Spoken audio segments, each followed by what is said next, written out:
How are you doing, Lily? Welcome to Reflections. Hang out for a little bit. It's only 30 seconds in. Wait for everybody to come in. You know, they get their notifications and they're like, oh yeah, let's go over Shad's. Hey, fuck that guy, I'm going over here. Yeah, everybody has to decide whether or not they want to do something. Interesting how that works. KP, give it time. Chat propagates. Everybody come in, find a seat. Grab your Tomcat. No need. You know, so I did find Lucky Dames live, Roy Preppers live, talking to people. Talked to Team Linda. She's doing well, rather well. She got a chance. She has to wear an oxygen. She has to carry an oxygen thing with her. But she's. Sorry, I gotta spit. Gotta get this energy out somehow. Hello from tornadoes. Oh, all kinds of craziness. All kinds of crazy weather. The reason is the Lawrence of Arabia. Oh God, I remember. I think I remember that movie. Yeah. Lots of big music, you know. Big music. Dun, dun, dun, dun, dun, dun, dun, dun, dun. I don't know. I forget. I forget these things. Ghost Lincoln.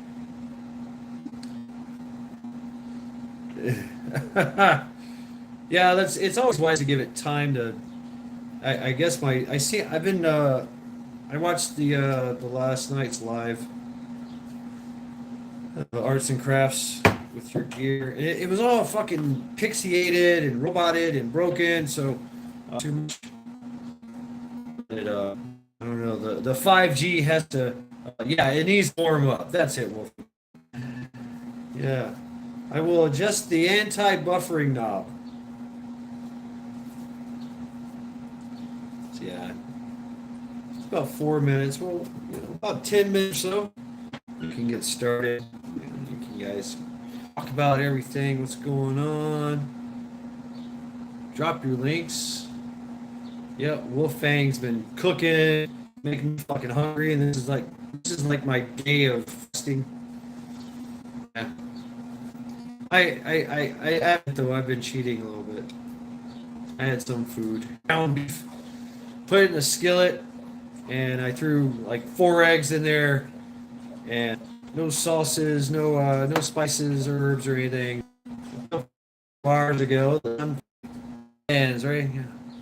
I want to rock, da da da da da da. Want to rock. Turn it down, you say. Da da da da da da da da da da. Say no, no, no, no, no, no, no. Skull.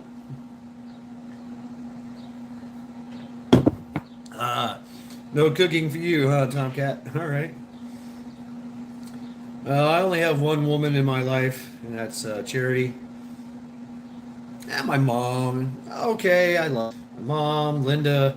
There's a few women. Michigan Outpost. Sup? What's up? I ordered stuff from her beard video. Oh man, I hope it shows up on time. Is going to get a kick out of it. X is going to get a kick out of it. Oh man, right on, Ghost. So I assume that you're going to dye your beard red, white, and blue. Oh man, that's awesome. Northeast Rebel, mein frings. You're about to enter another dimension. Do not try to adjust your set. We are in complete control. Yard brownies. Yeah, that's it. Yard brownies. Garrett, what's going on? My friend posted on her story last night and wearing an American flag t-shirt and said her pronouns are USA. I said, hell yeah. That's right. Remember those kids, man? The kids in school did that shit. Jeff Goldblum, Son Farts Finds a Way. Howdy, howdy. Welcome. Welcome, brother. Yeah, the kids did their own little, like, revolt in the school during Pride Month. They said and instead of coming to school wearing, you know, because it was pushed upon them, you know, hey, you got to wear the rainbow stuff. You got to, you know, wear gay shit. And the kids revolted and came to school in red, white, and blue. And they said their pronouns are USA. It's like, oh man, the kids did this. Everyone is well on this fine Sunday evening. What's going on, brother? How are things in your part of the world? Part of the country. All right, my fingers are getting tired, fatigued.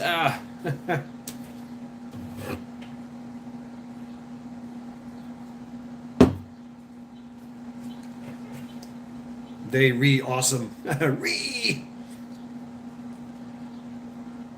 Yeah.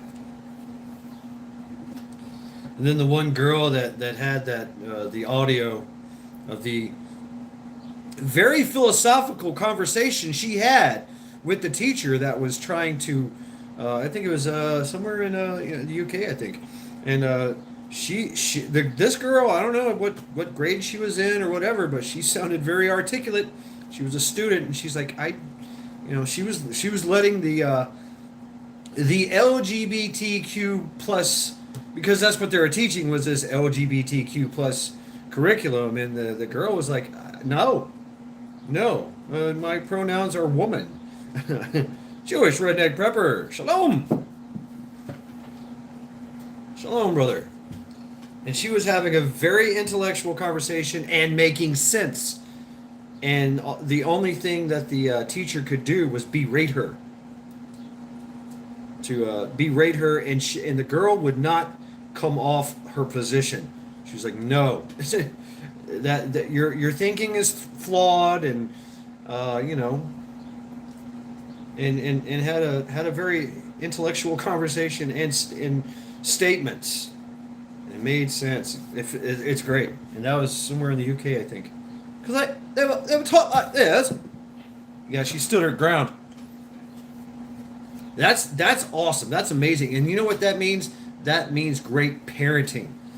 Parents, because that's another thing about parents is to augment the teachings and development of that young mind into critical thinkers, free thinkers, creative, and high moral standards, right? And so you could tell this girl had it all. She had all that. Check on each box, and she was not having what this teacher was trying to say. They just need to leave us alone. Yeah, I know, Lily, but they're not. Because, and interesting that you say that, Lily, is because of the pitfalls of total freedom. Yeah. The acceptance of things. Yeah, right, Tomcat? Exactly. I like that. Even me. Just having blind obedience. Yeah, that's something to be said about that. Do what I say because I'm your father, right? But, to have your kids question, because they want to question everything. They do. That's their point. That's their point in life at that time, is to question everything and to learn everything and see how things work in this country. It's in this world, in this existence. How do things work? Oh, okay. Fire hot, don't touch. Got it. The simple things. And then the older they get, the more advanced their brains get. Then you can get into the more philosophical questions and the higher moral, the high morals and values and standards that make a good person.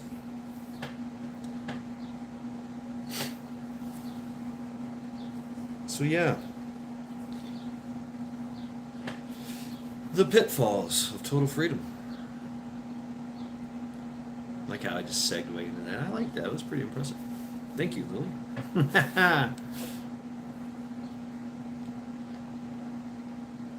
We live in a society of total freedom, but we have been very tolerant of dangerous behavior.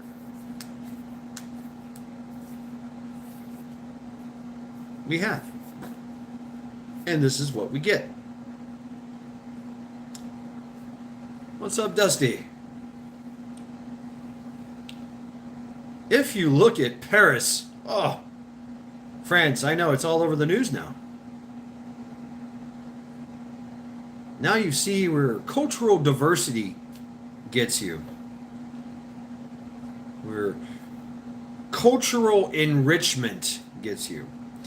They like to rephrase things and make it sound sellable. They sell it. It's their way of Lily.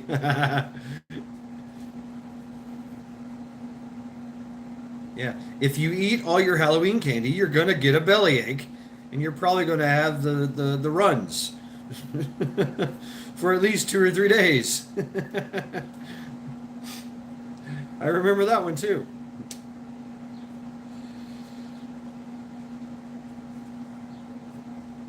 I mean, the United States has always been a diverse country. We do not have a homogeneous population. We have a majority population, a majority of homogeneous population, which is 70% Germanic, right? You know, it's or whatever they call us now, Caucasians, whatever.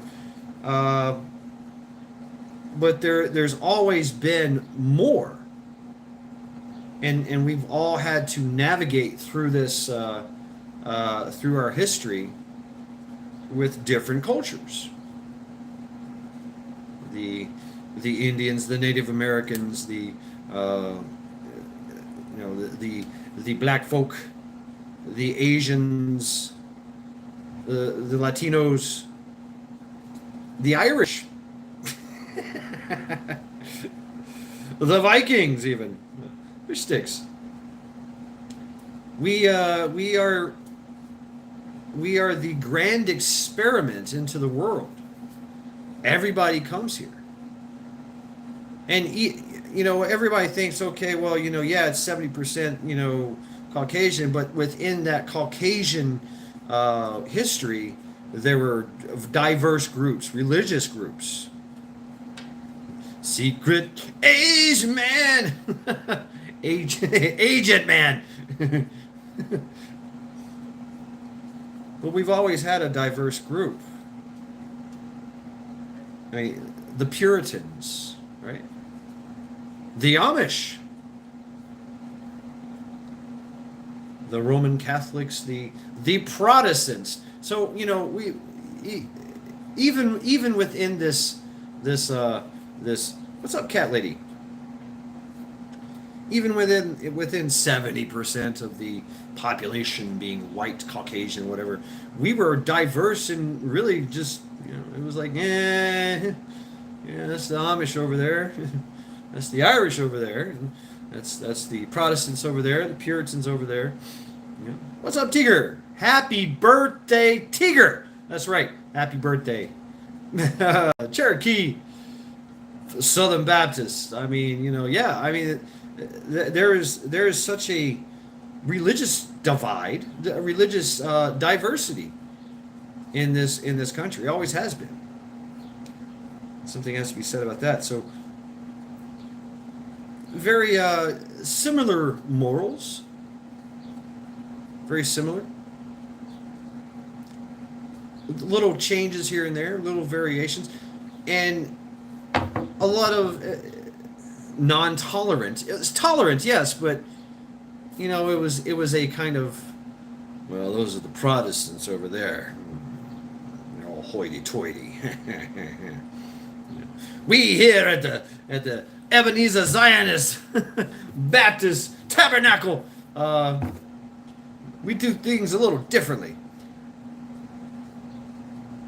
And I wouldn't say like it was a war. It was more like a preference.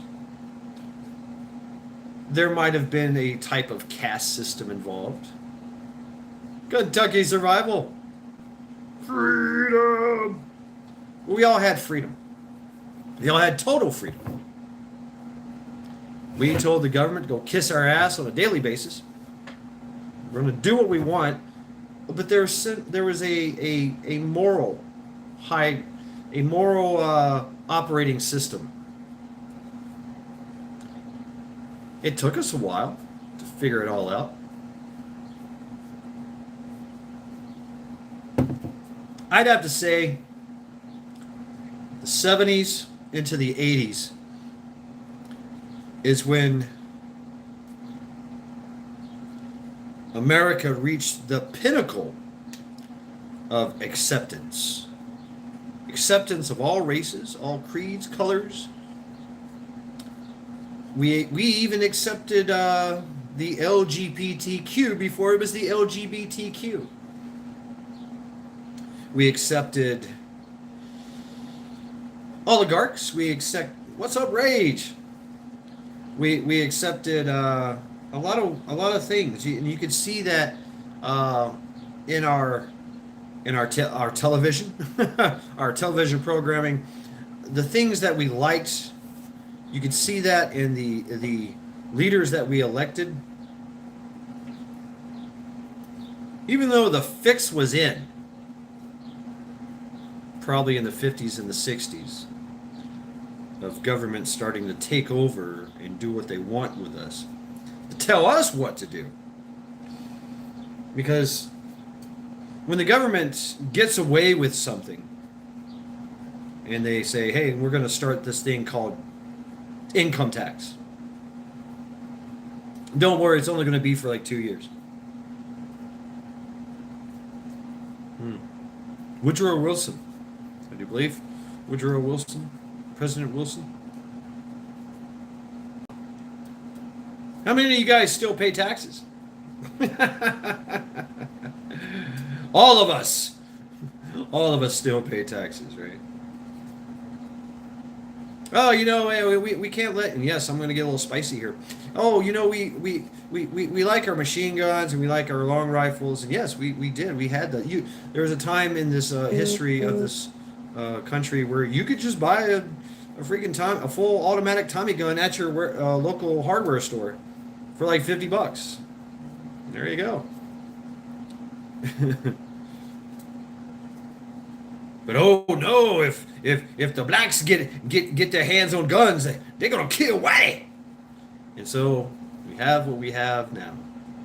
The whole NFA and the gun laws and the NFL and whatever these alphabets, because that's the reason why we can't get machine guns anymore. It's the reason why we can't have short barrel rifles. And no, the biggest reason is we let our government get away with it. We let our government push us around when we are the most defiant country in the world by our history. But because we had freedom, we had security. Ooh, Macbeth. Oh, damn. With the zinger, we cooked.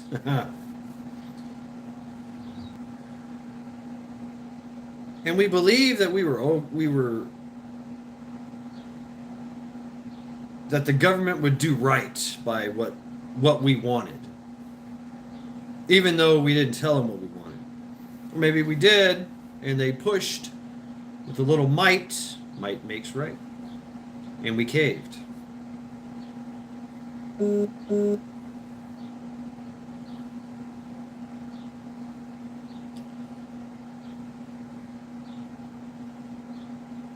And so we allowed, through our acceptance, combat bacon, through our acceptance of behaviors and immorality, We accepted our fate. We were naive. We were arrogant. And we believed the lies. I still have conversations with old timers. And I asked them things, like, hey, what do you think about this? Oh, the government. No, you gotta trust the government.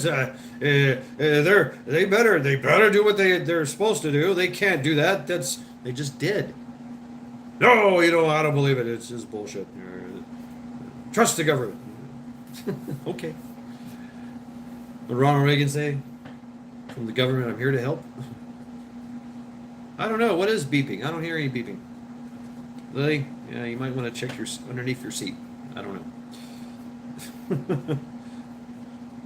What's up, Independent Men United? Welcome. We had such a freedom.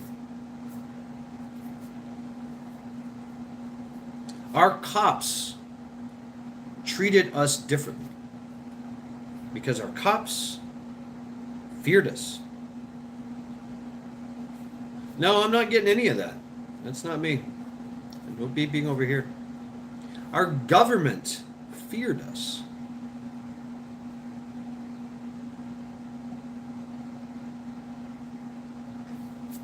And we had freedom.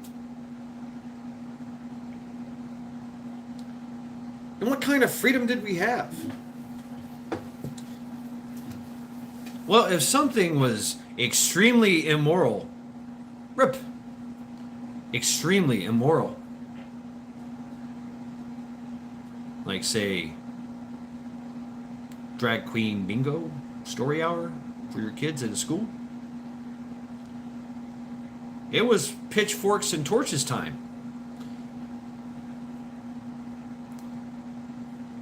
It was grab a rope and a shotgun. Let's go to school.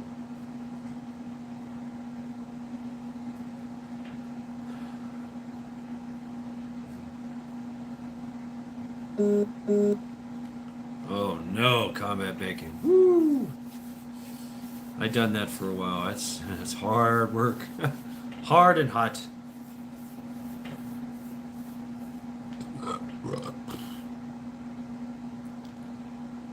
And we allowed this to happen. We allowed this to happen. Through our arrogance, through our naivety.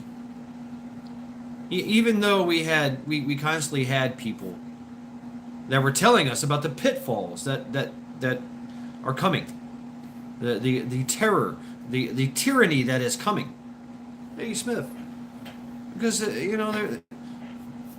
Marxist was 1800s, Stalin, Lenin, 1900s, Mao Zedong, 1960s. Communism was a oh shit moment for tyranny, because tyranny has always existed here in this world, in this country, on this planet. Right, Dusty. 1984 to now, A Brave New World, which is a freaky ass movie. I think, yeah, Dusty. That's how I watched it from you. Yeah, I watched yours. I think you still got it up. Drop the link. Folks, drop your links. Drop your links. Drop your links. If you're blue, you know what to do. If you're not, then you're not. Or you can just beg somebody that's blue and then drop for you. Region 9, freedom. We're dealing with this a little differently. We're more kind of, because we know that our government is against us, because they have gotten too big for their britches. Yes, I'm going to use that for my mom. You've gotten too big for your britches. You need a whooping. Where's my switch? Go get me a switch. So yeah, we need to tell government to go get a switch. You're about to get a whooping. And don't come back with a little bitty switch. Right. What's up, Trent? I like that. Evil is like a fire. You don't completely extinguish the flame. Yeah. Well, we thought we did. That's the thing, Kentucky Survival. We thought we did. We beat the Nazis. They were the big evil of the world. The Third Reich. And they were, yeah. I mean, they did some evil shit. No doubt.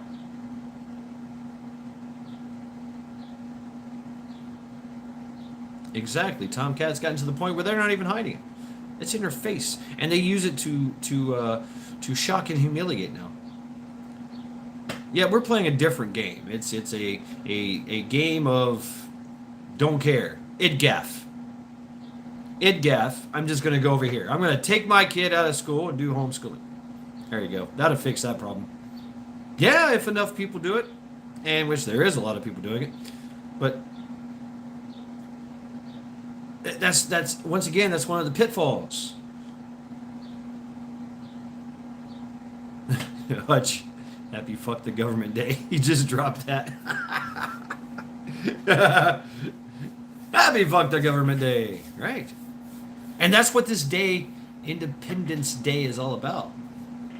We were faced with a tyrannical regime that was overtaxing us, coming into our house and taking anything they wanted, taking anyone and anything that they wanted, doing whatever the fuck they wanted, which was very, very insidious and evil.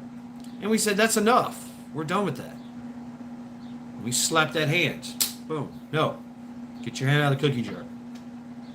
So they took the cookie jar. I'm like, okay, well, we warned you. You know? And here we are. Independence Day. 4th of July.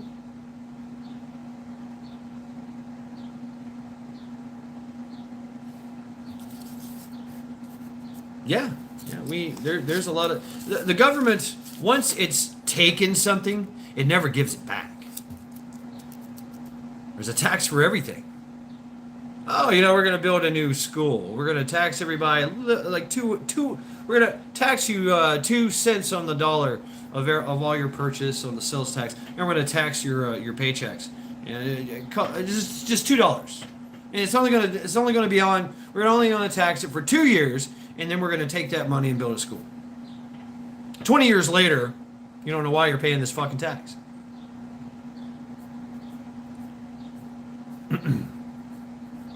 Damn. Chaos survival.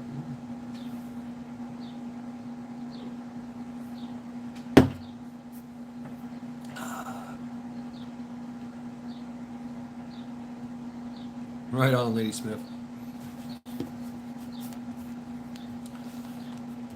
Yeah, Bonesy.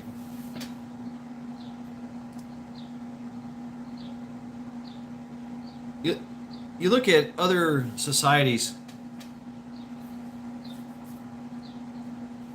like Mexico, like a lot of different other third world countries. They have total freedom, so much so that even the bad guys get to do what they want. And you see Mexico, they have cartels. A lot of cartels. Might makes right. They run the show, not the government.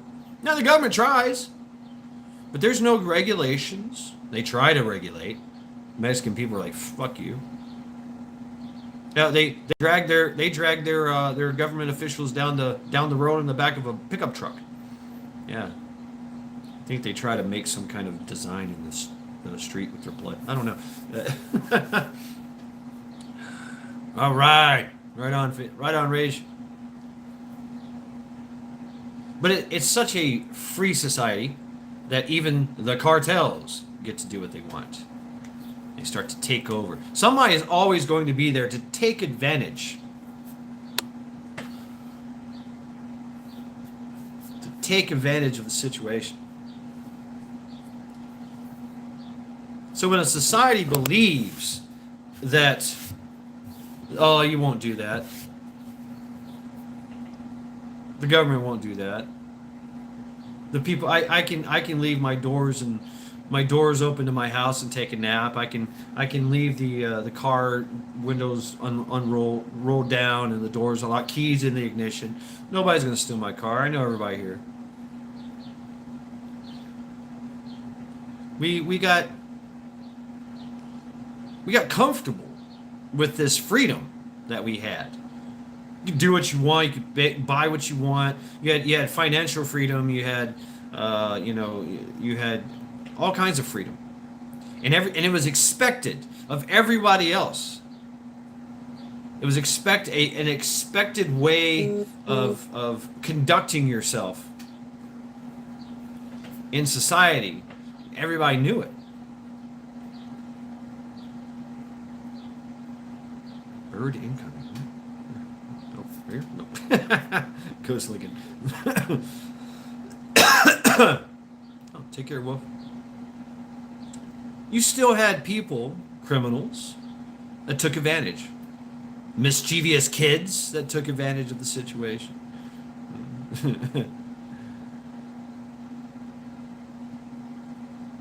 But it was dealt with in a different way.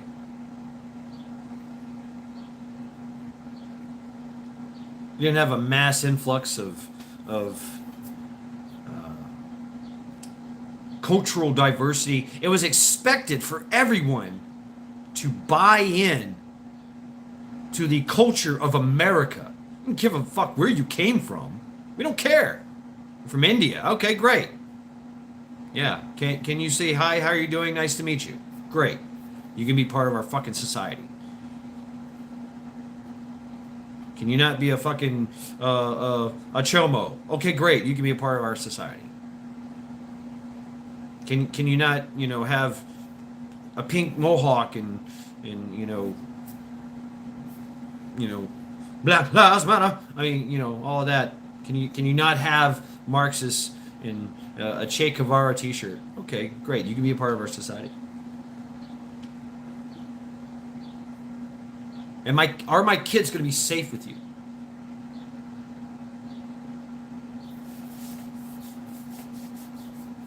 It was expected. In any other country you go to, it is. It's expected for you to conform to the cultural aspects of that country, of that society. Because community depends upon it. And it even boils down to neighborhoods and streets too. Some things are tolerated, some things are not. We have tolerated too much regulation. We've allowed the people that we hired for administrative services. That's right. We hired them. That's our government. We hired some people to be administrative, to handle the administrative services of running this country. That's what we did. We hired them. Now they have taken it upon themselves to become overseers and tyrannical and tyrants. We are the boss. Yet we're like, fine. Oh, they've got a lot of they've got some big gun people over there. Oh wow, they're training over there. The ATF and the FBI and NSA and the CIA and wow, the military and the National Guard. Whoa, look at these guys. All I got's a little shotgun. Maybe a Tommy gun in the back. That shoots fully automatic. They started to ramp things up and become more and more powerful, justifying their reasons for taking money from us, taking power from us, and then start to regulate what we do. See, that's what happens. A bully grows. He grows because he gets bigger, because kids allow him to do things in the school. And so the bully is born. And now that everybody in the school is still, they're doing their own things, now the bully starts to make rules and regulations. You got to give me your lunch money, kid. Give me a pick off your tray. What? No. Bam! He hits you. You're 2 foot tall. He's 3 foot tall. All American prepper standby.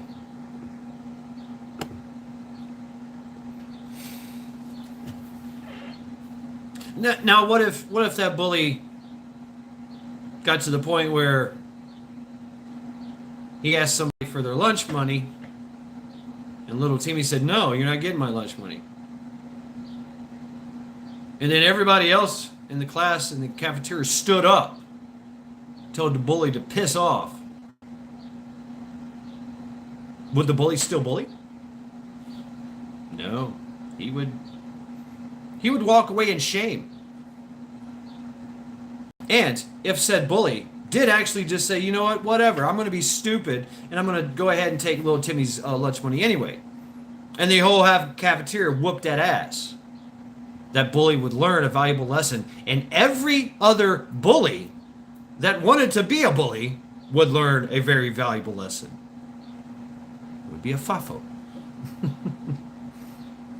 You done fucked around and found out. Might makes right. We've lost that. We've lost that here.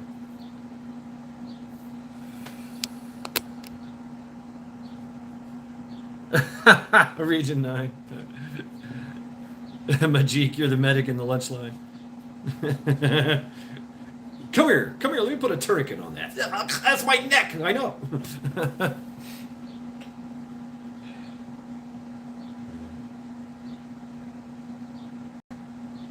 Right, and there's always that one person too, you know. Usually there's one more person that stands up against the bully, bloodies that nose. I remember that was the talk I got from my my stepfathers. You know, when I was young, I got bullied today. This kid was picking on me, he hit me, he smacked me. Oh, okay. Punch him right in the nose. Right in the nose. Just do it. Just what? Yeah. Punch him right in the nose. Punch him in the dick. Kick him in the balls. Punch him in the nose. And when he falls down, continue to hit him in the face. He won't bully you anymore. Really? Yeah, that's all you got to do. Oh, okay. Try and come here. Yeah, so if you can't reach the bully, that's when you kick him in the nuts. And so he comes down to your level. Then right? You learn things. And yeah, you learn that, oh shit, I've got to fight for my freedom. I've got to fight for my rights to party. Exactly, Rook. Exactly, Ken.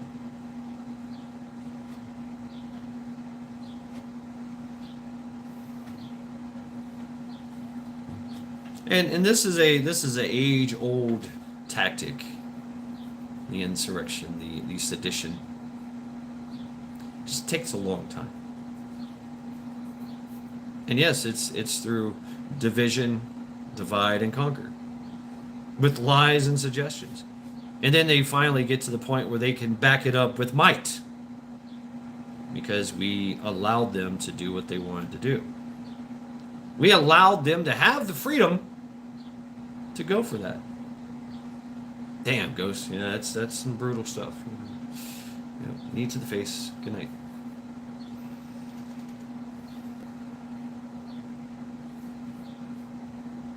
And we also learned that you have to fight the bully, and you might get some bruises. You might get a bloody nose yourself. Okay, but it's worth it. It's worth it to go ahead and get that bloody nose from that bully if you can beat that bully's ass. If you can smack that bully in the nose and the nuts, chances are he's going to think twice about messing with you, even though he done hit you and fucked you up too. And that, in turn, inspires everybody else to do the same damn thing. Because now they look at the bully and they say, wait a minute, you're not that tough. You're not so tough. I just watched you get a bloody nose. So when that bully comes to you and tries to bully you, you're like, no, I'm going to call Timmy. Don't make me call Timmy. I'm going to do to you what Timmy did. The bully's going to be like, It's going to think twice. Because now you've inspired everybody else.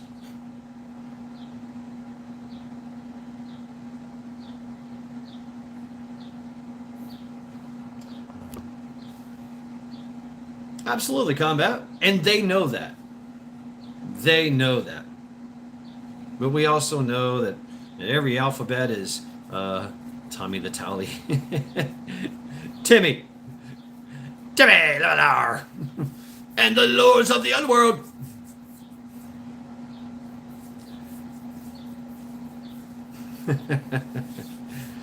We've gotten complacent with our freedom. We forgot.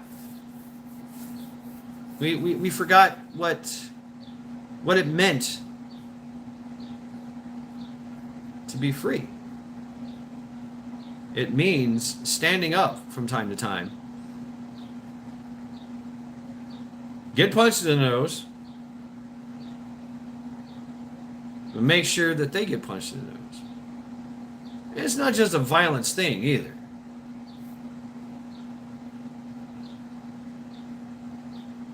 How many instances can you think of where something came down in your local community, and there was a town hall meeting? Definitely in the past, right?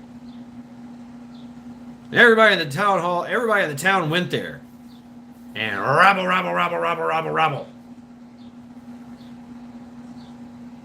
I know, Garrett. Me too. Timmy, Timmy. I love Timmy, man. And the town was like, okay, all right, fine.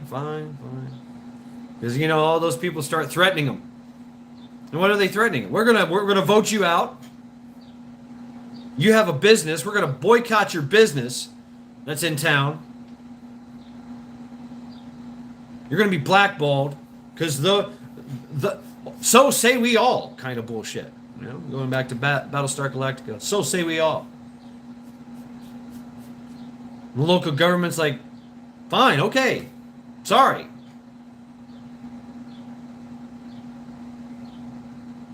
Coach Ep. Coach, yeah, the coach. Suck on my chocolate balls. Chocolate salty balls.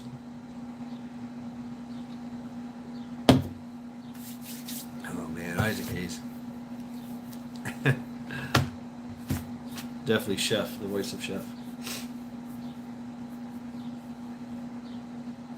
That's part of the. What's up, Chuck?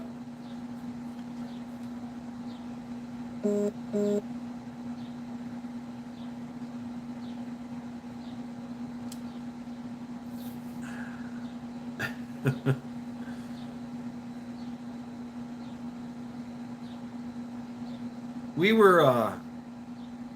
I was a part of the punk movement. I really was. I was part of the punk movement. I was part of the skaters movement. A rebel. Always,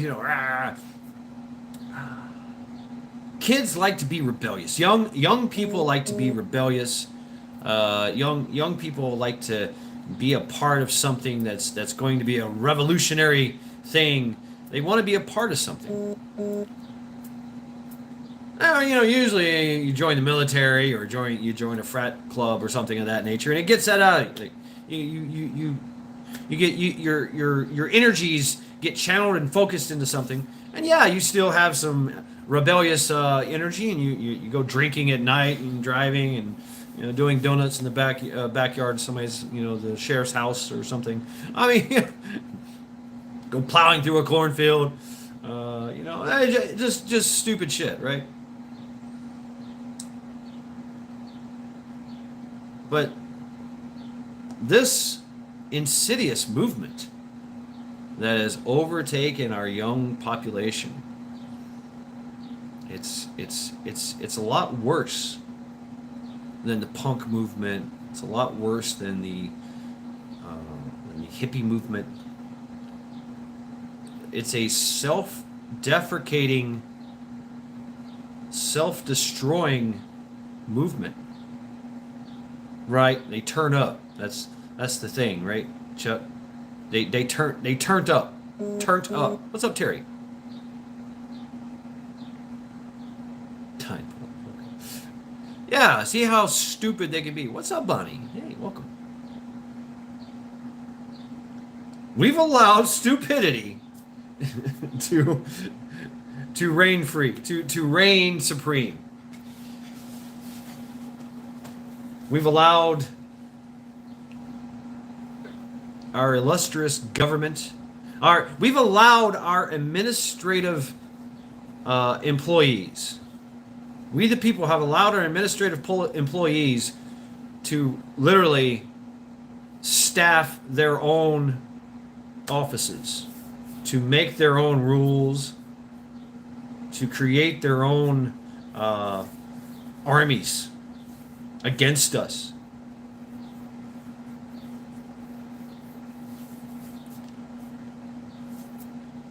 Back in the day, I remember, and this is a story, there was a corrupt cop in the neighborhood. He was known to be corrupt. This is probably 1980s. Yeah, 1980s. This guy was corrupt. He would take bribes. He would take your drugs, take your money, rob you, send you on your way. If somebody, he would confiscate. He would know that people were breaking into building or houses and homes, and he would confiscate the stuff, or he would wait until they sold it, and then he'd come in and get the money. He'd stalk people. Well, he started to stalk this one woman. She lived in the hood. I remember this. And he started stalking. She was a working girl. Well, she was working. She was in her 20s. She had a little family. She had a little son, and the husband, he worked too. He worked doing something, and sometimes the little son would be with my mom with the babysitter or something. That's how I know about the story. A lot of people would babysit in the hood, for money, because people are lucky enough to go get jobs, mommy and daddy trying to make things work, right? So we heard about the story, and he started to stalk this lady, black lady. He was a white dude, big old nasty fat white dude. He started stalking her, and he was trying to pressure her for sex. Yeah, she was hot, I guess. I mean, I was a kid. I don't know how, 10, 11, 12, something like that. But yeah, she was good looking. She had a job, she's going to work. Dad had a job, night work, whatever, I don't know. And so he raped her. He raped her. And then he said that, hey, I'll pay you money if you do this for me every week. I'll pay you every week if you allow me to have my way with you. Well, she, after the rape by this corrupt cop, she told her husband. She told her husband, and that corrupt cop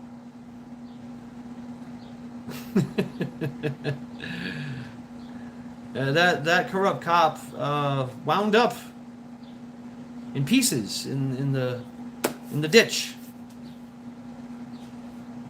That's all I know. What do you think? And it was funny because there was an investigation. We had a lot of we had a lot of suit and tie detectives coming around asking questions, trying to figure out what the hell happened. Scavenger hunt. Yeah, let's call it that. He was part of the scavenger hunt. This is in Tennessee, Jackson, Tennessee. And the police were the investigators were like, who did this, what happened, and the people were like, We don't care who did it. It got done, and for good reason.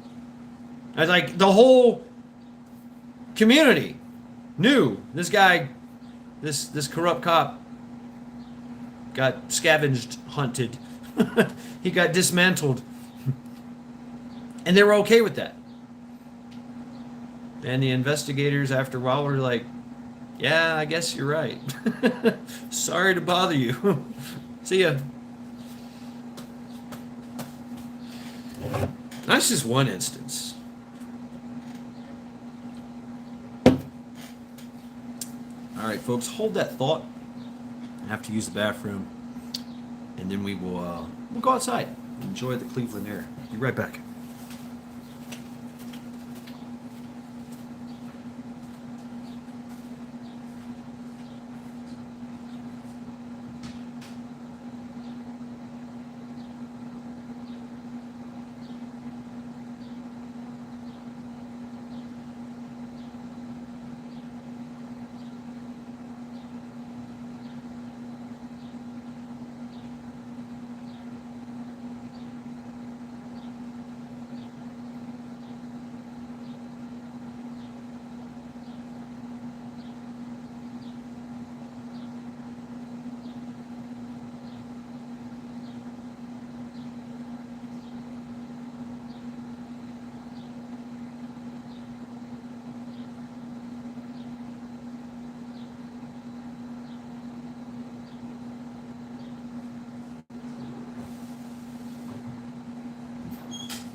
Crack those kneecaps.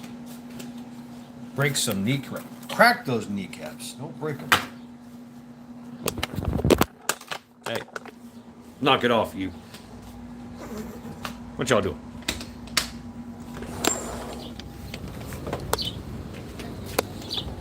Oh, howdy, neighbor. There we go.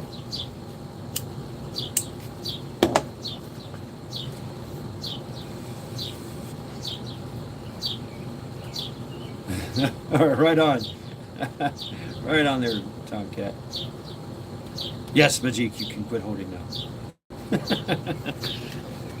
I remember a story of the tax man, the tax collector, back in the medieval times. He was the king's tax collector. He would come around. He had a progression of knights with him, or a sheriff with him. They would have a few carts, ox carts, full of, empty. And by the time they made their rounds, it was full. They went back to the castle, and that was it. They got their taxes. Bone-breaking action. The tax guy from Popeye, right?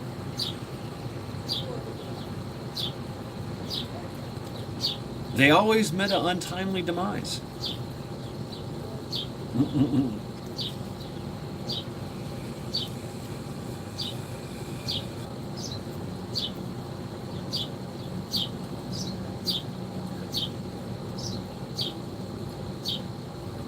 France, man, Marie Antoinette. Let them eat cake.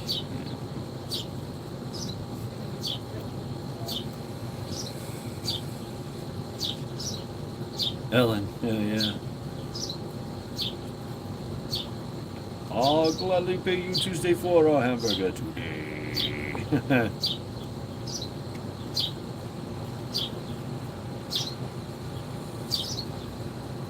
Region 9, interesting.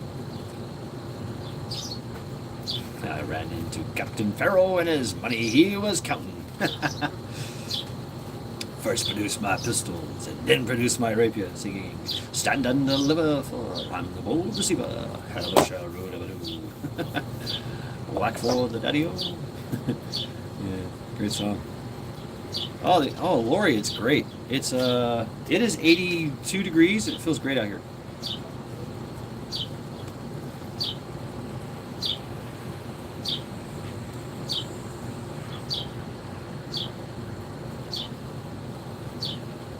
Really? Oh yeah, Garrett. Yeah, yeah, right.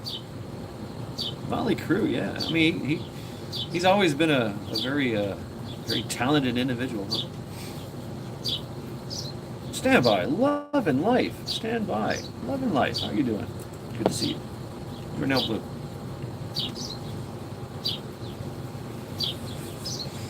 I think you're right there. Yeah. Yes, yes, Blaine, indeed. They've allowed cultural enrichment to come in. Inclusiveness. They've allowed too many to come in to change things.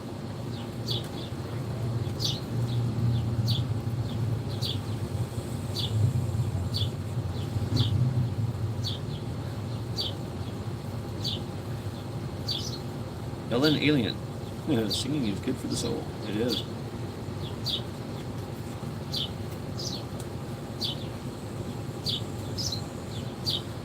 For Tenacious D? Really? Oh, haha, haha.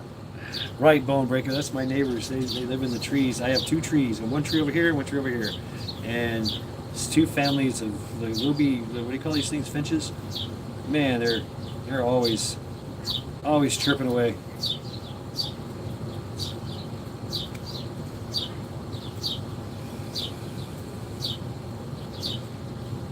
As the pitfalls of total freedom that we do enjoy. We do enjoy a very high level of freedom.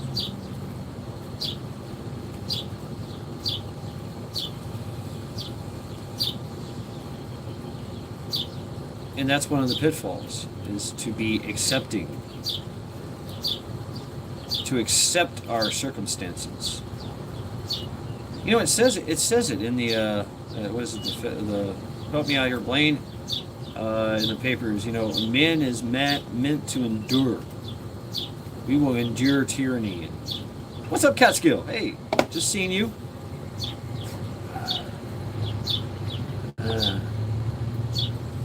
Right on. Good seeing you.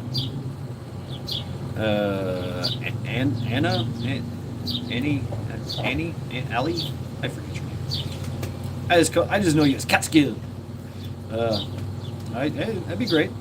Oh yeah, I've done a live stream with you before. That was pretty cool. Yeah.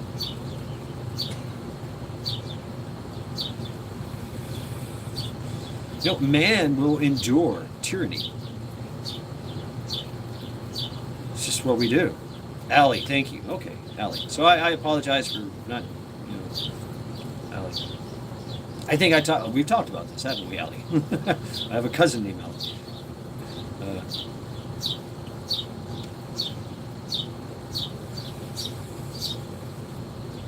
Yeah, folks, drop your links. Shameless plugs for everyone, please. And Catskill, Allie. She has taken an active role in her kids' lives, in their lives. You've been called many things. Yeah, me too. I'm just terrible with names. I am. It's going to take me a while, and I'll probably call you something else.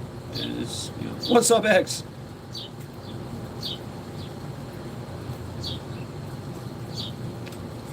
Food fights. Wow.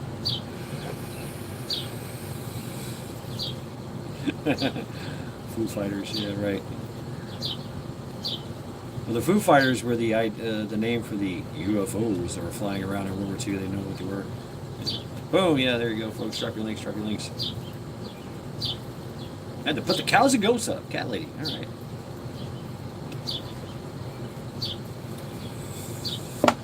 A parent, a mom, has their pulse on what's going on out there. A really good mom, because they take an active role in their kids' lives. Vision, need more wrenches. There's some big ones.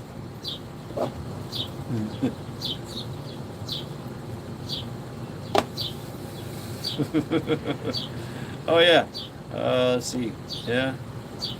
Stand by. You're gonna love this. Oh, there you go.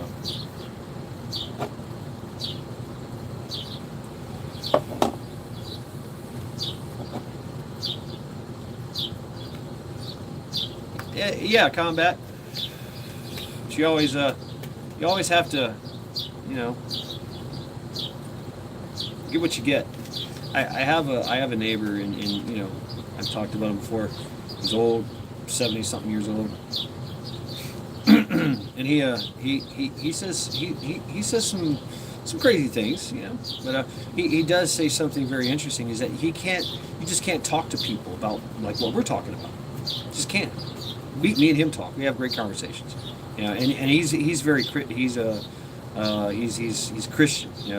I forget what kind of Christian, but you know, he's all about the Bible and the rapture and all that. I mean, it's great. We disagree a lot, you know, but we also come to agreements. You know, we have these conversations. You cannot have these conversations out here with anyone here, and he tries. He does try. You know, I try to talk to people in a prepper standpoint. You know, like, hey, are you getting some food? You know, you got water? You got you got this, you got that, you know, you good to go, you okay? You know, but he talks on, you know, on a theological level, I guess. You know, and they don't want to listen to this. They're like blah blah blah blah. Blinders on, carry on. I like my people like their type of freedom, and they justify it. They justify the tyranny by the freedom that they've found themselves in like a lane in traffic. I'm gonna stay in my lane because this is the easiest lane for me. Fuck everybody else. Stay in my lane. A lot of people think that way. That's right, yeah. I mean, yeah, God told Noah, get ready. There's a storm a-coming. And it's a doozy. I agree. Yeah, that's a great story.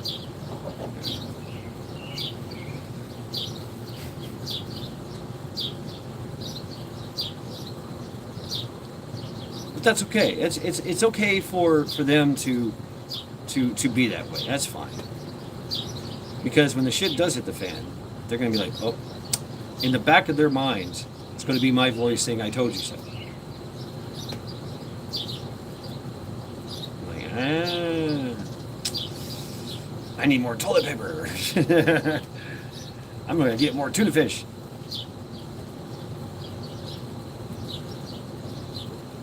I think that's the biggest divide. People have become complacent, we all have become complacent. All of us, me included.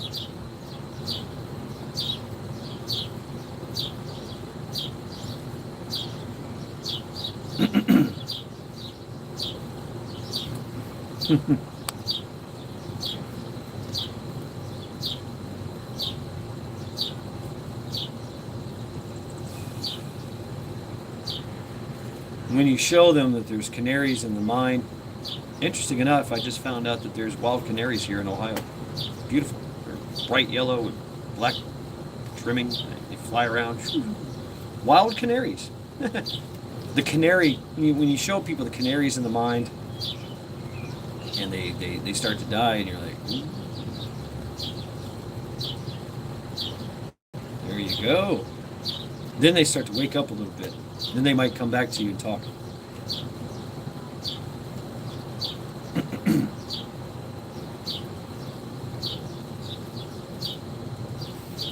Region 9.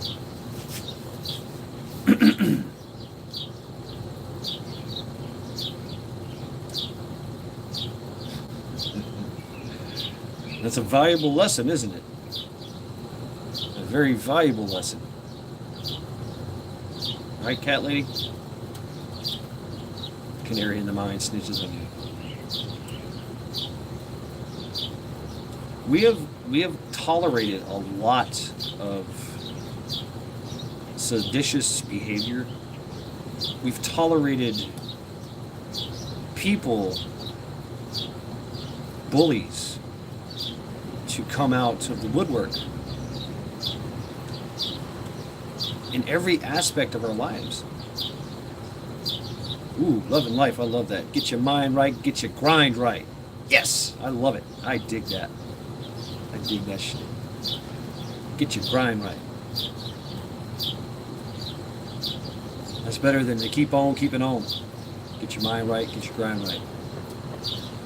And more people that do that, and more people that practice that in the open, more people will go, yes, that is the, what's the the Boba Fett thing? This is the way, right? This is the way. They're showing you the way.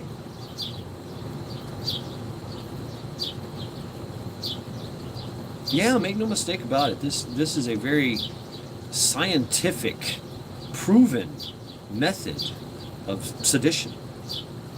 It's a tactic. It's taken down nations, great dynasties.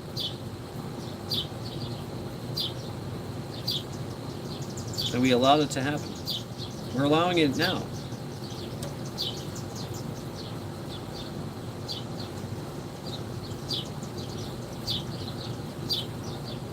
I don't care how culturally diverse a country is, as long as the population sticks to the culture of the country and the morals of that country.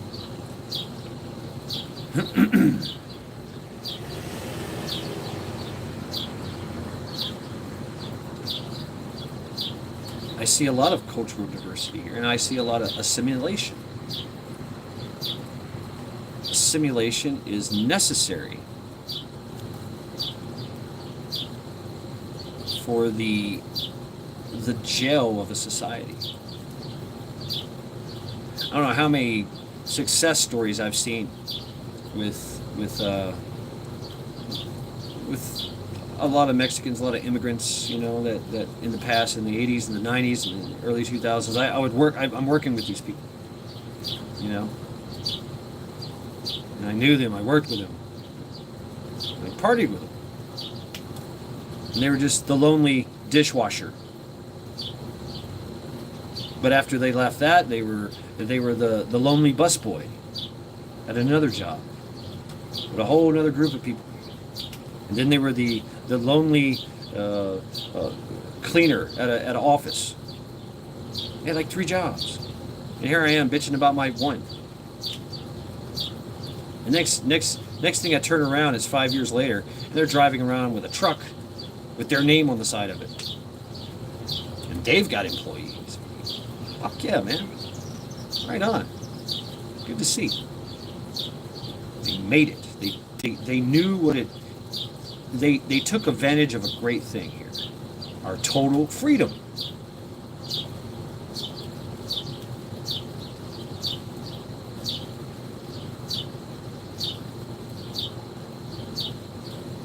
But there's pitfalls. Our regime is allowing a total freedom per se for everyone that comes in. Giving them financial freedom. They already have money. They already have gainful employment. Well, they don't even need gainful employment. They get money. They get money from, you know, they get a check every day. They get it's on their card. It's on their cell phone. They got money. You need a place to live? Okay, here you go. Stay in this hotel for free. All we require you to do is whatever the fuck you want to do. You be a druggie? Fine, go ahead. You want to rob everybody? Go ahead. It's cool. Harvest Mary Moon. Now, yeah, there's smart ones in there that say, you know what, I'm going to go get a job, make more money, better my position. And, you know, those people usually have some type of Christian background. I mean, you know, most Mexicans are Catholic, devout. Pray the rosaries and all that. And with that comes all the morals, all the values, right? Take care of yourself, X. Oh yeah, that sounds really good, Rip Curl.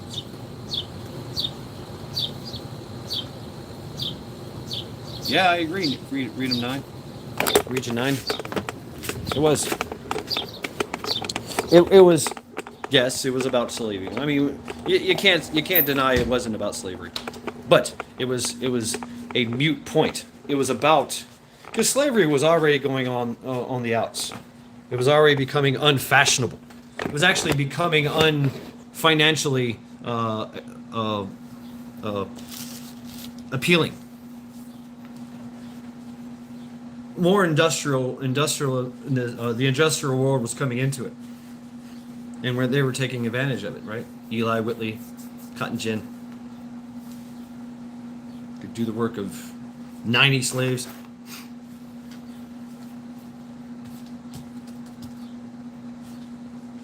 It was about the federal government telling the states what to do, and the states were like, no. Because it not only was it about slavery, it was about other things as well, taxing, and all these other oppressive rules and regulations that the federal government was imposing upon the states. Now the hot point was slavery. There was so much more. It involved financial. It involved shipping, a lot of shipping. They wanted the federal government required all ports of the South, all ports, not just the South, but all ports to report to them of everything coming in and going out. It was a big problem. They felt because they couldn't control it and they couldn't get any cut from it because they had regulatory guys and accountants.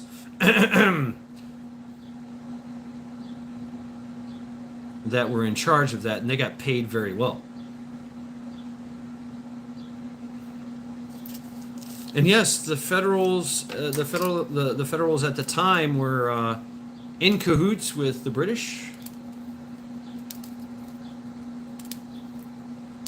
and the South was like, "No, we don't like this. We see the pitfalls of this, and we're not going to allow that to happen." And yeah, we had a civil war. Wow, really, Region 9. The first slave owner was a black man. I mean, there's a lot of things they don't teach you, especially nowadays. Slavery was there were black slaves, which the United States only got a portion of. The biggest portion of slavery from the East India Trading Company went to South America. East Indian Trading Company, right?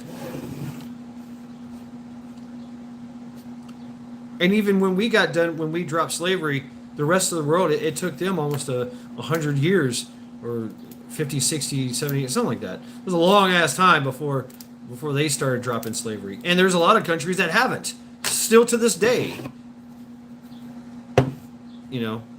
participate in slavery. Absolutely.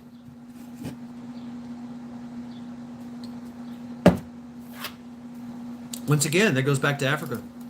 There was total freedom. There's no government telling them what to do. The British was trying to get a hold of it. The British was trying to be the what they always did back in that day. We are the monarchs. We're going to overthrow your country. We're going to take over your little country. We're going to enslave the populace. You're going to be workers and you're going to be soldiers. And we're going to rape your land of resources. That's what the British did. Everybody knew that. But the African tribes and the African nations were like, no, you're not. We'll kill you. Hell, we kill each other all the time. Watch what we do. Hey, Shaka Zulu, come here. Show these people what's up. Really? Shaka Zulu fucked him up, man. Yeah, he died in the end, but hey, but there was such a total freedom in Africa. And might makes right? And they would go from tribe to tribe. The biggest tribe, there was a lot of tribalness going on, feuding going on, and one tribe would, take over another tribe through war, enslave them, sell them to their neighbors, and then they found that there's an outside market for slavery? We've been doing slavery for years. What y'all want slaves too? Okay, cool. We can hook this up here. Yeah. The Middle East. The Middle East. The Muslims were the biggest, largest, and longest customers of slavery. They still are to this day. And slavery for them is not a racial thing. If you're born, if you're sold into slavery, you're sold into slavery. You don't care who you are. Yeah, we did, right, Region 9? Yeah.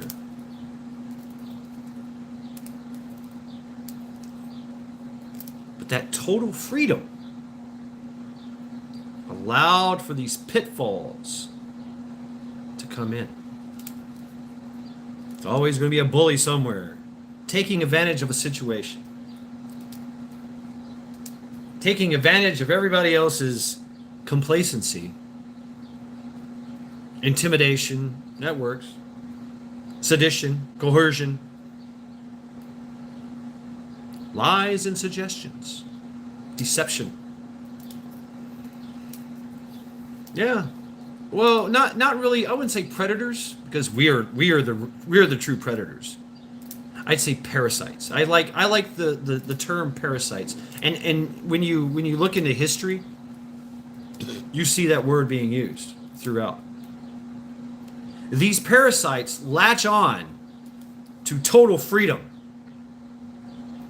and start to suck it dry and start to insidiously change it.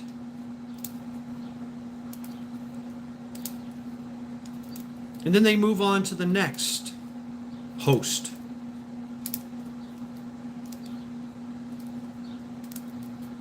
So total freedom allows for the parasite to exist.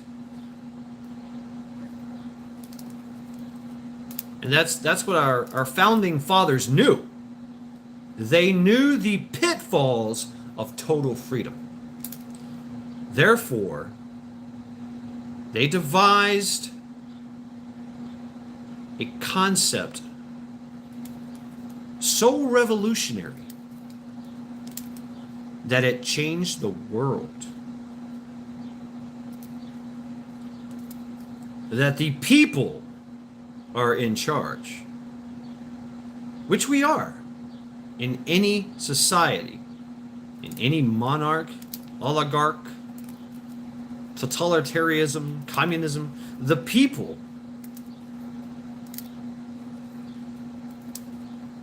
and Love and Life, even though I'm not a Christian, you are exactly right.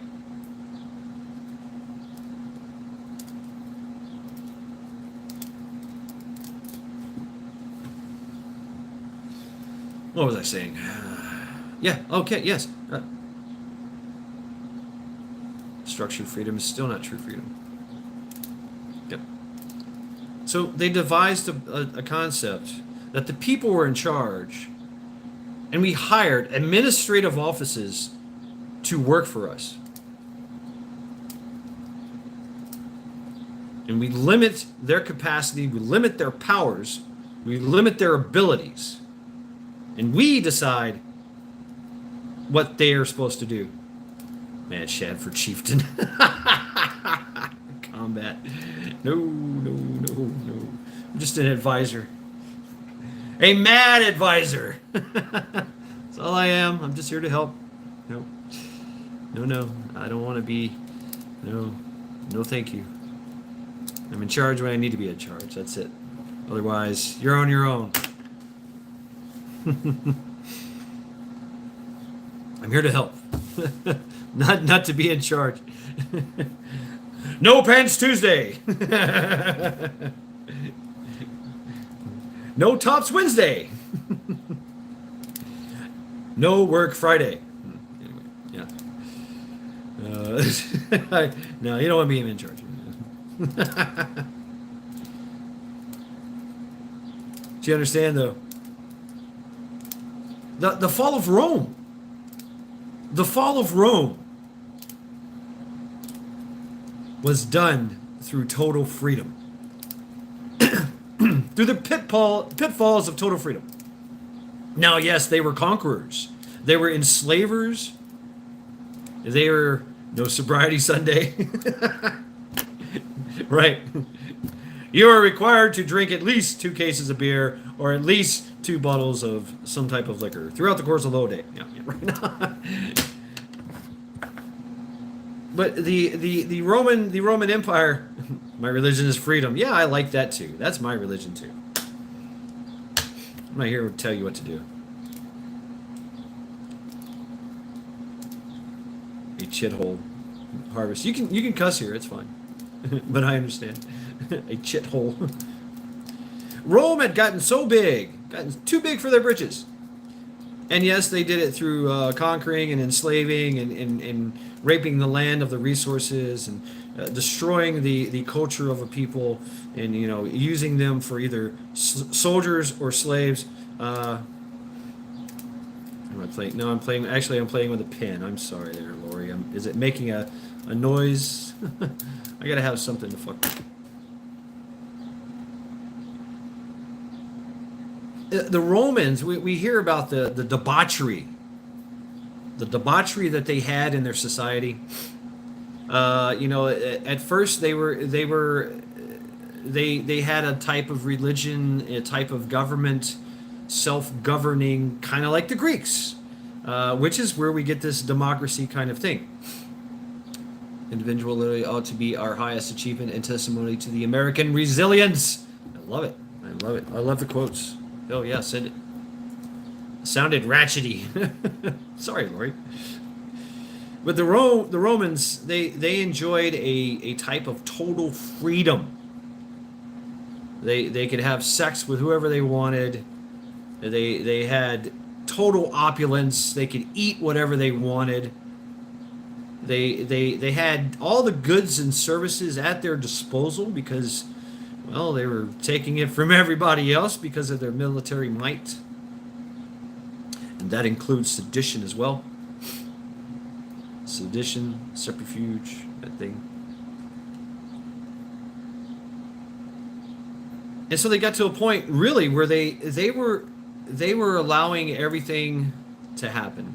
They were taking over countries and nations and denying them the right to practice their religion, yet they would take it back to Rome and literally practice the conquered people's religion in Rome.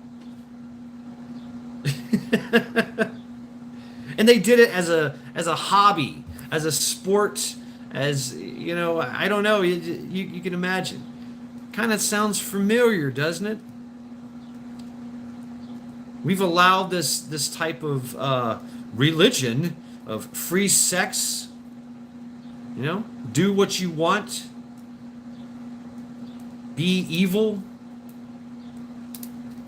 and these young people and a lot of old people, the whole be whatever you want to be. You feel like a transgender elephant? Well, you just be you go right ahead and be a transgender elephant. It's okay. We'll sew on a trunk for you. We'll give you big floppy ears. You can identify as such. Crowley. Aleister Crowley. Ian or Cyrus. Yeah, that's nothing new. And the Romans learned this from the conquered Babylonians or the conquered Persians. They were still a force to be reckoned with in some places. Right, Lori? Yeah. Do what you want, but the baby goes in the fire. They allowed all these things because it was total freedom and total opulence, total convenience. They had fast food joints, all hours of the night. You could just walk down the street. You could literally say, "Hey, serve it. Go tell so and so to get me a fucking bread, a 13-year-old Greek boy, and 3 gallons of wine. Here's 5 pieces of silver. Make it happen. Bye." Whatever they wanted to do. Caligula. That was a weirdo. Absolutely. And it was okay. It was okay for Caligula to dress like a woman and run around, and have sex with everybody. Men, women, dogs, horses, goats, boars. Yeah, Caligula. That's Caligula. The first empress. The first empress of Rome. the immoral debauchery that and it led to their demise. Absolutely led to their demise. The Visigoths and the Gauls that they had in the background as refugees, they were trying to figure out a way to get them to fight.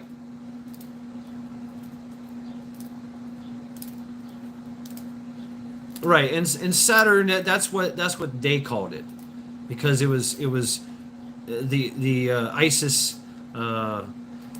Ishtar, Inanna, Marduk. That was their equivalent. Marduk was their Mars.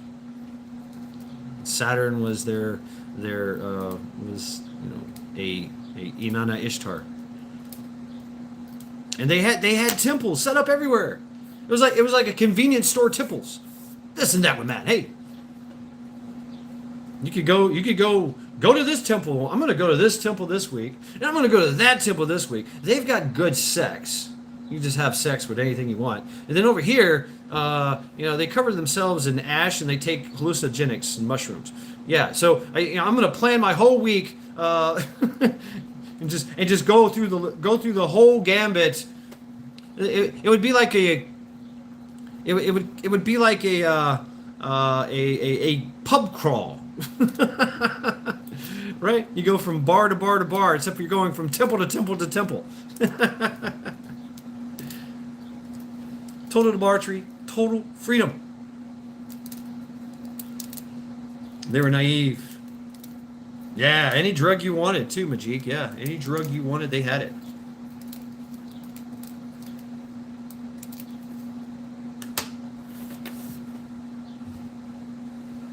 Whatever you wanted.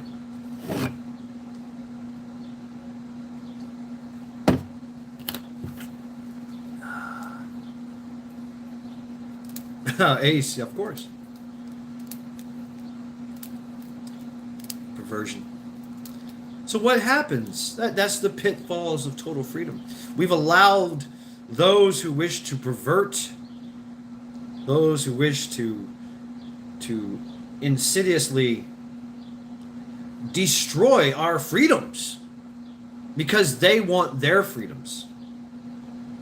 The helmets? You want me to show the helmet, Lori? You didn't see the helmet? Yeah. That looks cool. It's on the other end of the room.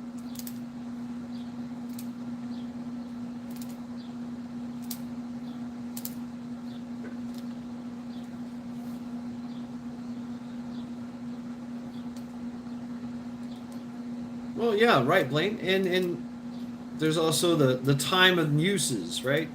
The intent behind it. Cocaine was a painkiller. Yet, if you misuse it, it becomes a recreational thing to do. Highly addictive. It destroys your life.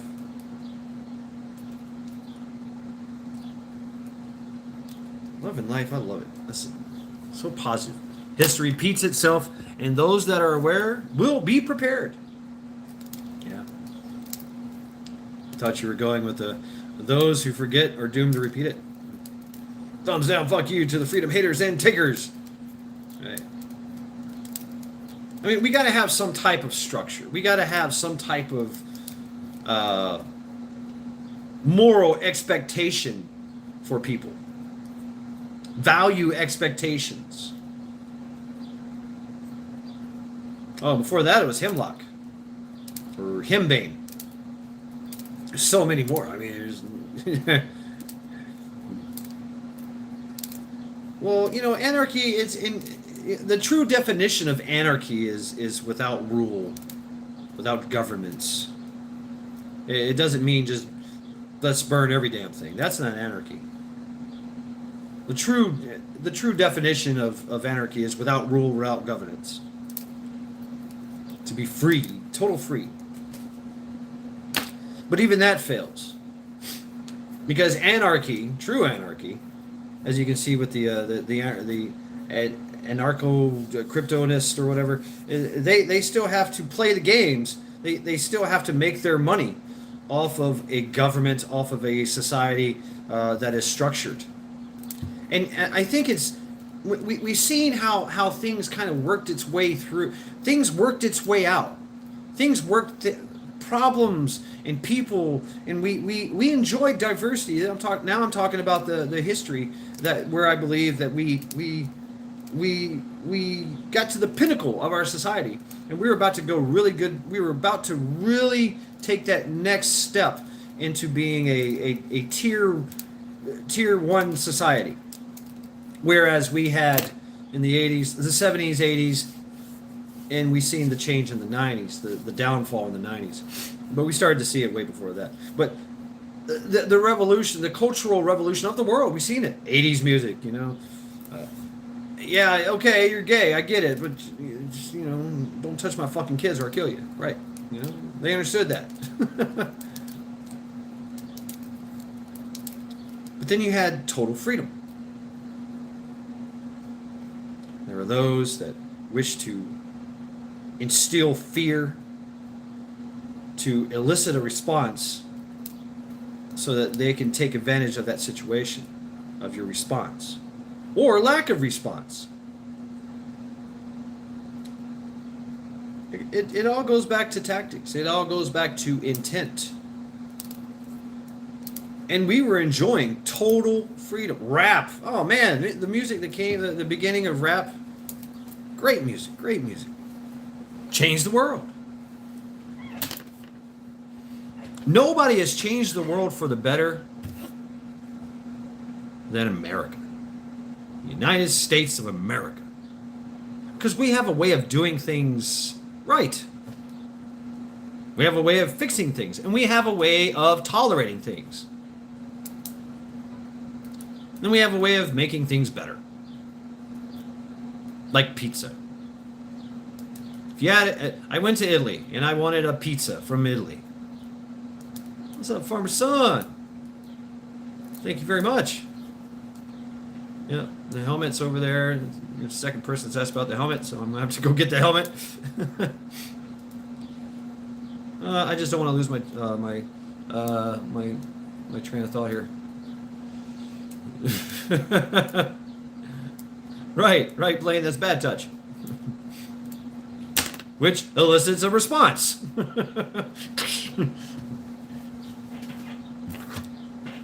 But there is a expected behavior in a society that has high moral standards and values.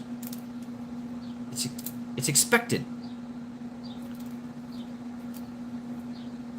And yeah, it does boil down to, you know, the religion, the morals. That's usually how morals and standards are conveyed. Codes of conduct, a code of conduct. I got tired of the hair, it's pissing me off.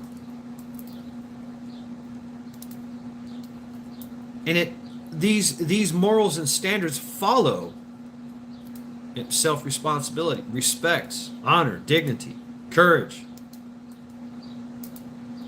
industrialness, compassion, charity. These are the higher point, the higher things, right? The higher morals that we strive to get to that point. We become and in the 80s we were getting there. In the 90s I seen it. I went to the Marine Corps. I got to hang out with all kinds of people from all over the place. Different kinds of people, and I got to go to all over the world and see more. And it was great. It was great. It felt like a family. But then the parasites came in. The parasites started to work their magic, and we allowed it to happen. So here we are. Here we are at the Pitfalls. Total freedom. About to lose all total freedom. Or so it seems. Guardsman, it's very weak. Tastes like soda. Yeah. Aftermath of Y2K. I tell you what, Y2K is what got me going. Yep, I killed a deer and put it in my refrigerator from my bedroom window. Anarchy, right on, love and life.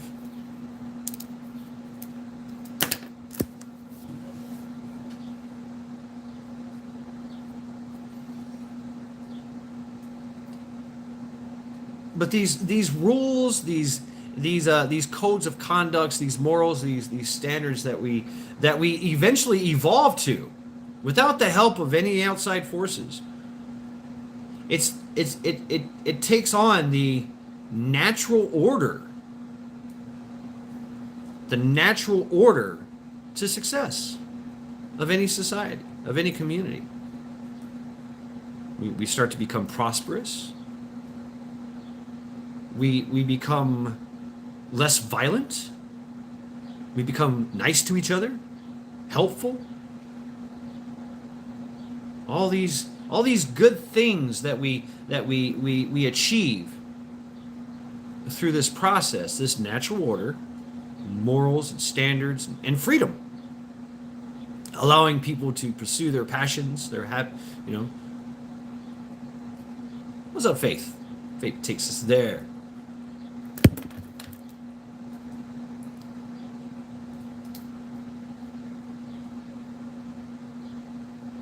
But in that process of the higher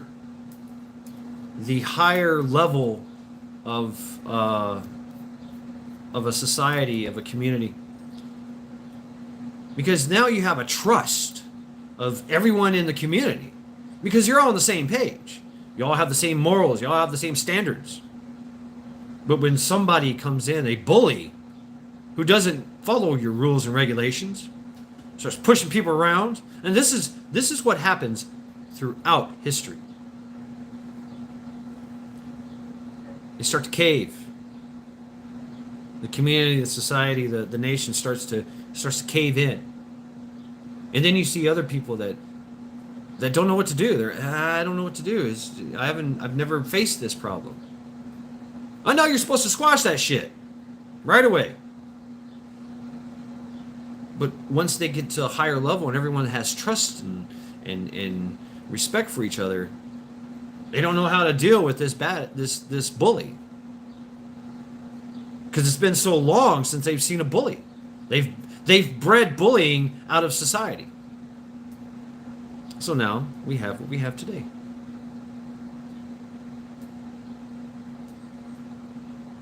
It's interesting.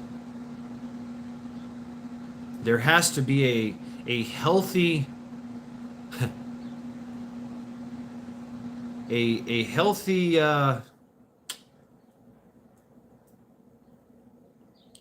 criticism as a whole, as a people.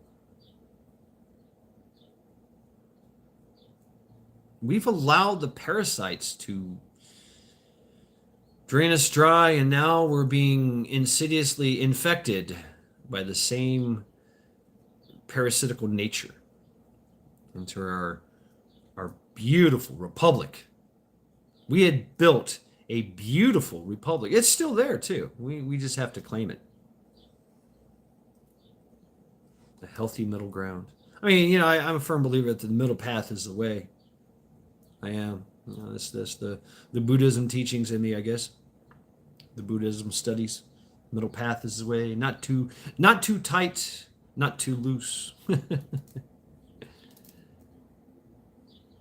I think that is the way.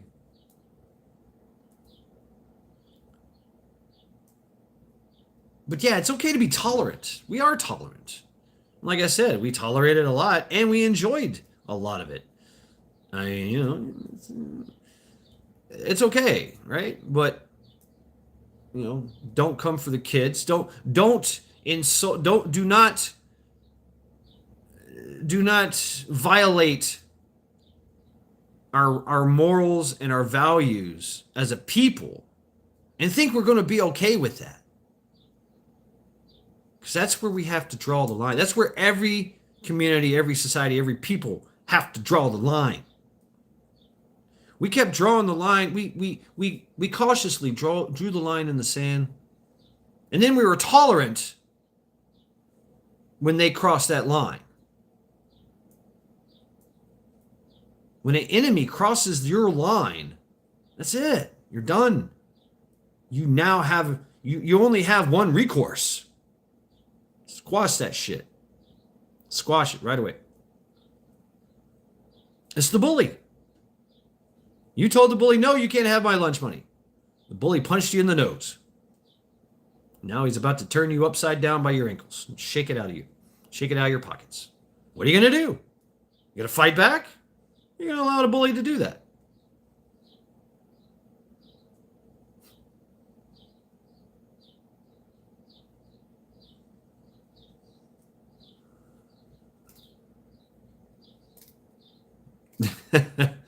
Faith. Nose picking. Hey, how you doing? There you go. There you go, Faith.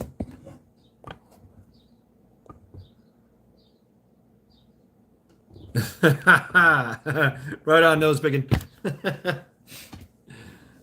No means no. That's right. Tie their shoelaces together and pick a real fight. Exactly, Majik. There you go. Goods and services. Like, all right, cool. I give me your cake. I'll go punch that bully in the nose, drag him down, and throw him in a garbage can. Yeah, the bully is a fifth grader, right? You're in the third or fourth grade. Bully's a fifth grader. That's when you hire a ninth grader who's in the football team, right? He might get the whole football team. You never know. They might just do it for fun. Ooh, it's about to rain here. No shit. Turn on the light here, folks. In our darkest hour, Carmen, come up and can be a bitch. Hey, thank you, Faith. I don't know if you have a channel or anything. I haven't really checked you out or anything. I just like, okay, yeah, you've made a few really cool comments, and boom, there you go. You're a moderator.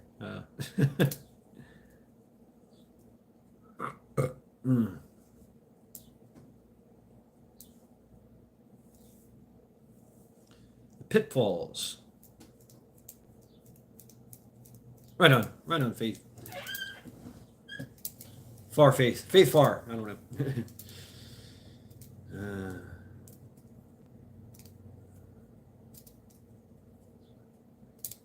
We forgot to do that. We forgot to tell our government, our local government, no, I don't want to do that. And another thing is when somebody else brought this up in, say, the town hall meeting, he was like, I don't want to get involved. No. Where do you stand on this issue? I don't want to get involved. I have too much at stake here. He owns my company that I work at. Wisconsin Farm Boy. Hey. Man, tell us about the tyranny in farming right now. Craziness, man.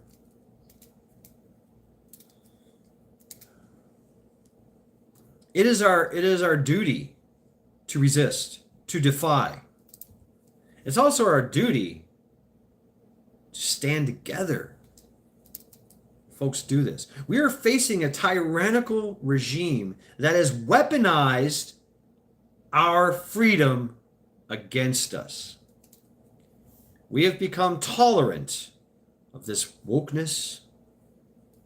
We've become tolerant of the overstep and the overreach of our and allowed our administrative offices to become tyrants.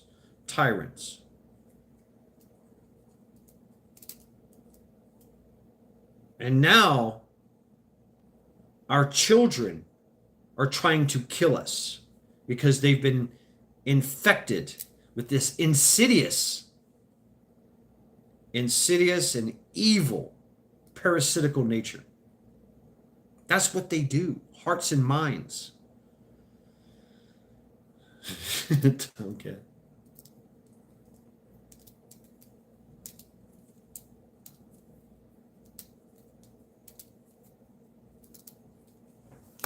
Oh, wow. Sister Marie. Oh, you got flooding? Oh, shit. Yeah, it's looking pretty dark out there. Pretty ominous. You might see some, it looks like thunderclouds. Wisconsin farm boy. Yeah, right? I remember this with the Victory Gardens, Guardsmen. Yeah, register your Victory Gardens because we're the government and we're good at regulation. And the people were like, nah, me registering or crap. Look what happened to UK, man. Is it really, Trent? Oh man. Damn. I haven't looked on the.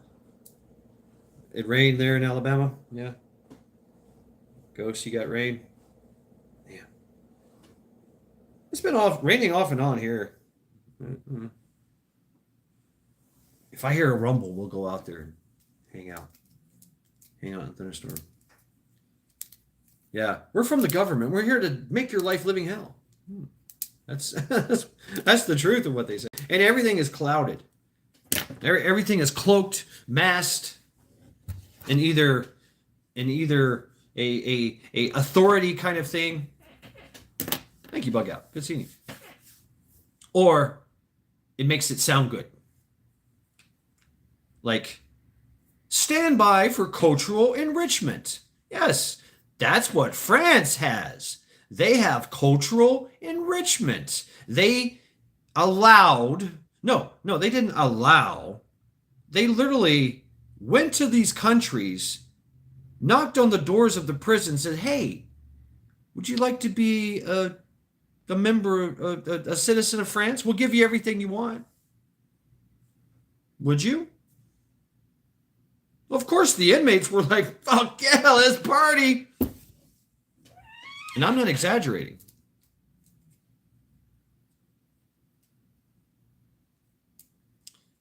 They have one of the biggest populations of northern, how they say it, because they make it all sound good. North African Muslim youth.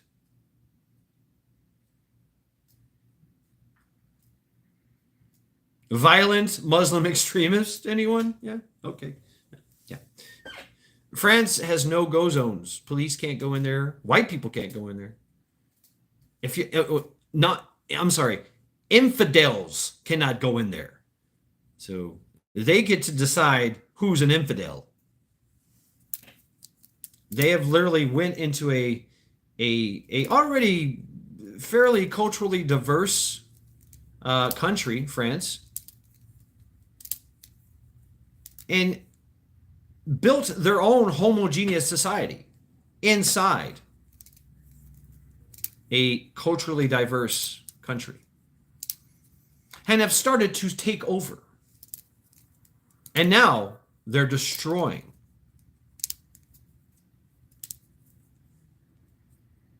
When the people of that country, of France, they protested, they redress their grievances, right? Hey, we don't like what's going on here. We don't like this. This is destroying. You're making things really, really bad here. And they told their administrative office, they told their administrative workers in the government, we don't like this, change it now. And the administrative workers, employees, like, no, don't worry about it. We're just going to do this again and again and again. And we're going to put you in jail if you say that again. No, wait a minute. That ain't how this works. Yes, it's how it works. Because we're in charge. No, you're not. And the people protested and tried to push back, but they just kept pushing more and more and more people into it until ultimately the total freedom had shifted to the enemy, to the parasite. Now the parasite has total freedom and control. Freedom was lost to the other side, to the freedom-loving people of France. All right, take care of yourself. Love and life. Good seeing you. Drop your links before you leave, please. If you have any intel, any kind of really cool stuff to share, please, you can drop it in the links. That's why you're blue, so you guys can share knowledge and information. Yeah. Just make sure it's safe. Right, like the gold in Stargate, right? Oh shit, that's a good one. Krijofa. Go. Exactly like that. And they enticed their parasitic. They enticed him with power, ability. Atari Pitfall at like 10 years old. I know nothing. Sergeant Show. That was Hogan the Heroes was one of my favorite shows, man. Still is. It's a shame how I forget the guy's the star of the show. I forget his name. Shame how he died.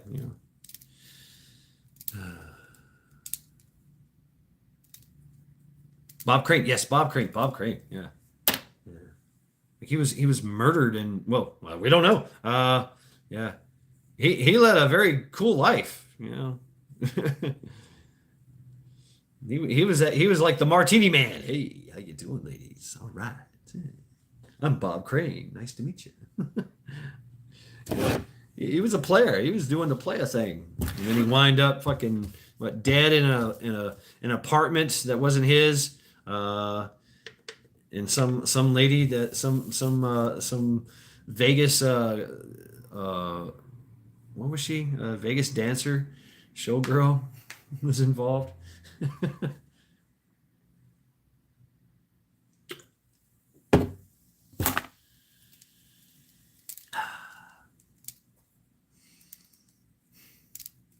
So yeah, we're given the illusion of freedom, even though the whole world is facing this, right? We all know this too. This insidious, evil demon monster has spread its dark wings over the world.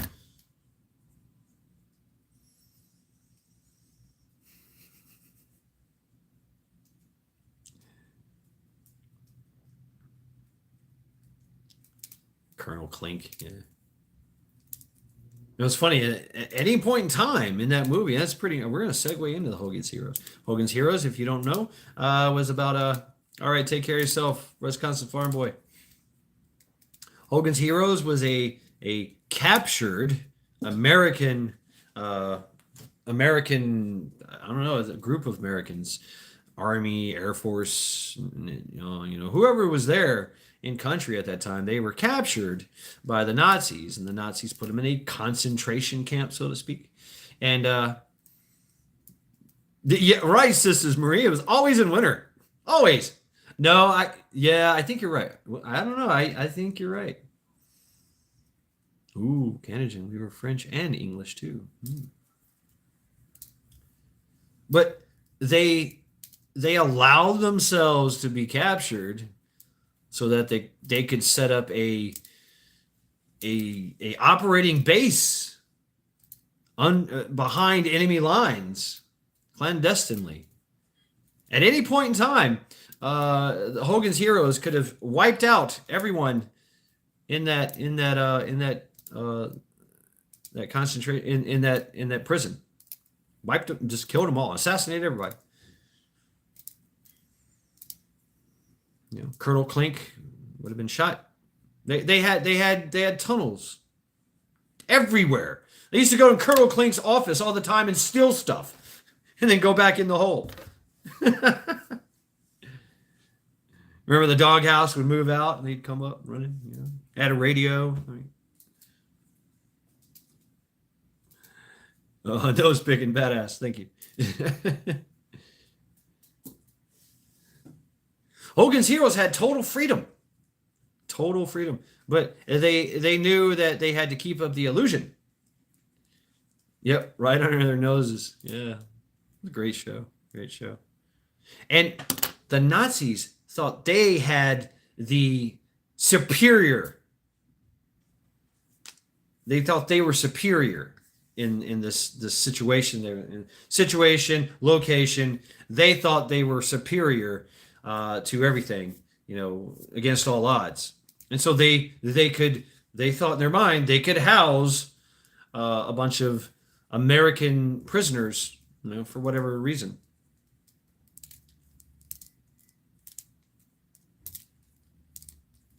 Might makes right, and they thought that they had it figured out. But Hogan's Heroes all the time was spying on them. Stalag 13. Come on, Kennedy. Sorry, I shouldn't have said anything. Let chat play. Here at Stalag 13.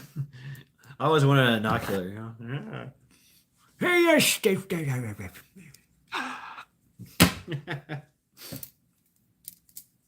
Oh.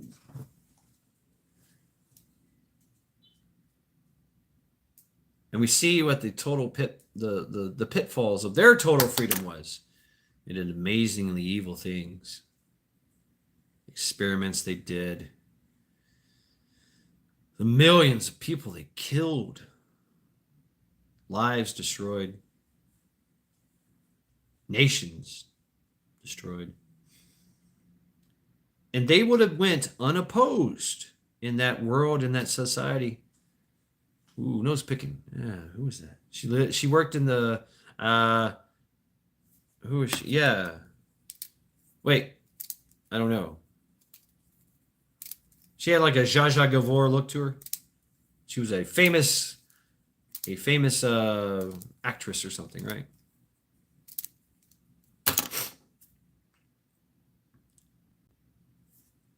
Yeah.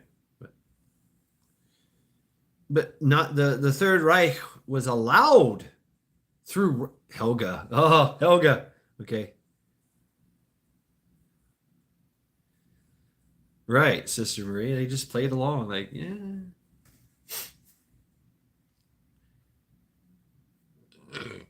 Yeah, he did. There was also a girl that he tried to date in the village next door, right? He would find his way. He would go out into the village and try to get this girl in the village, make her blush and make her laugh. But she always shot him down, right? Yeah, Nazi Germany. They were opposed to take over the world, and it took. And the rest of the world was calling out for help, help, we're being bullied. We have enjoyed thousands of years of prosperity and higher morals and society and standards. We have gotten to the crescendo of our top tier society, civilization. And yeah, things were good. I mean, you had abundance. Ooh, Noah says it wasn't Helga. I don't know. I don't remember. So, see what chat comes up with there. Cool. Trivia search. I know everybody's on Google right now. Colonel Klink's secretary. Ooh, okay. It finally took America. Brunhilde. That sounds familiar. Brunhilde. It eventually took America to break down and go, okay, fine, we'll get in the fight. We understand. Yeah, it's coming this way. because they did. Hitler he had an axis of evil. He had the Mussolini from Italy. He had the Emperor from Japan. Gretchen. He was starting to get all these other empires to get on board with him. Ooh, Nina Talbot, Maria. Interesting. See, nose picking nose.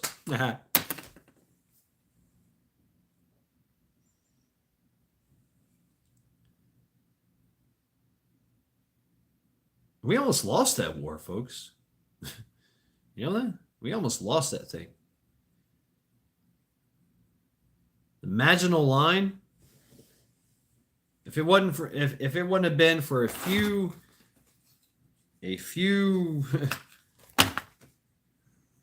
mistakes that Hitler made in the Maginot Line, we wouldn't have made it.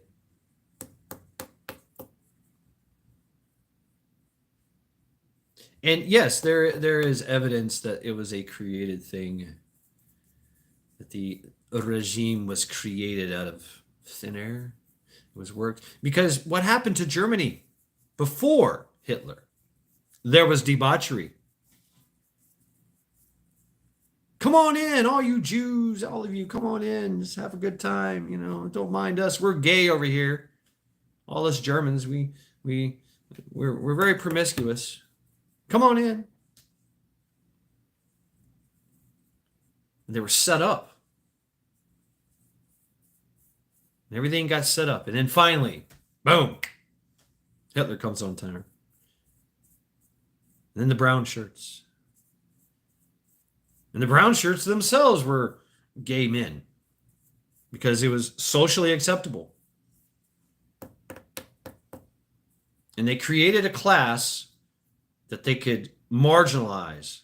And they also created a class that get pissed the fuck off. And so they played two sides against each other, creating two sides, three sides. Now, eventually, we all know what happened to the brown shirts and the gay people. They all got assassinated because you can't have that in a tyrannical regime. In a totalitarian tyrannical regime, you can't have that. You couldn't have open borders. Matter of fact, that's when they started to work on the whole homogeneous Aryan race thing. Bullshit. Right on, Faith. Cool. I dig it. I love their warnings. Those people always have warnings for us. We haven't heated them.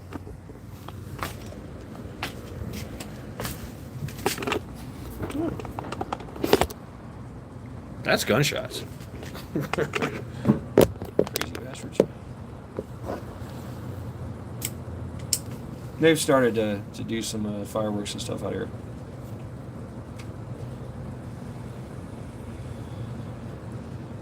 You might get rained on. There's a few raindrops here and there. Oh, I gotta save my red onion. Look at this thing, red onion. Woohoo! So this is what happens when you cut one onion in half and leave it in a refrigerator for too long and it starts to sprout. It makes 3. Cool.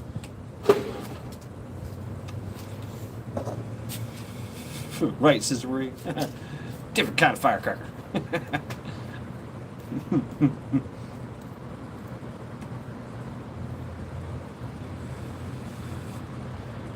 Right on, Faith. Hell yeah. So many stories like that, too.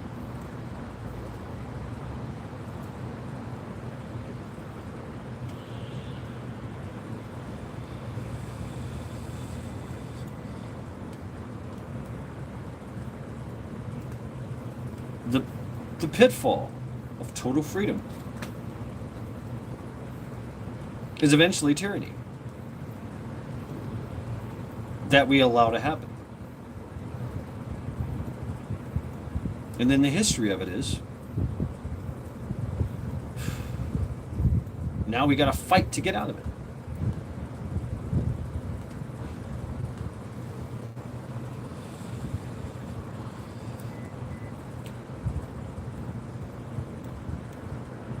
We haven't learned from our history. Yeah.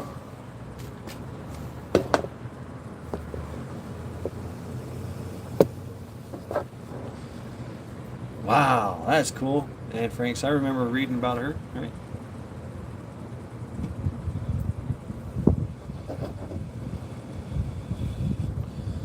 I remember a food book. Anne Frank, Angela's Ashes. You know, the story of the son that had to carry his mom's ashes through a war zone.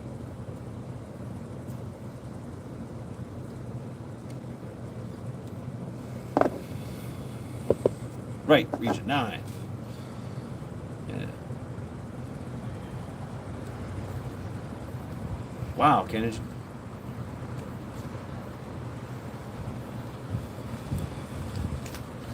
Yeah, I think we all know what happened to Anne Frank. She took a shower.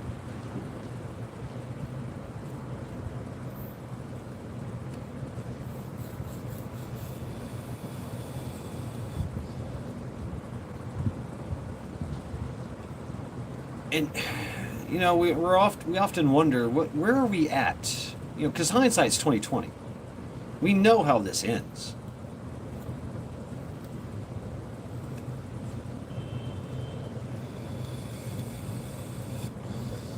But the ones, the parasites that deceive us, very good at masking what stage are we, because at any point in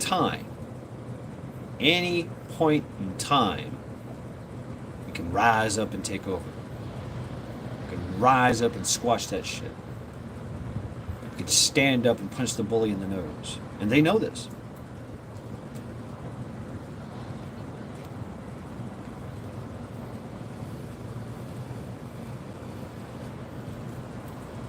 They know this all too well because we've done it many, many times in history.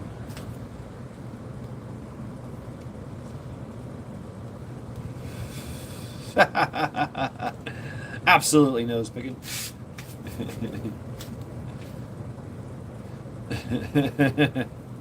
Let me just cut you off a little bit here. Here you go. Which part do you want? Right on goes Lincoln. The booms have started. That's fireworks. Yep. Hear the reports afterwards.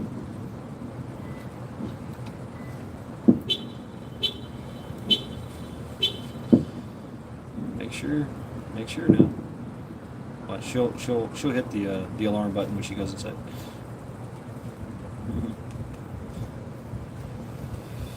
Yes, Region 9. Exactly. And it has worked. Ah, right on vision. The creek still flows. The rain has fed the creek.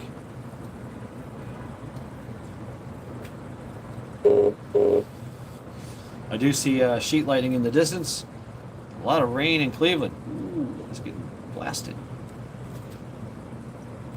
I guess the rain clouds are overhead. They're not going anywhere, but I don't know.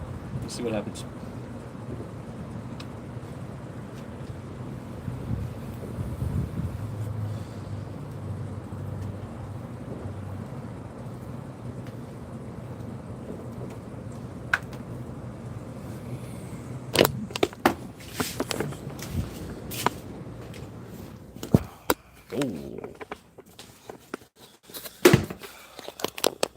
So I'd like to hear from you. What do you think some of the pitfalls of total freedom are?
it's 9 o'clock. All right.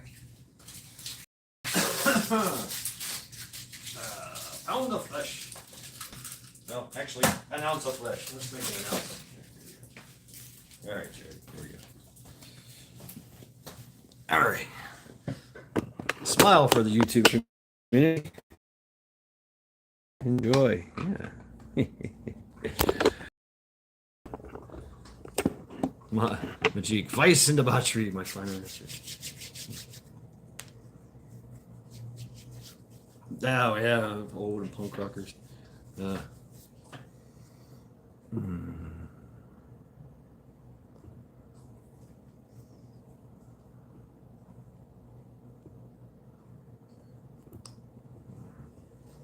Ask me in emails or something there, DJ. Yeah.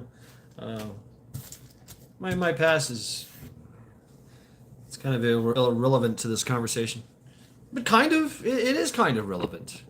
I don't know. I might answer. But what's going on in France? They allowed, through total freedom, they allowed, and we're starting to see this as well, a seditious group take hold. Antifa, a fascist organization. And they've literally started to use freedom against the nation, against the people. They've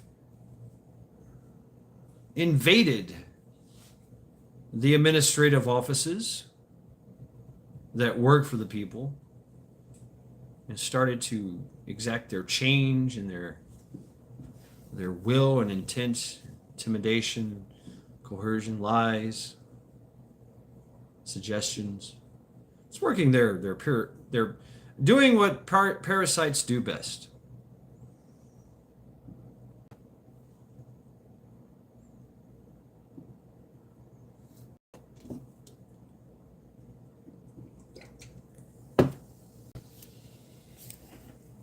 Is that right, Region 9? Wow. Yeah, let's go back here and chat.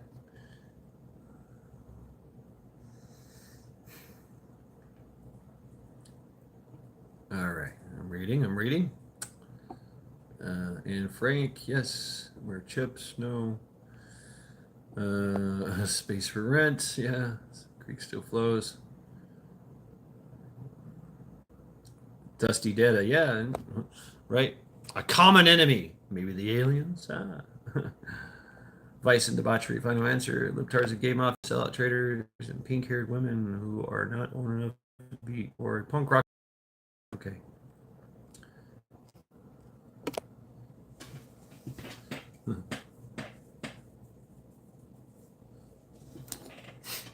I think so too. Nose picking. It's the age of information, and it goes both ways. You can't stop the signal, even though as much as they try. And censorship, controlling the narrative, hearts and minds of the people, to make, shape, and manipulate. But if a people have a strong moral values, an ethos, a code that's unshakable, it's extremely hard. Yeah, total freedom is a double-edged sword.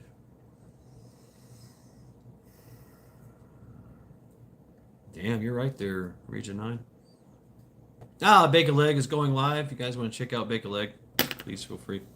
Check her out. It's 9 o'clock, yeah. I don't have work tomorrow, so I'm halfway through this Red Bull, so here we are.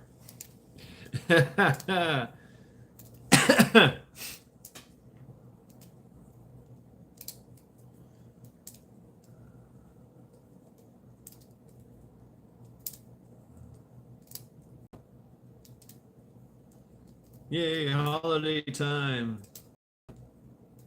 Independence Day.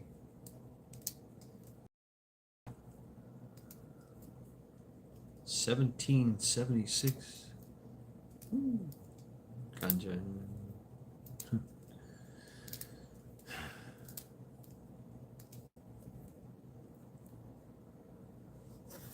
It's a time when we craved total freedom. That's what this country was all about. That's why everybody came here in the first place.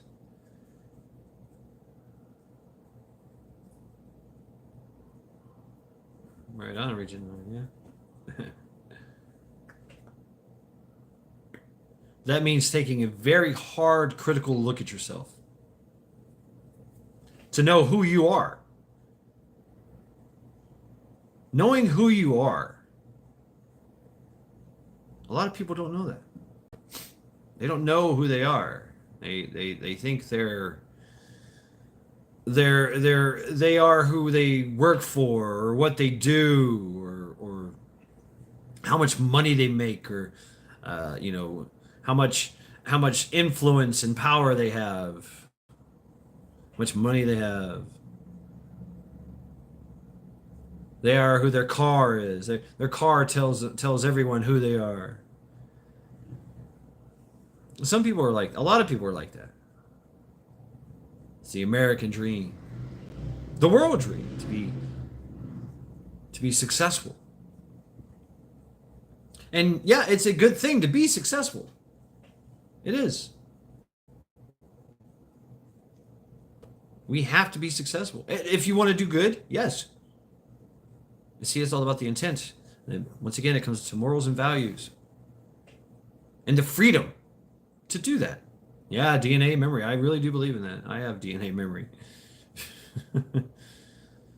Something about just wearing animal skins, and I have a sharp pointy stick and a knapsack, and I'm trudging through the snow, trying not to get killed by saber-toothed tigers.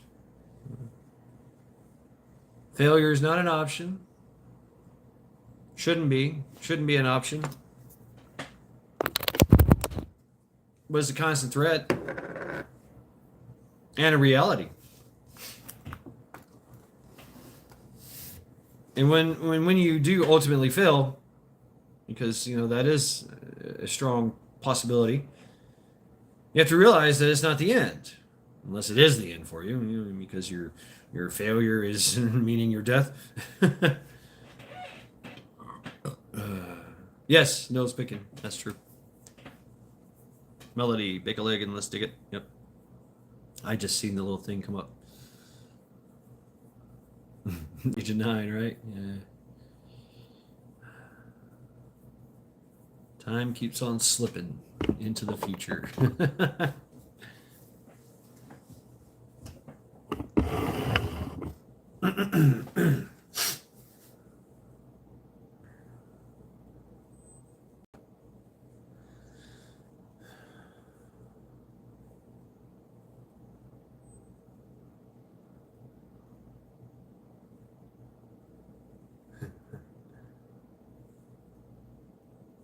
And our total freedom. Look at our entertainment. Look at the music that we had produced. And we did it through hard work and dedication. Boom, there you go, nose picking. Thank you. Yeah, go say hi to Bake a Leg. I don't have a computer or anything, so I can't participate in room raids. I'd have to end the live stream. Totally up to you to do that. You have total freedom.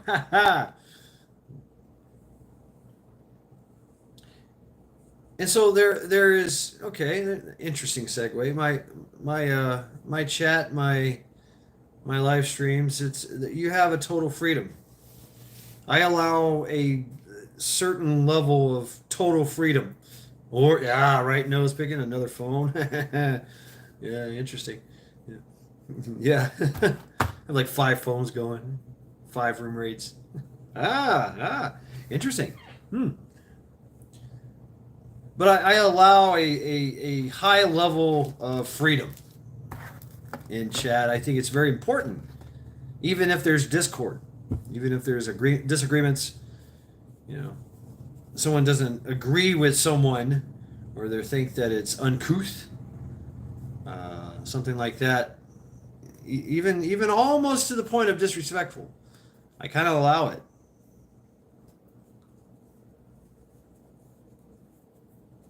But there are those in here that are the administrative, they're part of the administrative office. They have the authority, the power, and the control to, do what they want, which is, whatever they think their duty is. And me the same way. I've booted people before, absolutely. And you guys have too. I used to love it when the Trollbots came in. It was a bot beatdown. Boom, boom, boom, boom. What's up, Eric? I miss the bots. I miss the Russian bots coming through. The good old days, right? This is horrible. You guys would be, you time them out, then you'd untime them, then you time them back out, then you untime them, it was, you guys were just having fun. You were playing with it. Boom, boom, boom. Like, you came into the wrong room, buddy. But there's still morals here, there's still values here, and it's enforceable. You got to work tonight, Eric. Oh, man. So, yeah, there's standard moderators, and there's what they call managing moderators.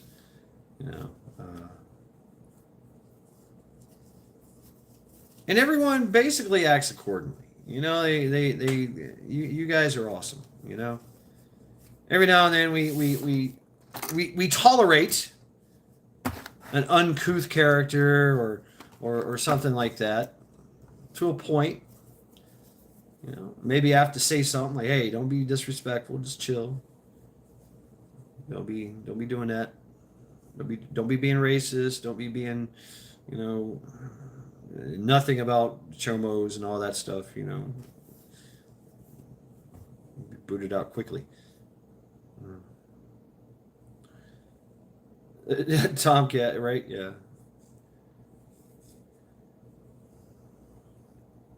Because we got to have some tough skin.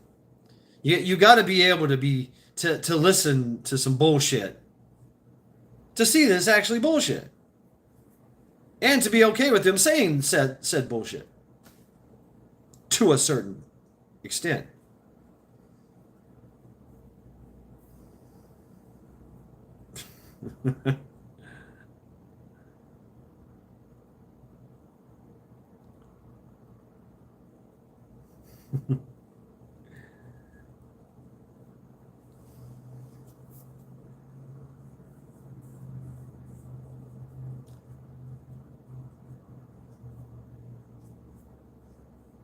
But there are pitfalls to this total freedom that we enjoy here. The operating system that we're on, the community guidelines, and we've all seen this before, will come in and just start wreaking havoc and shadow banning and deleting comments. And it's not us, it's not me, it's the overlords that come in through here and say, "Hey, no, we're not going to do. We're going to be the bully today."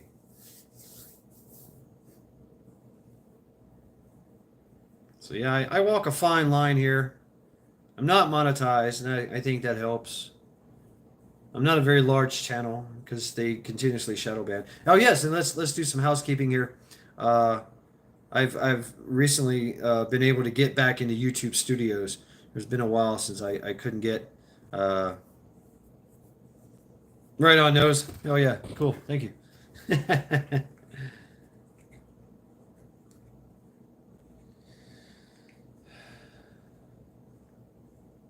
But they shadow ban a lot of comments through all my videos, everything I've ever posted.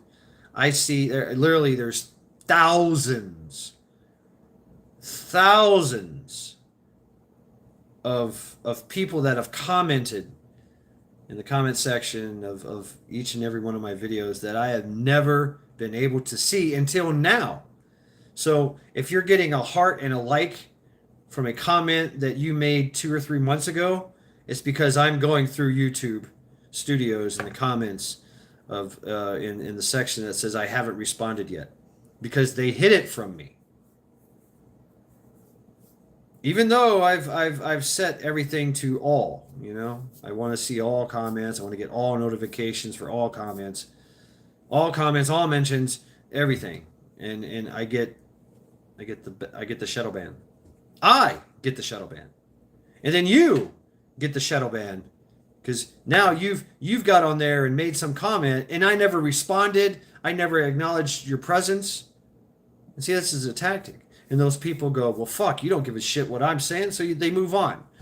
They unsubscribe, whatever. I've seen them. I've actually seen them go, why aren't you commenting? This is very important stuff. I'm like, I'm looking at it 5 months later going, bam, I should have. If I would have known, I would have commented. Yeah. So we already know. We already know that the game is rigged, yet we endure the tyranny for a chance to have some type of freedom to stay in our lane. Now we're being trained to stay in our lane. Right, Ghost? That's all of them, man. A suppressive censoring algorithm. That's what they've created with this algorithm thing, with this AI. Right, yeah, Majik, yeah.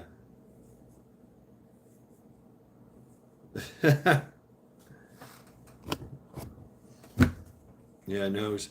A lot of nose pickings videos have the comments are off. Yep, AI crap. And there's something that AI can never do. It can never have creative. It can't be creative like we are.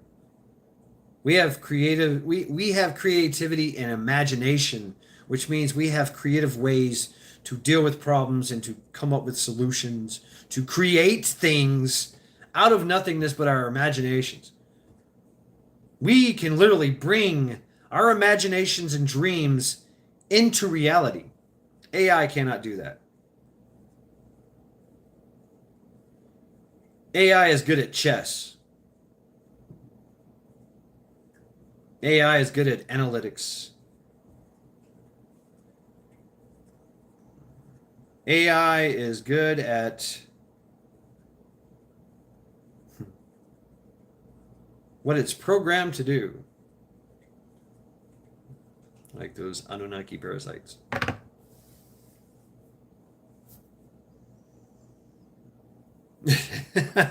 Right, goes Lincoln. Right.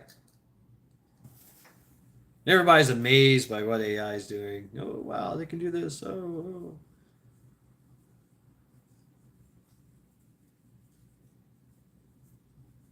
Total freedom.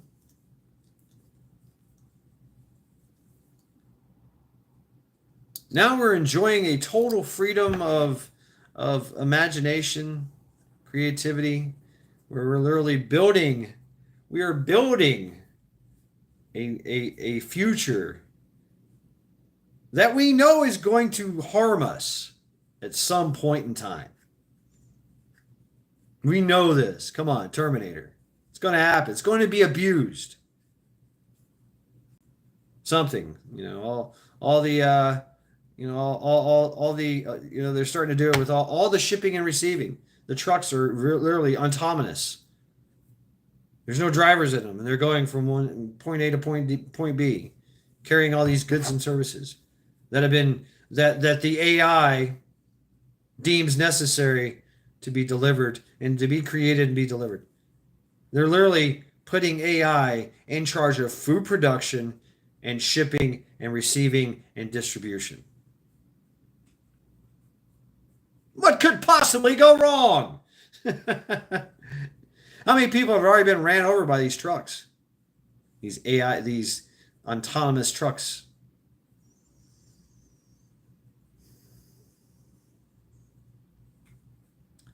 And you won't have another chance later. Well, you will, Region 9. It'll just be harder because you'll be starving. There'll be less of us. DJ, so as a child is preyed upon, either the child becomes the predator or the child swears they would take down all those predators and be a good person like you. Can anyone answer, please? Yes. Yes, DJ. Yes, indeed. Absolutely. A predator tries to convince the victim that what they're doing is right, yet nobody can know about it.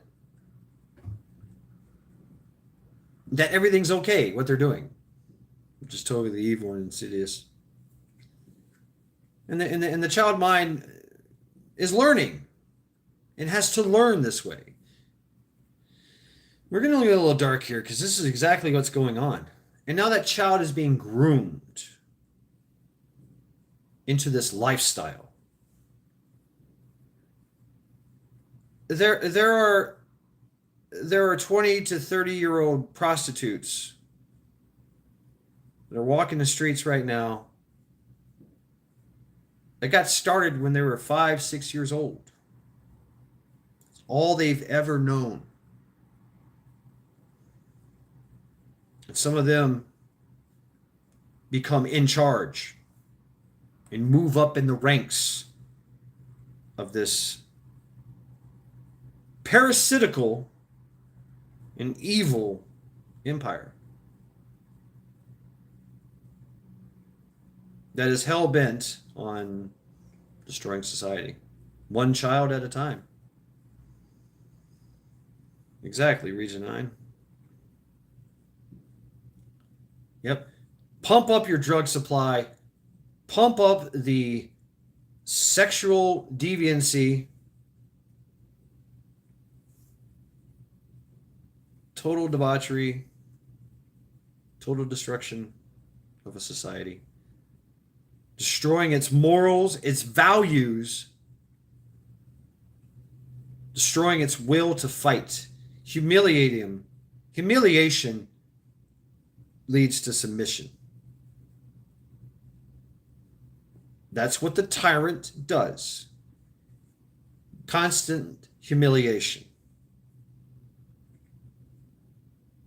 Then ultimately submission. And then coercion. So therefore, they go on and can complete this cycle of humiliation, submission, on, and on, and on, and on.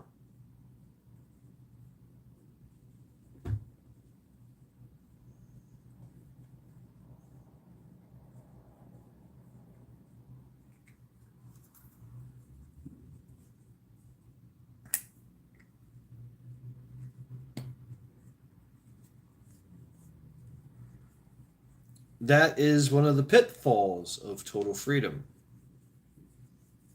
They work in the shadows. They subvert.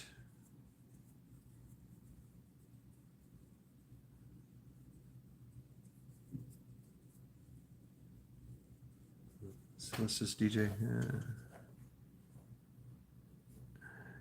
It's upbringing, like hate, anger, can't get out, don't want out, a knight in shining armor kind of thing.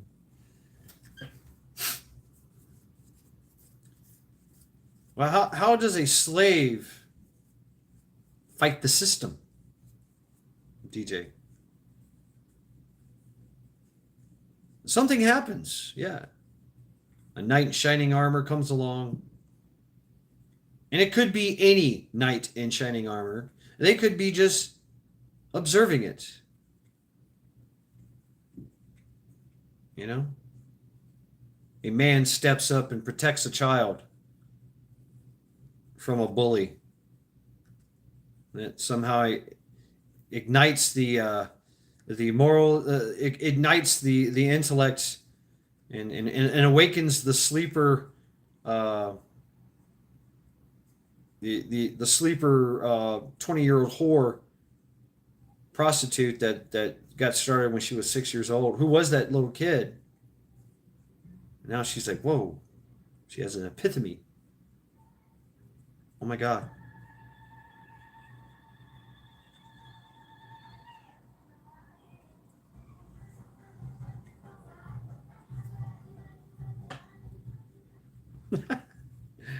Ay, ay, ay, ay, ay. Like, oh, what the hell? What's going on out there?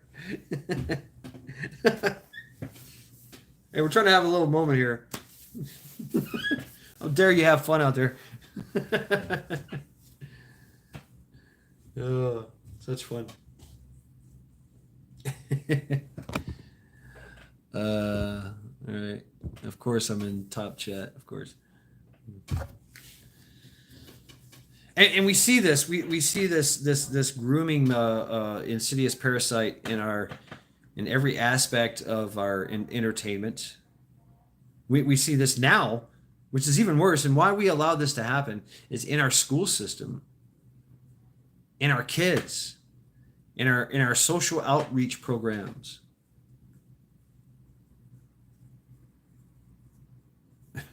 Majik, awesome. We see this.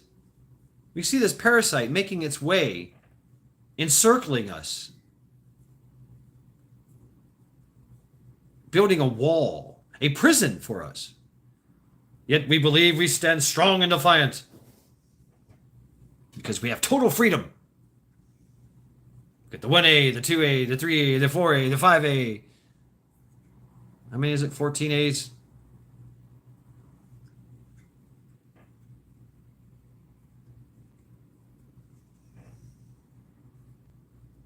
And we forget that we have total freedom. We're being coerced and suggested and lied to that we don't have this freedom. We're being indoctrinated. We're being programmed. We're being, literally, our mind is being programmed to say, okay, fine, there's no other choice. Wag the Cirrus, wag the dog. Rothblatt.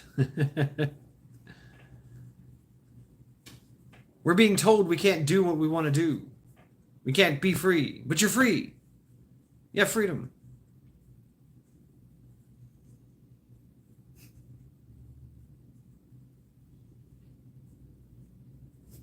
We're taught we can be one of two things: a good slave or a good soldier. That's it. That's your freedom. Be a good slave or be a good soldier. Because this benefits them, not us. But we endure. We believe that if we endure this tyranny, that we will get something out of it. Or we will persevere. We will not get in trouble. We got a good thing going here. Don't fuck it up, right? Don't rock the boat. Don't rock the boat.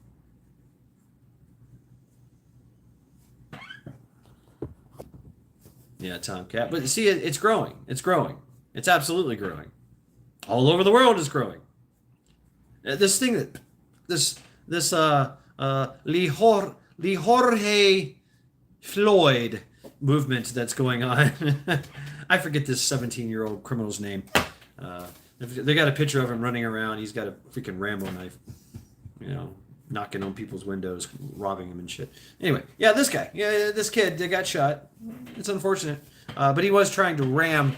He was trying to run over a policeman, a French policeman. They were trying to stop him from stealing cars. He was driving a stolen car, a Mercedes, at 17. You can't drive when you're 17. You got to be 18. Anyway, yeah, got the gist of all this from Lucky Dame. It all checks out. And so the woke, insidious, fascist group has literally hijacked, because they brought him in. these criminals from another country, promised them free loot, whipped them up into a frenzy, and said, "Go forth and kill and burn. Take what you want. It's justified because racism. Why not? What better way to destroy a nation and take it over?"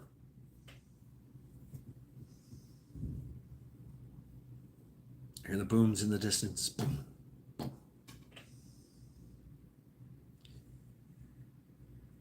Yes, I have issues with fireworks. But you know what? 4th of July, Independence Day, the fireworks that we do. We did that for real. We waged a war against the largest tyrannical regime in the world and won. Won our freedom, our total freedom.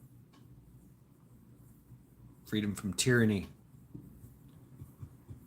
We were free to do what we want, to pursue happiness. Cat's up in arms now. Oh, shit.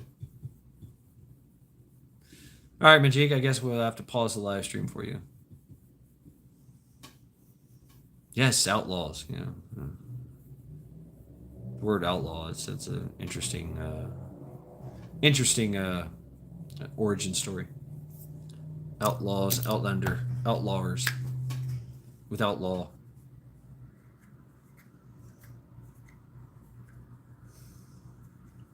Outside the law. Yeah, but we didn't like their laws. We didn't agree with their laws. Their laws were meant to enslave us. That's why we're there. Don't do this, don't do that. So we have a interesting history of defiance in this country that ignited the whole world to say, you know what, we too can be defiant. And we should.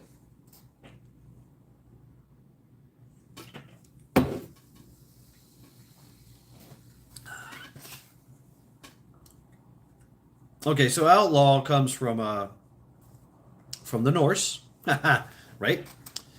From the Norse, and basically it meant that someone was so bad in the community, in the society, that basically everybody could go purge on that person. They were outside the law. So whatever you did to that one person was legal. You could kill them, you could take their stuff, take their land, take their gold, take their wives, their sheep, whatever you wanted to do within reason. No gay shit. That was also the Norse thing. You could do whatever you wanted to do to them because they were outside the law. They were outlaws. Not to be confused with in-laws. Right? But they're outlaws, and they were usually forced out of the community. They had no other choice but to leave. Or if they were a badass like Skullagrim, they stuck around and fought back. So it was a way of kind of like, you know, okay, all right.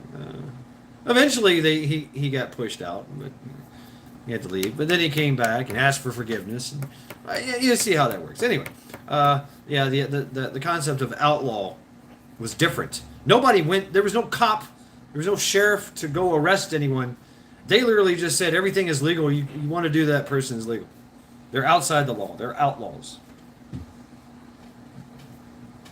And everybody's like, okay. So on site, you can imagine.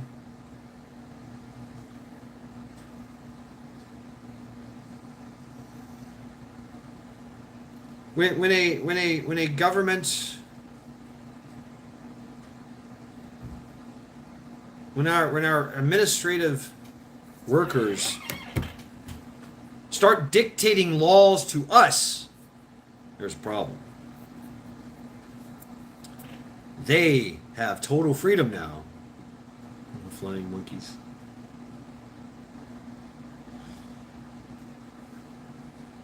To do what they want because they're unopposed. We have become complacent. We have become arrogant. We have become narcissistic. We have become divided.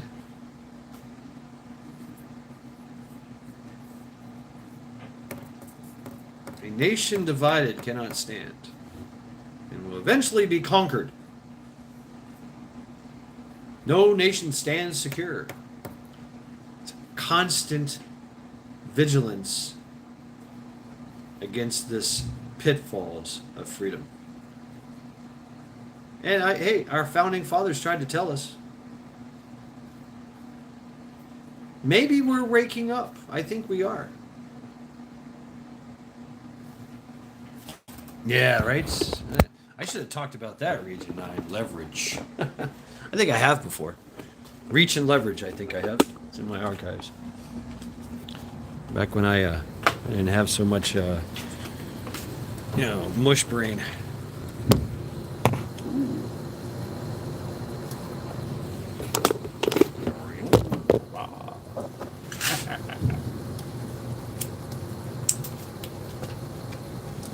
All right, folks, place your bets, place your bets, place your bets. Fireworks or gunshots?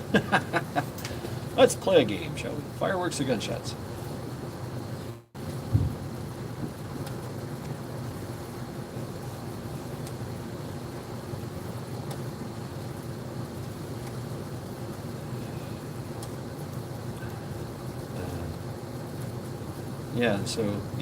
A leveraged population.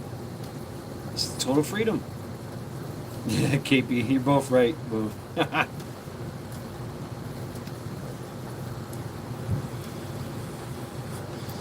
Yeah, I was going to say, ungrateful lovers of oneself, lazy, dense, selfish, hateful, ill-tempered, SC, all those types.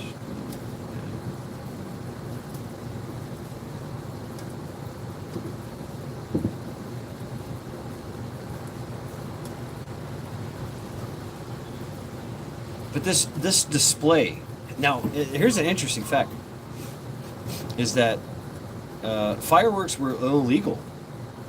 It was illegal to shoot off fireworks in the city limits in the state of Ohio. So many people did it, they were like, yeah, okay, we'll grant you permission. Really? They're going to do it anyway, regardless of what laws you say.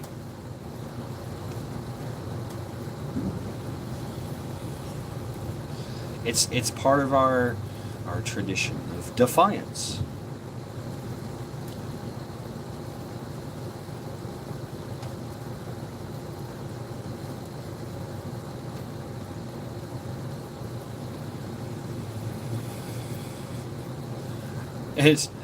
And most of our fireworks come from China and other Asian countries. They still have the monopoly. Alcohol and powder. Damn, Region 9. Yeah, right? Go figure.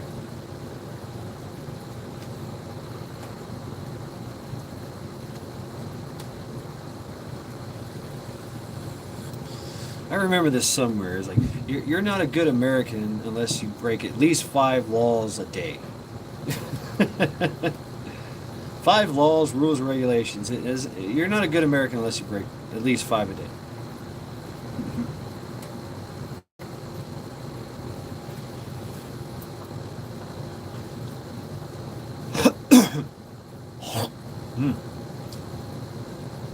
Yummy.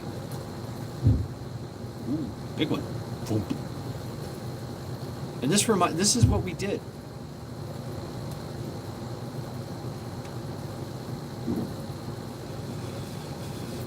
DJ.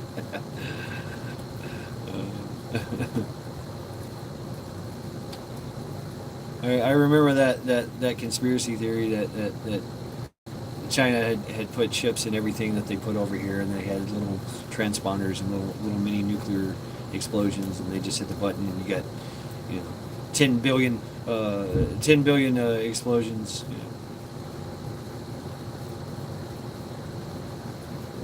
We started giving everything away to China. I don't know. That's a good question. Really good question, Faith. I'd have to say us.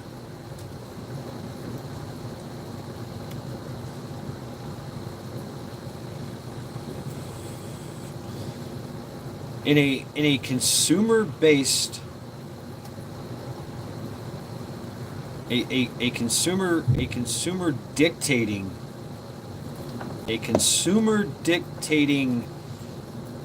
economic capitalistic society, we have the say. All those times you bought something from China, made in China, bought something from Walmart, that's when we allowed it to happen.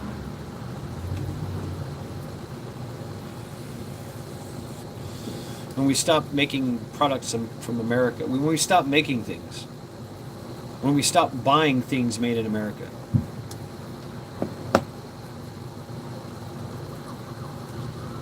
Oh, the MAGA picture for life. Hi, everyone. We've all done it. How many people buy from Amazon? How many people go to Walmart? It's easier. It's cheaper. We all are. Yet we have a choice. Total freedom. One of the pitfalls. I have a choice to go to either the mom and pop store, or I have a choice to go to Made in China.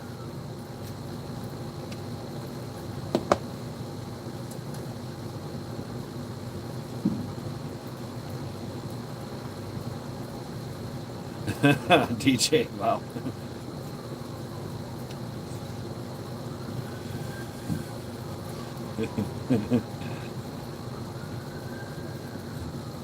that's the perverted Chinese there.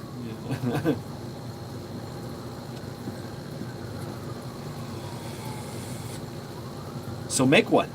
Make your own mom and pop store.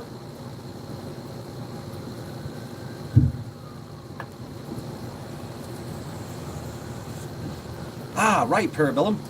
No shit. Yeah. Yeah, Cleveland had some. I mean, there's still some foundries here.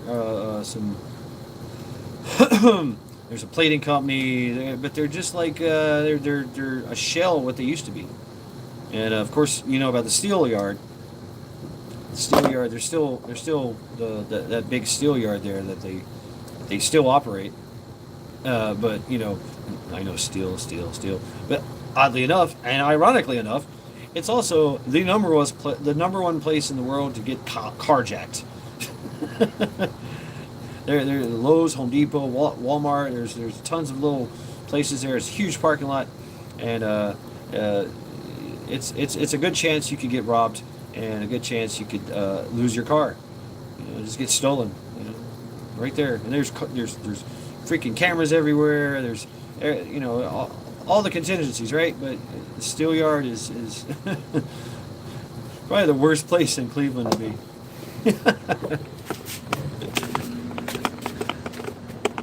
Oh. What's up, Charity? I'm gonna close that door there.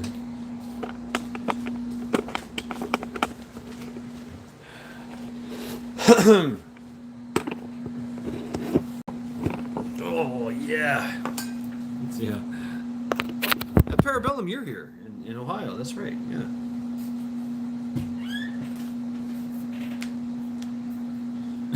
DJ. Yeah, I know, right? I came outside. My yard's gone. What the fuck?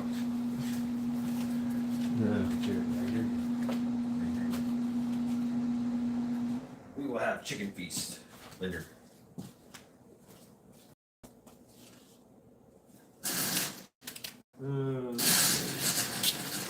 Bloop, and there should. Right on. Oi.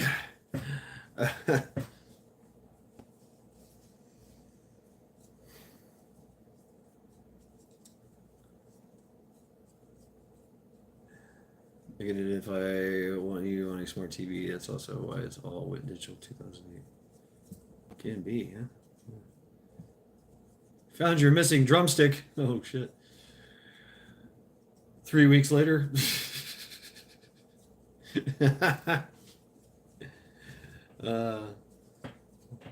Someone hid your drumstick, really?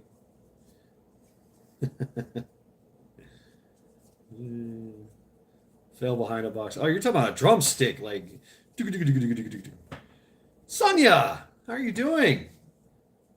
Welcome to Sunday Reflections. Sonia, what can you tell us of the pitfalls of total freedom? Sonia is in Ireland.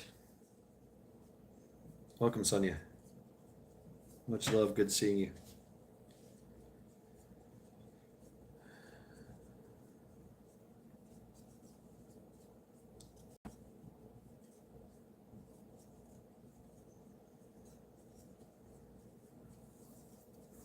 Music haters.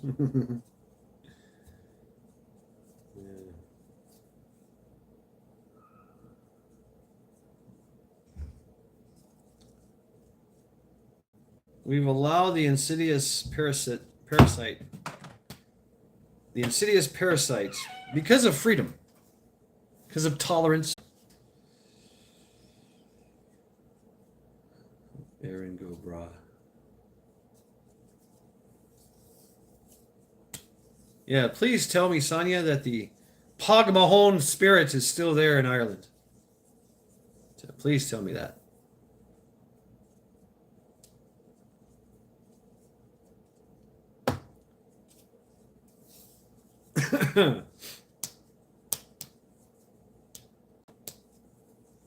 Give Bonesy back his femur. No.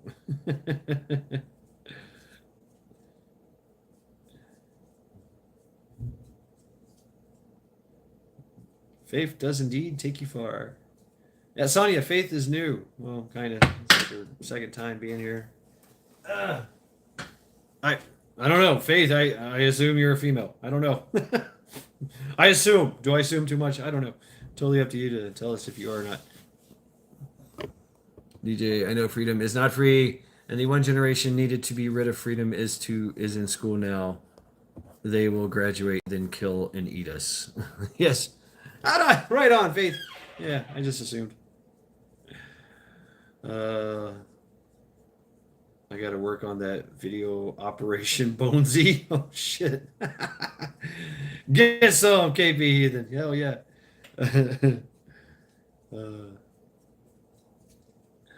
real. Thanks for asking, oh Lord. I know. I mean, hey, welcome to Amenity.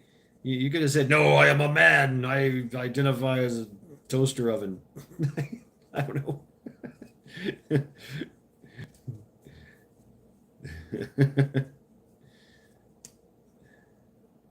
And I've been totally fine with that. I'm like, all right, hey, toaster oven time. Hey, I like toast and jam. I like bread and butter. I don't eat a lot of bread though. That's my thing. I stay away from bread most of the time. Every now and then though, hey, you got to get a good sandwich in, and that involves bread. Creation of a sandwich. And yeah, total freedom. Oh shit, this is the whole thing here, huh? Right, Heathen? Wow, cool.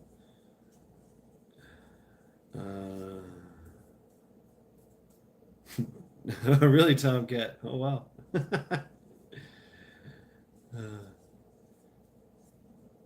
Not trying to be disrespectful. Times have changed. I mean, I don't perceive it as being disrespectful. I just assuming. And you're more than welcome to set the record straight. Yeah. And that's good. That's good that's good discourse, you know? People automatically assume a lot of things about people, you know? And you never really know where that person stands in the moral compass, the moral ladder, the standards ladder, the values ladder, until you actually ask them things and talk to them and say, uh,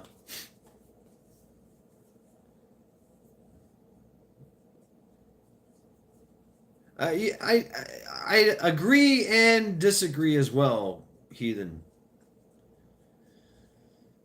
Yeah, I would indeed. Really. And I've often had these theological uh, debates with people of all religions too. I mean, not just Christianity. Shane, what's up? Happy Canada Day. Or was that yesterday? I don't. Whatever. I think we have this need. Uh, Heike, greetings from Detroit. Oh shit! Welcome, Heike. How you doing, Heike? Welcome. I hope all things are well. Uh,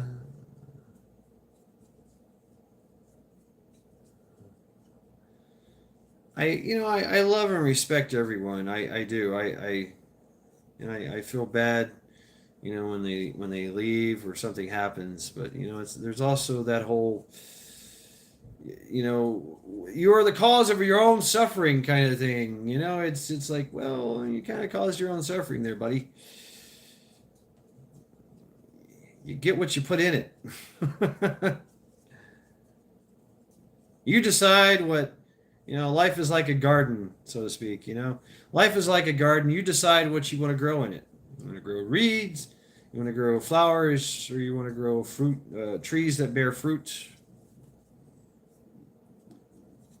And yeah, a religion, it brings it does bring a higher understanding of life, of morals, ethics issues. It gives you a code of conduct. Kentucky.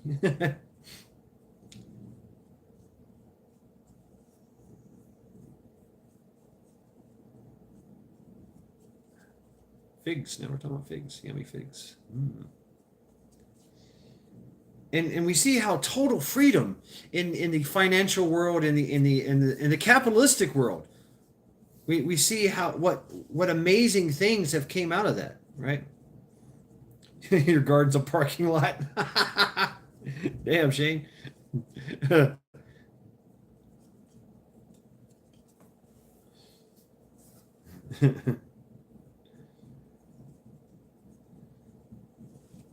All the advanced technologies and procedures and we have literally came to we have the best standard of living that the history of the world has ever known.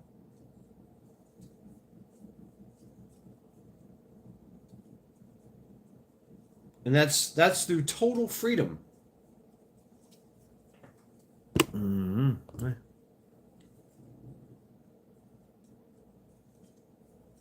People pot plants. Why can't I plant pot? What?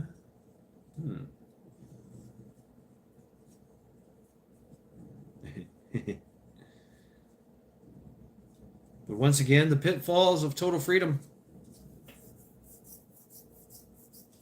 Oh, okay. The parable of the Jesus killing a fig tree.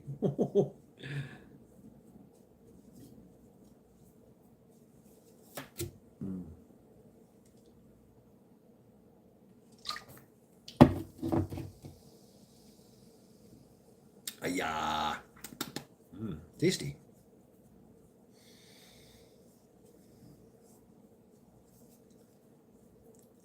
You know, there's always going to be somebody that makes the most dangerous anthrax out there. Ah, I see Region 9. Ties into that, huh? Somebody's going to make a bigger, better bomb. Somebody's going to make a freaking robot dog with a flamethrower or a machine gun on it.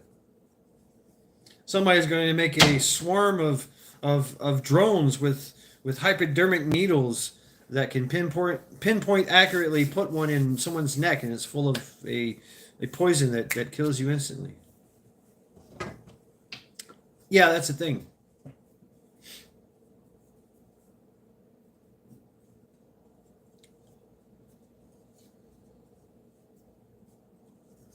Total Freedom developed active sonar that can destroy any kind of wildlife within 250 miles of its source.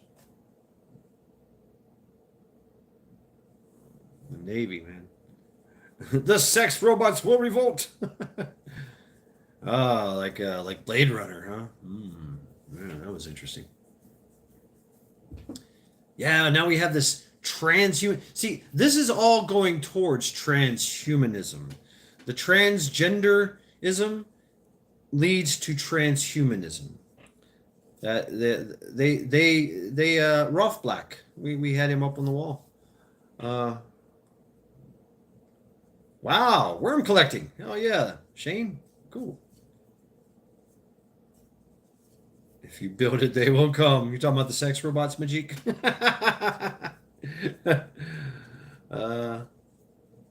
I agree, Region 9. Yeah. Yeah, when Jesus, I mean, that's an interesting story. Jesus, came about as he's seen that that there was way too much tyranny going on here. Way too much perversion, way too much the pitfalls of total freedom have taken over. And of course it was occupied by the Romans. But too many people were taking advantage of the total freedom that they had and creating tyranny for everyone.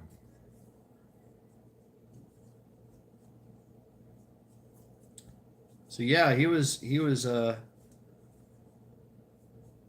there to stir things up. Show people a better way. To show the people the possibilities. And to show that they are superior to the tyranny. That we have the power.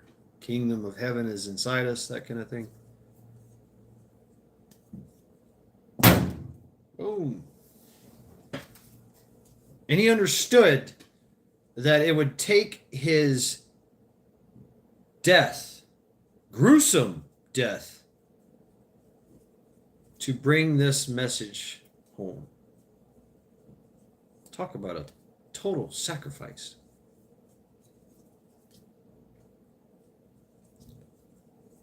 Crucifixion is a extremely painful way to die.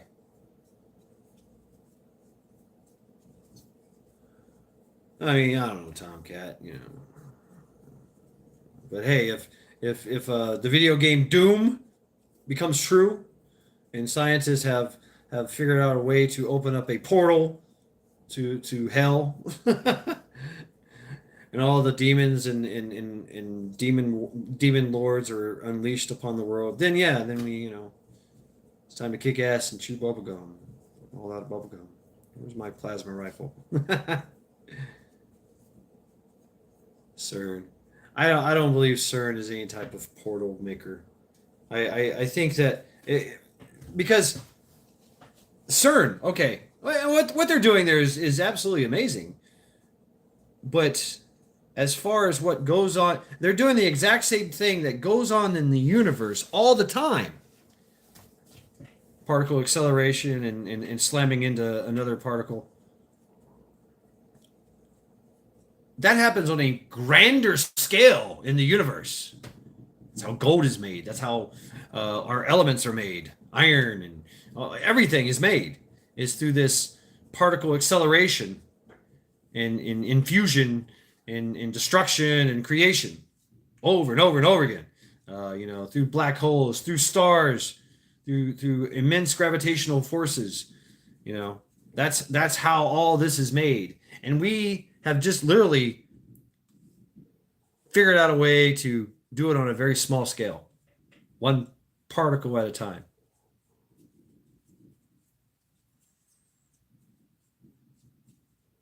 So, it takes so much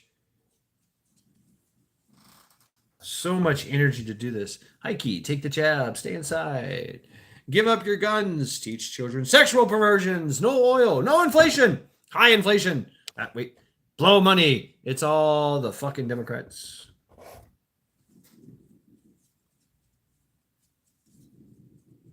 Well, Heike, yes, they are the facilitators of this.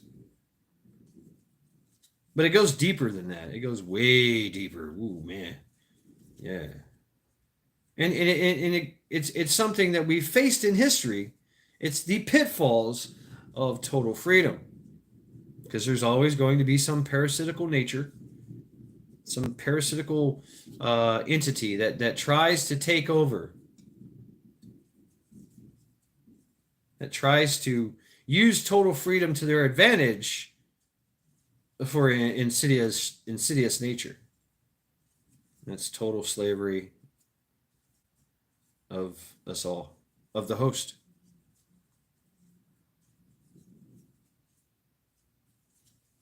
So it's regardless of who or what you believe in. It's regardless of what your social credit score is. It's regardless of what your gender is, what your pronouns are. All will be slaves or soldiers. Even a soldier can be a slave.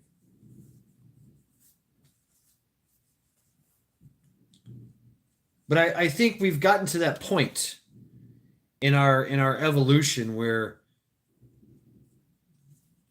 it's either we transcend into a higher,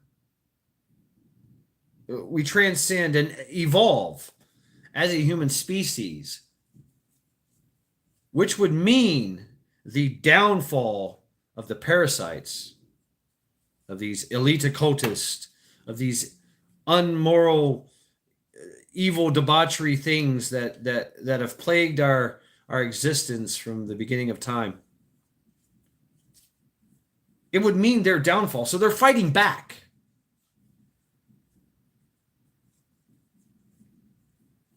They're fighting back because we are on the cusp. We are just about, like I said, in the 80s, the 70s, the 80s, the 90s, we were becoming one nation, one family, one love. Absolutely, Faith, Absolutely. It's just that we have to continue to learn this history, to learn this lesson over and over and over and over again, and make the mistake over and over and over again until eventually we get it and go, oh, okay, duh, no shit, let's not do that anymore. Let's not listen to that motherfucker. Let's do this. So I have hope. I really do. I have hope that as a species that we will transcend tyranny.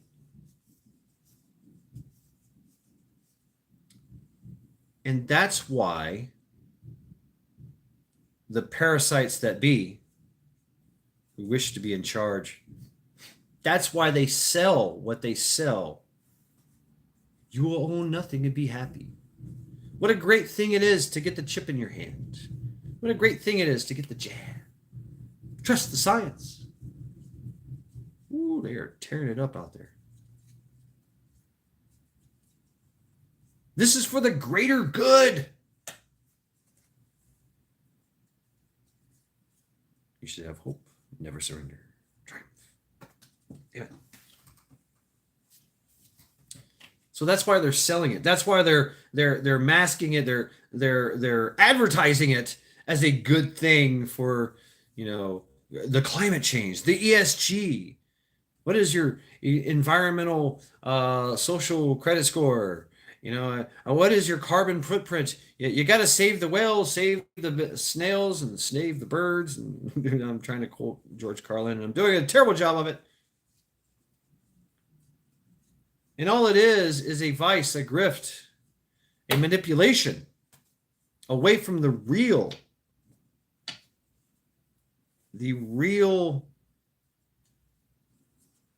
emancipation of mankind. But it's something that we have to come to, not them. We can't be shown the way. It's something that we have to experience.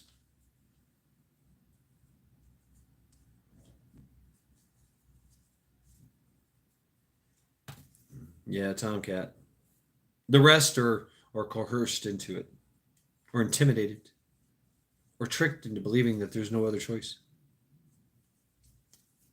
Exactly, Region 9. Lies and suggestions are all what they're doing. That's all they're doing. Lies and suggestions. And they are literally controlling the most powerful country in the world. Yeah, ruled by fear.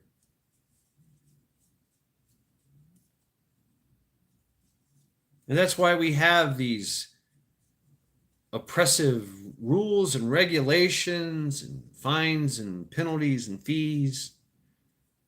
The threat of arrest, the threat of dying, the threat of being murdered by a government institution if you do not follow their rules and regulations. The threat of being incarcerated or kidnapped and put into a torture prison, a prison to be tortured for the rest of your lives, or to be whipped into shape and to be a good little slave and then being released again. Or to be a good soldier, fight for their cause. That too. And you don't have to go to the military to become a good soldier, obviously. Look at Antifa. Look at all the other organizations that you can be a soldier in. All you have to do is just drink the Kool-Aid. Do as you're told.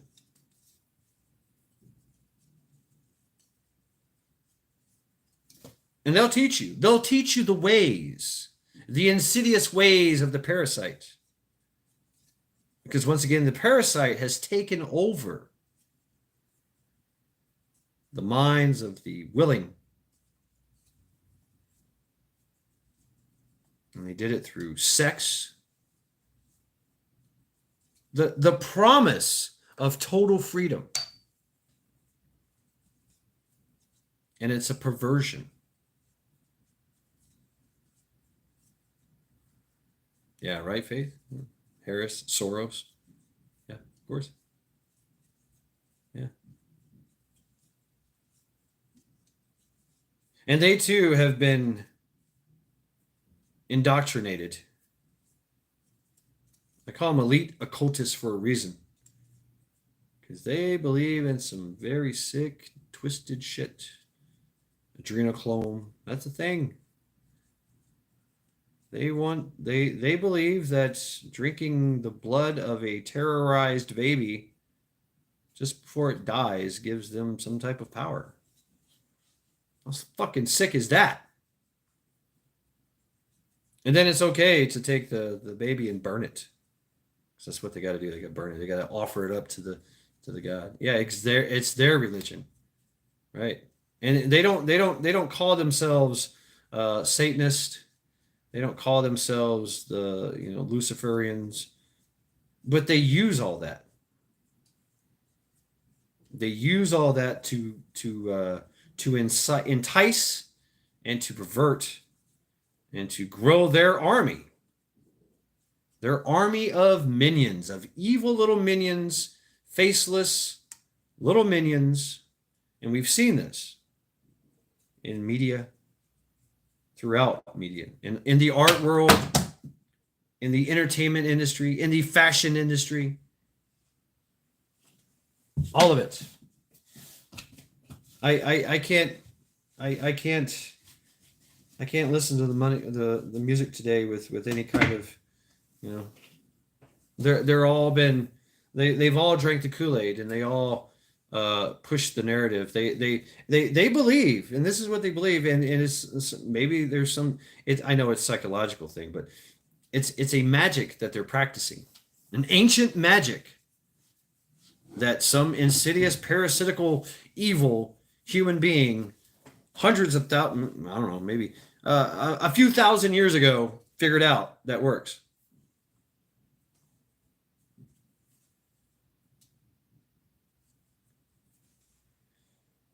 To bring hell upon earth, to bring horror upon earth.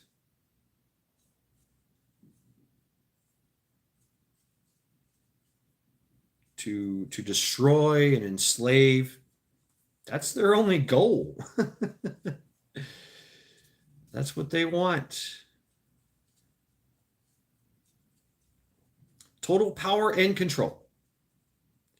And those who practice total freedom are the most susceptible.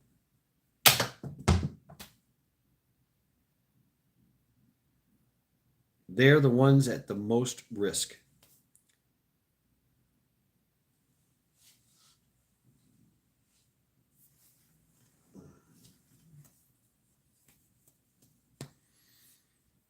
All right, I think I've beaten a dead horse. What do you think? Yeah, Faith. Yeah. Yep. Oh, you hear it. You hear it in the music. Listen to any Taylor Swift song, any one of them. It talks about sex, open, promiscuous sex, being part, having the freedom, being a part of this cult. Admitting. What's up, Eric? Admitting and giving a signal, if you will, giving a signal to all the other occultists of what they're doing, of what she's doing, all of it, everything, even the videos, the visual. The visual is like, what the fuck is that? Why is everyone dressed in black and red and looks like demons, little sexy demons?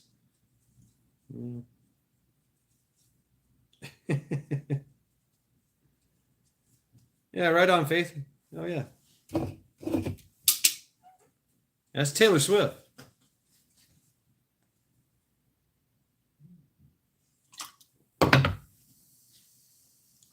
She talks about sex and child sacrifice.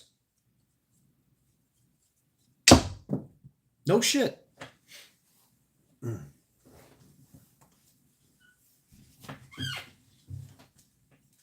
Yet there's, I don't know, millions of people, mostly kids, love Taylor Swift, don't they? What about Nas? Nas. The gangster, gay, satanic rapper. Yes. Oh, gangster, gay, satanic, cannibalistic rapper.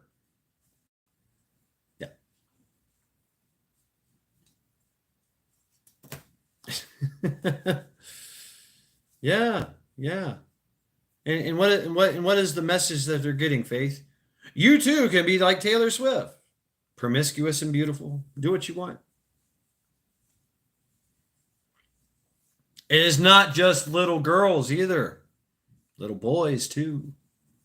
Oh, little Timmy, you like Taylor Swift? Well, that means you're a woman inside. Yeah, so let's go ahead and chop off that PP and give you some female hormones, and you'll be you'll be neutered. That's okay. But now little Timmy, you can have all the butt sex you want with all the adults. Yeah, and you can be validated as being a woman because you like Taylor Swift. Yeah, that's what they're doing, and we're okay with that. We're allowing this to happen.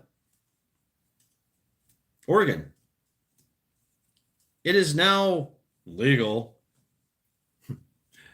for a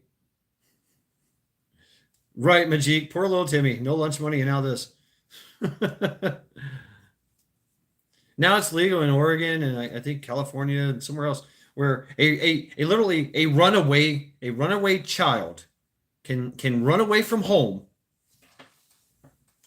be given sanctuary in a social a group home,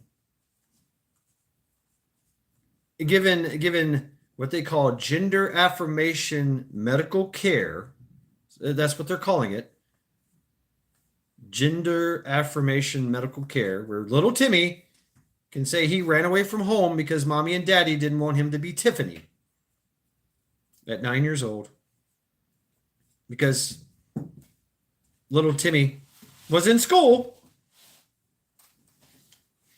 and his grooming teacher said, "Hey, Timmy, I see you you like Barbies because we put a Barbie in front of on your desk. So yeah, that means that means you want to be Tiffany, right? Yeah. There's dresses in the back. Go ahead, Timmy. Go ahead and put on some dresses. You other girls, why don't you do his makeup? Little Timmy, you can be Tiffany here. It's okay. Don't tell your parents. So it's now legal for them to do that. It's now legal for the state. And the state doesn't have to tell the parents or anything. Matter of fact, they can bring the parents on charges for not having gender affirming, for not being gender affirming with their child. And now the state has the child and has stopped the reproduction of this child. The child will now grow up a tortured soul.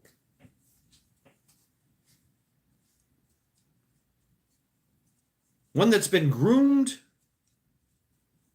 to have sex with whoever, whatever they want. They want them to have sex with. Little Timmy will probably be on the street acting like little Tiffany.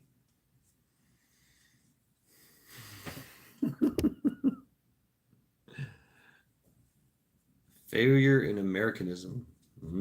Oh shit, Lady Smith. What we have here is a failure in Americanism. Some Americans you just can't reach. But that's why we have here what we had last week, which is the way they wanted. Well, they get. Little cool hand look there. The prison. Yeah. Chicks with dicks. Yeah. It's all lies. Lies and suggestions.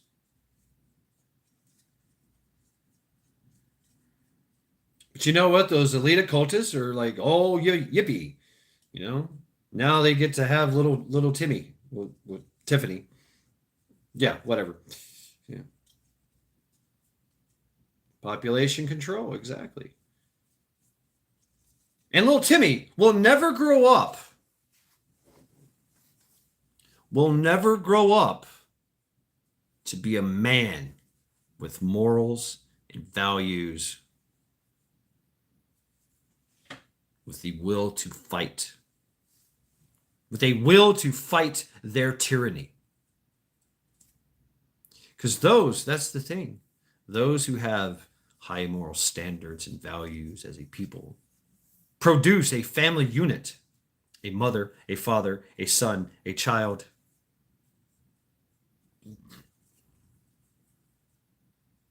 which eventually grow up into men and women that are willing to fight back. That is the greatest weapon in the world. Not nukes, not guns. It's the family unit.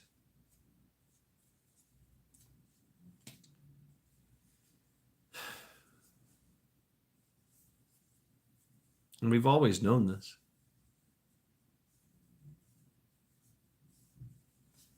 What's up, papas? Yeah, right on, brother. Right on.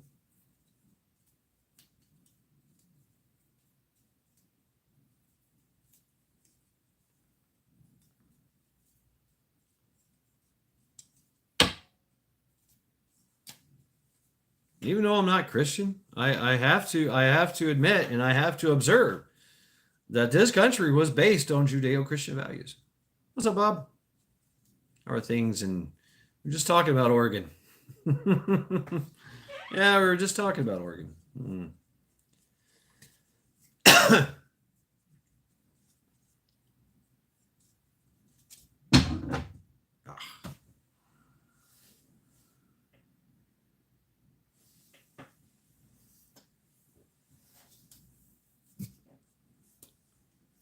Yeah.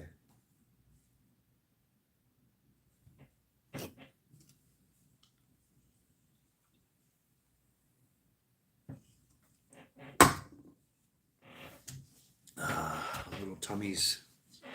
Oregon. Yeah, little Timmy getting turned into little Tiffany.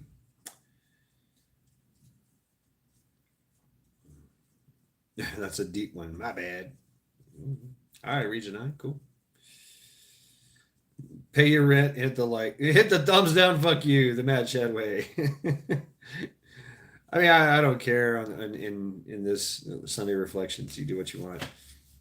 But lackluster Fridays, me and Majik have war. It's in thumbs down, fuck you. Please, hit the thumbs down in lackluster Fridays. Sunday Reflections, do what you want. I don't care. Rest of the time, whatever. Okay. Tomorrow is a Monday. I still don't have to go to work. I don't have to be at work till Wednesday. So my plan is to have a trial by axe tomorrow night.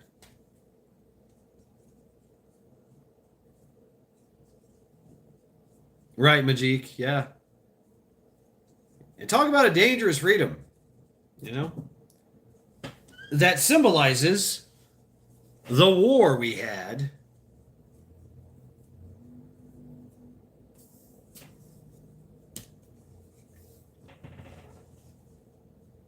Yeah, DJ. Yep. I also heard that Harvard says that they will continue to practice affirmative action.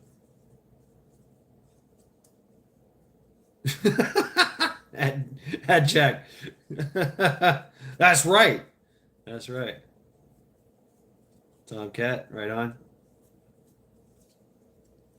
And I believe it's going to be a Chomo. What's this guy's name? I forget. I forget. It's written down somewhere. Martin something. I don't know. Jonathan Martin. I forget. One of you guys tell me about it. Yeah, right? Right, Region 9?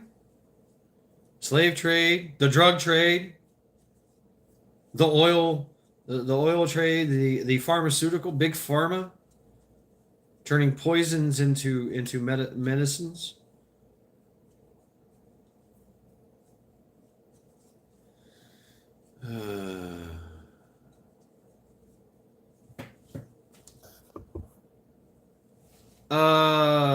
Oh yes. Oh, you got to work at 3 a.m. Oh, yeah, I'm gonna shoot for 11 p.m. or 7 p.m. 11 p.m. 7 p.m. Eastern Standard Time Monday. Draw by X. Domer Methax. Yeah.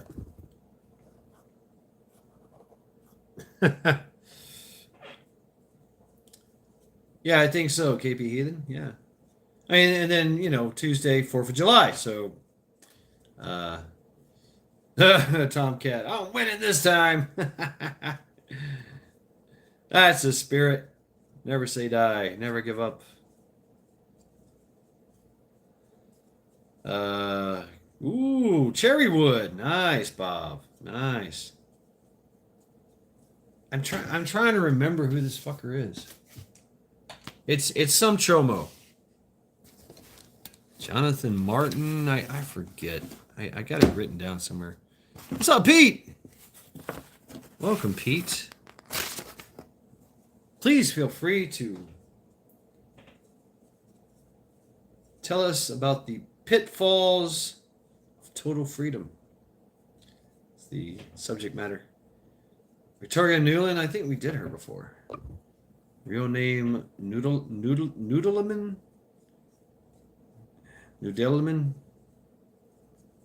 Victoria Newland. Wow. I keep dropping this fucking thing. I'm supposed to smack myself when I do that. I don't know where this guy is. Fucking had it written down somewhere. I forget. I lost it. What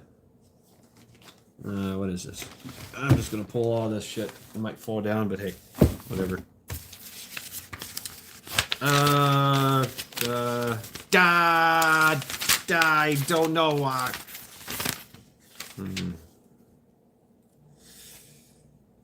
Is that it? Nope. Oh, that's the old guy.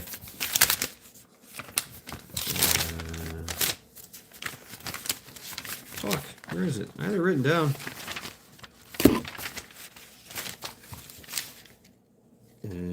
Nope.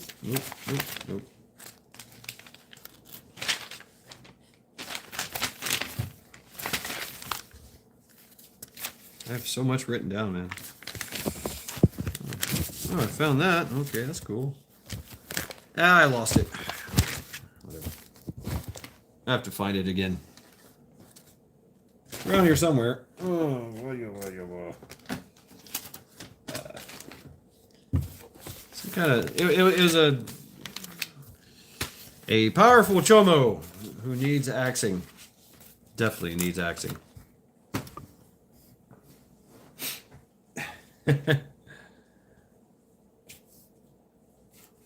Must be broke. Is it broke? Why is it broke? Hell yeah. So how you doing, Pete? Bottle rockets. Okay. Slavery is freedom per Mr. Orwin, or at least that's what the dictators would say. Sounds a lot like you'll own nothing and be happy, right? Right, Pete. They create they create their own customers and then use the customers' freedom against them to make them to enslave them. I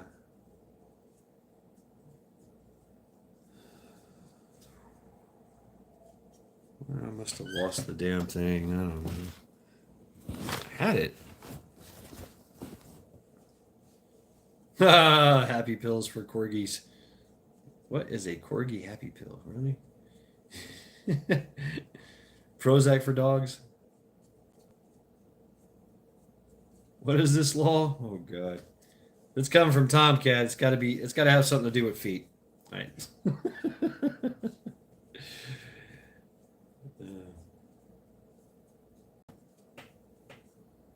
No, sorry about that there, Majik. Yeah. Charity's chill. She's sleeping on the couch over there. She don't give a fuck. Me, on the other hand, I just kept, every time I hear one, I'm like,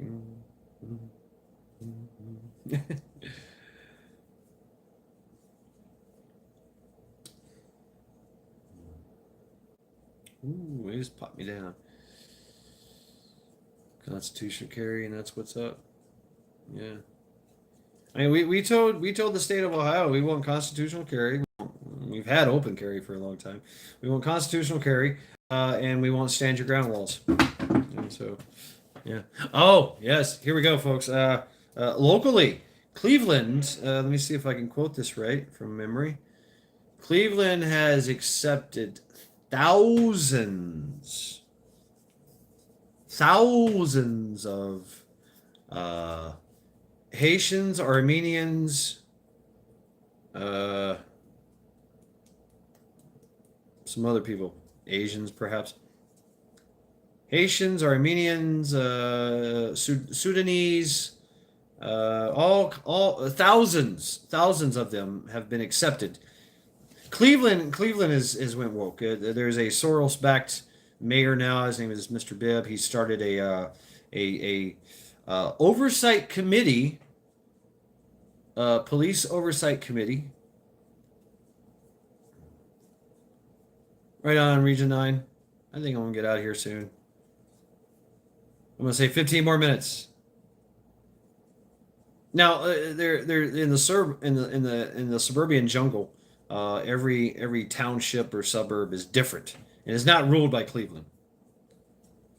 It's its own complete different entity and conducts itself accordingly. So it's a little different. It's east and west is what they call it.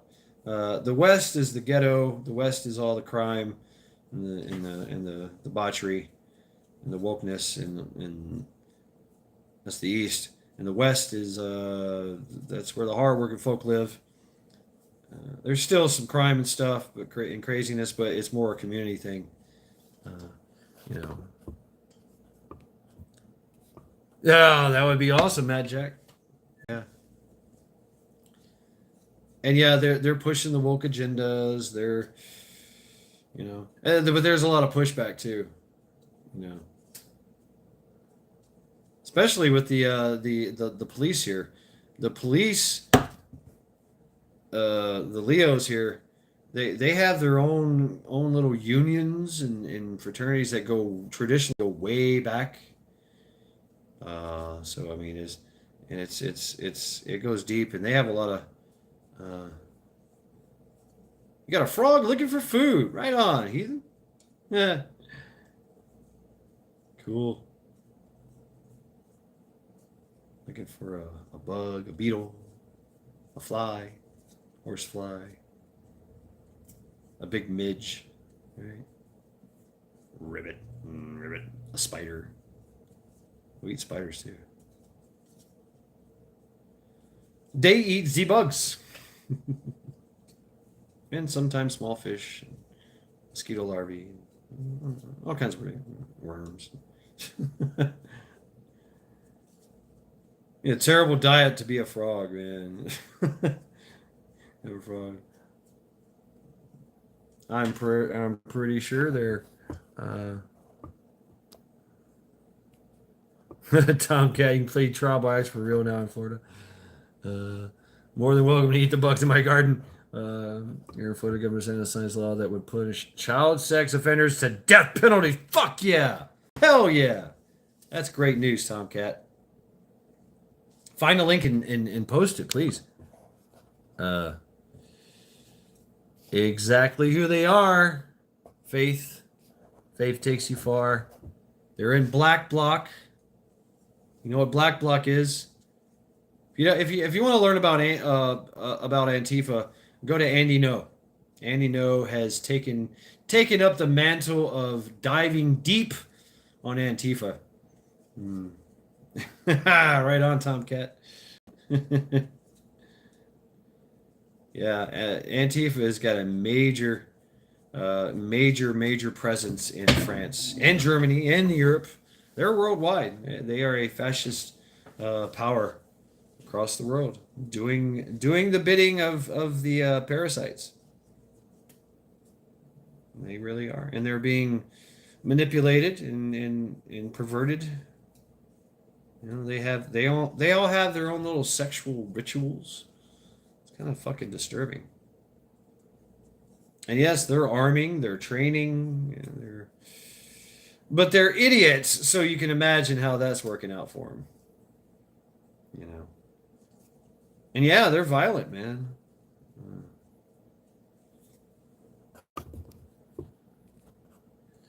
A country founded by a legion of patriots with a scroll of simple principles. Oh, badass, heathen. What's up, Devil Dog? Semper Ura, and Yut Yut to you. By donations in the Democrats. Yeah.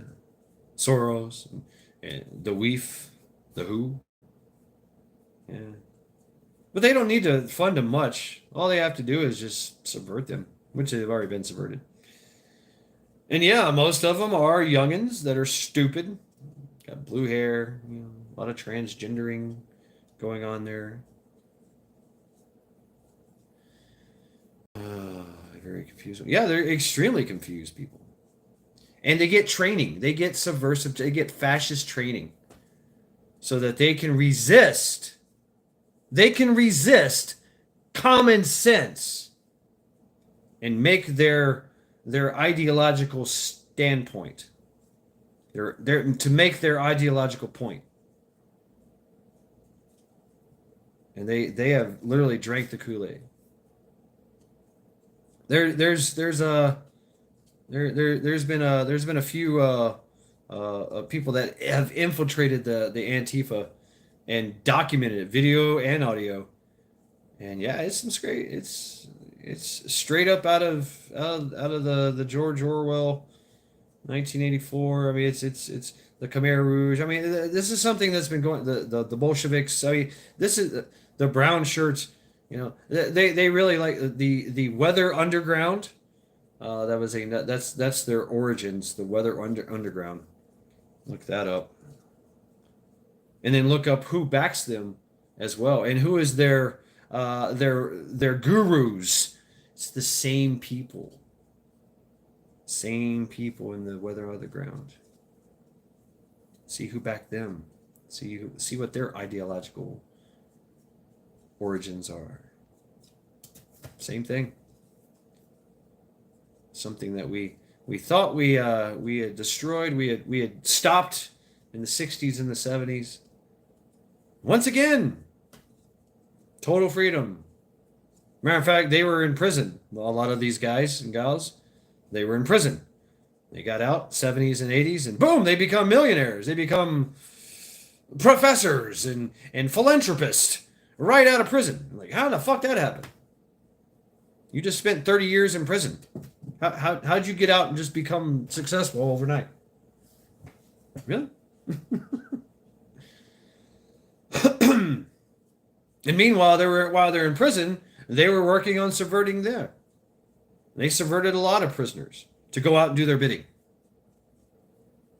This fascist, this tyrannical, parasitical entity. Total freedom.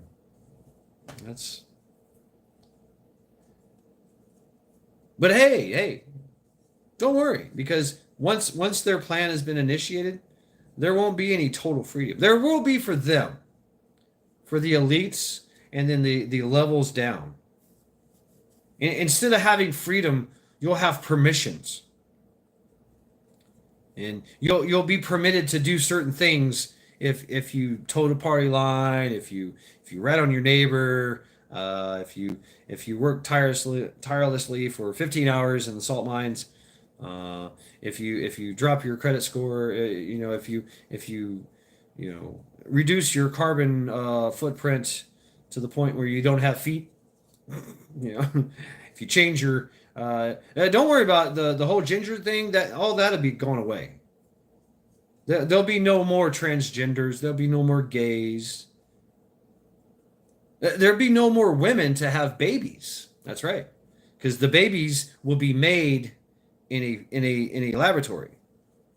Yes, test tube babies, transhumanism, and those new babies, you'll be working in that factory, where all your food will be grown in the factory.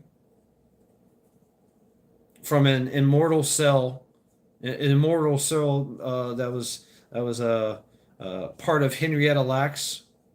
Look her up. That's where this food is coming from. They literally take a vat, huge 1,000-gallon vat, and it has a immortal cell culture in it, and they give it a nutrient bath.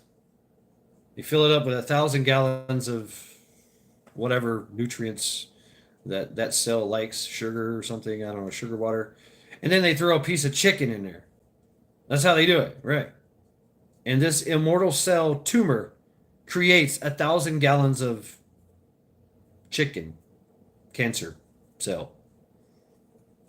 Yeah, that's how they did it. So thank you, Henrietta Lacks, who she died from this tumor, but the tumor refused to die. It continued to grow, and this is the total freedom that the big pharma has been granted to go ahead with, and now they're going to grow your own food out of this thing. Now the elites, they're going to get their lab grown beef. They're going to actually grow beef. They can do it now, right test tube. They can put a pig, they can put a cow right in a test tube, and it's basically a bag, a very freaky looking bag with this animal in it that has tubes for breathing and tubes for waste and tubes for injecting all the nutrients, and that's its life. It sits there in this bag, withering and moving around. When they get ready, they push a button and it cuts off the oxygen. The oxygen's cut off, and the thing suffocates, and then they take it out of the bag and cut it up and give it to your overlords, right?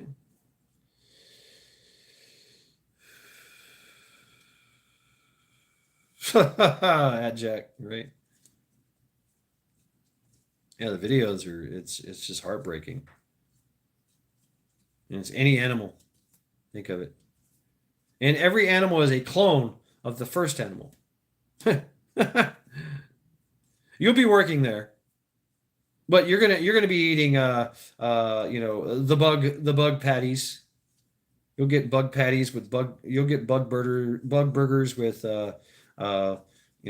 mixed in with this immortal tumor cell and the bugs. So you'll get all that. You'll have some nasty farts and some nasty shits, but hey, they're going to use that and put that into the meat as well. Yeah, actually, that's what they're going to use to grow a lot of the food, a lot of the vegetables. Is your piss and your urine and your shit and your dead bodies. And yeah, they can literally use you after you die, grind you up, and yes, Soylent Green, baby. Soylent Green is people.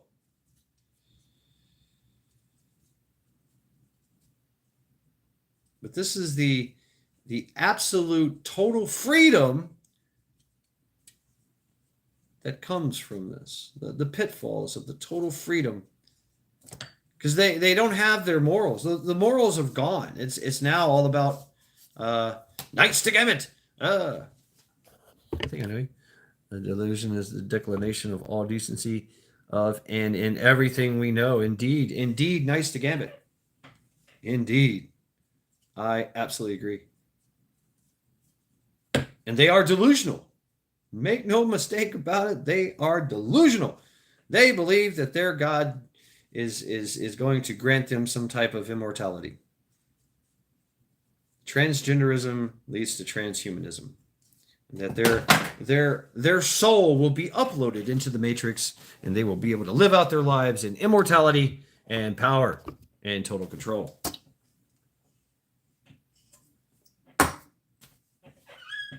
How delusional is that? But here we are, folks. Here we are. And you know what? That's funny you say that, Jack. I remember in Boy Scouts, and this was back in the 80s, I think. Yeah, the 80s. We were grossed out, but we did it because it was cool. And we ate chocolate covered grasshoppers. Oh, you know. We ate worms. We ate bugs, grubs, survival. We didn't do it again. Earthworms, you know, scrambled eggs.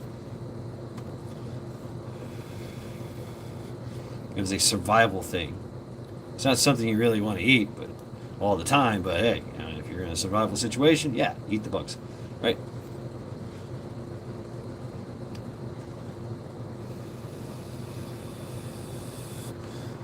Oh yeah, and see, that's the other thing is that the insects world, if consumed, is a untapped resource of bacteria, virus, and diseases that we don't even know about,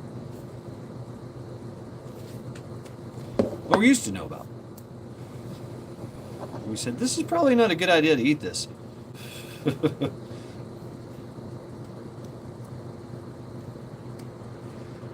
I don't know why I have worms coming out of my eyeballs.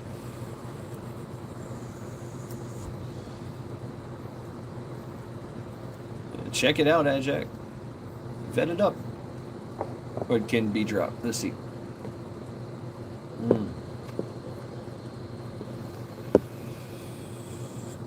It's probably true. I did pest control for 12 years. And a lot of that was, studying entomology, you know, on a hobbyist level. I wasn't taking I could have went to school for it and shit, but you learn a lot of things about, you know, salmonella, and the leading cause of asthma is roaches. Leading cause of asthma in children are roaches.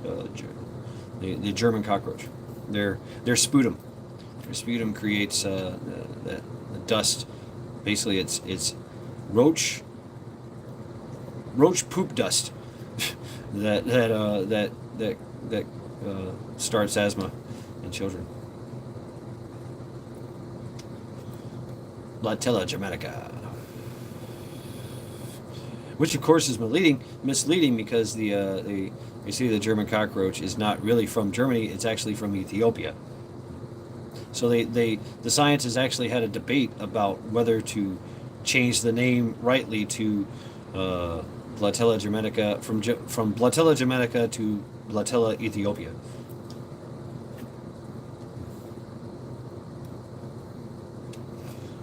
Really, Devil Dog? Was Hunter there? Was he going to see the big guy?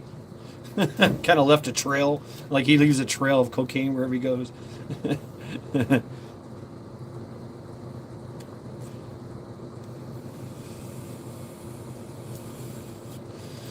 Yeah, bugs are a untapped resource. Cockroaches, the American cockroach, just the American cockroach. If it crawls across your food, it can infect it with salmonella. Boom, there you go. You have salmonella. Bugs and flies are the worst. They have filth flies. They literally come from filth, rotting organic material in drains and sewer pipes and stuff, and they come out because it's what they do, because of unsavory hygienic practices in restaurants and stuff. It's a big thing, and they literally spread E. coli and a bunch of other new stuff that people come up with. They're like, whoa. Our medicine doesn't work against this. Why? Oh, well, it's because we've been dumping it into the fucking sewer. Oh, of course. Yeah, and this filth fly is now a carrier of that. Yeah, okay, cool.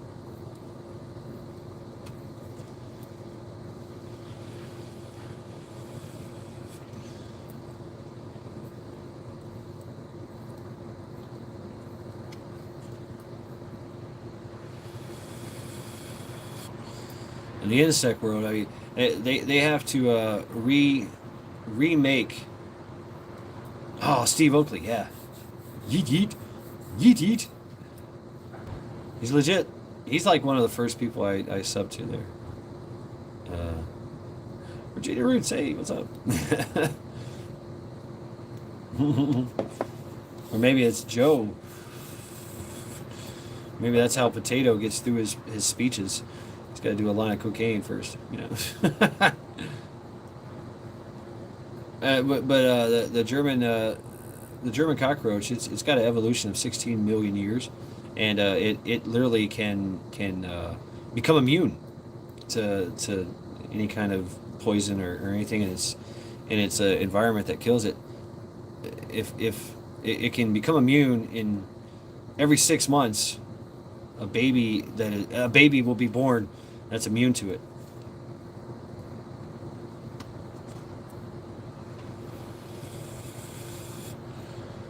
Right, Ag-Jag. Well, that's you got to be very. Those are different kind of maggots, though. These maggots are grown. The flies are they've given a very strict diet, right? They get sugar water.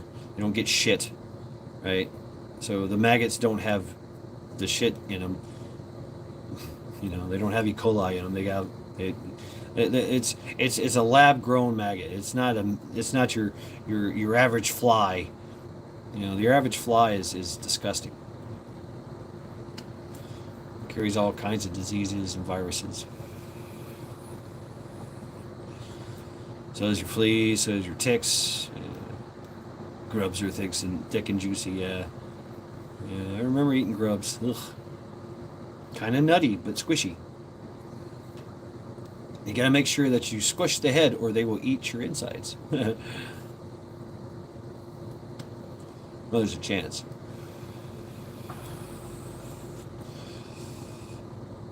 That's right.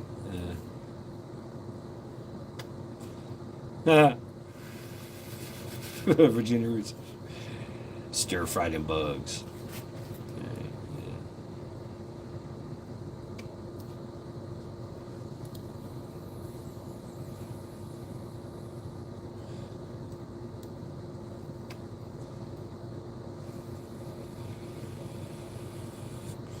Spam musubi. Spiders are a delicacy in South Africa. They are in Australia too. Big tarantulas. They roast them on the fire.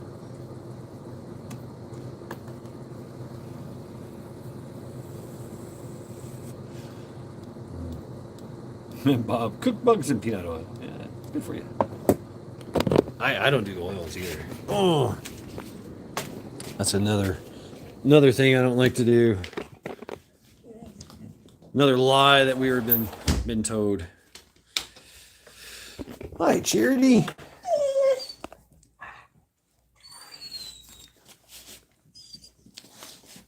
Look at this. I so cute. I so cute. Say it, Charity. Come on, say it. I so cute. Do your I so cute dance. There you go. There you go. Do your I so cute dance. Dance for me, baby. I so cute. I so cute. I so cute. I so cute. Okay. All right. Fine. You get this.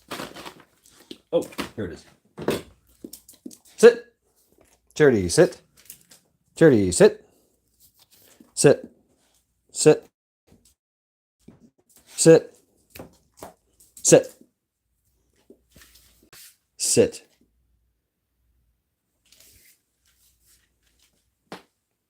Charity, sit.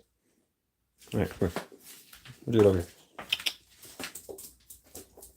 Sit.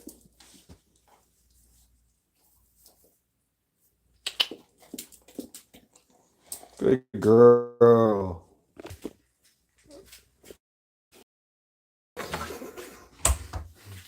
That devil dog. She wants a beer. I don't even want a beer. After that nasty beer I drank last night, oh God, I'm done with beer for a while.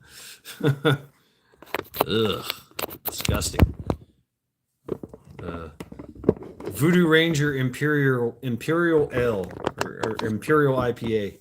Ugh, fucking horrible. I gave the rest to my friend. He drank him. He's like, oh yeah, this is disgusting. Yeah, I only had 2 left. I only had 4. I drank 2 last night and gave 2 to him. He's like, yeah, it's disgusting, but it's strong. It's a strong beer. So yeah.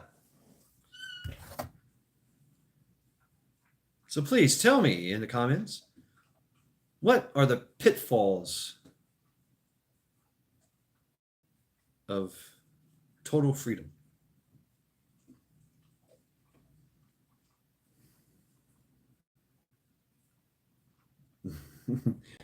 The light needs to eat the bugs.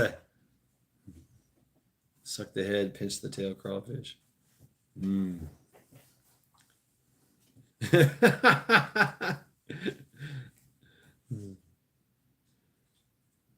Perversion, gender studies, liberals, gay mafia.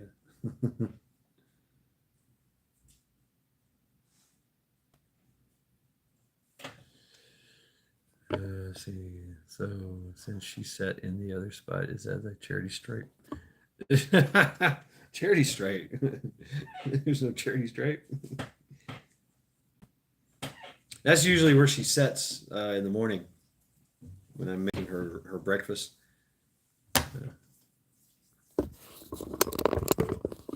Yeah, some Janis Joplin. Freedom's just another word for nothing left to lose.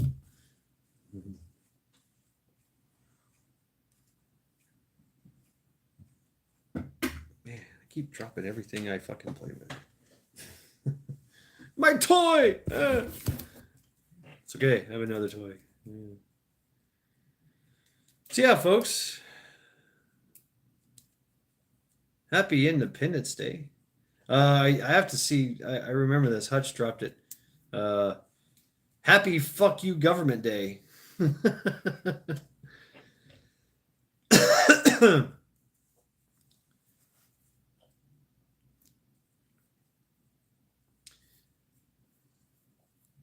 Total freedom equals total accountability.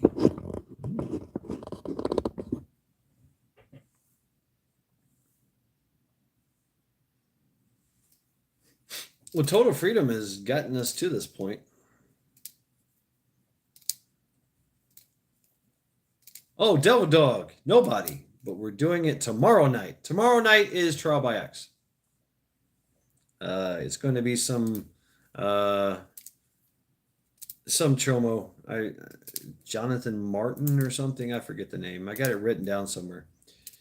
But yes, tomorrow night, Eastern 7 p.m. Eastern Standard Time, we will have Trial by X, Domer X.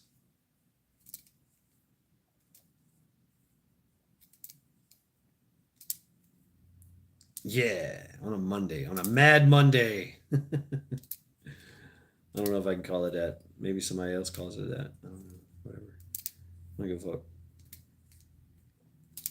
Yeah. So yeah, folks. It's a mad world. Because it's a mad world. I used to say that. Yeah. I should start saying it again.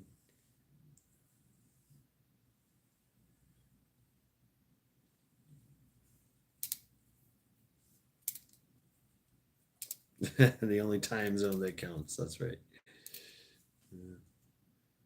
Yeah, it's definitely mad, but it's always been mad.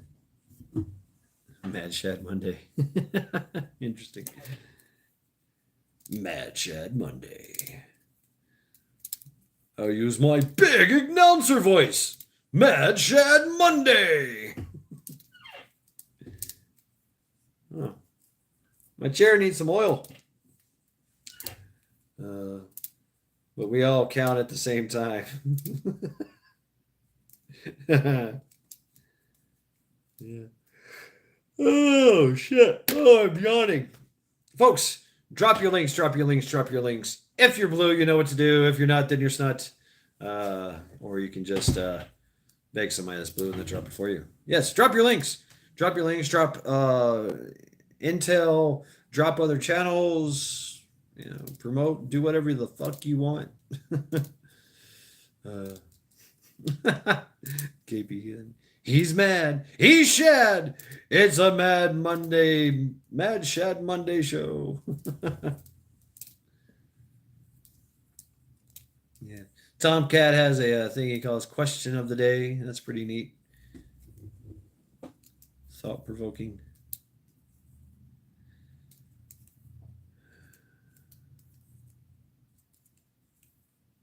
Yeah, I just find it very ironic that we we're celebrating Independence Day, and you know, we we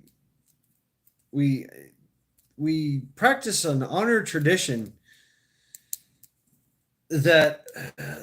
tradition of defiance, and you would think that, and it was to bring cause and alarm and fear into the government, to remind them that the fireworks is to remind the government of, remember what we did. And now it's turned into, hey, let's buy some fireworks that are mostly non-lethal. Let's cook some burgers and some hot dogs. Let's drink some beer, hang out with family and friends. Definitely pussified. Yeah.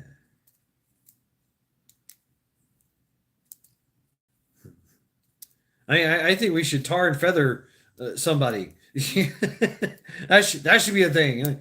Hey, we're gonna tar and feather you today. What? Yep. Today's the day. It's your turn. just tar and feather everyone. Everyone that we don't agree with, that's doing this bullshit. Yeah, I got a list too there, heathen. Of course, I want to use axes.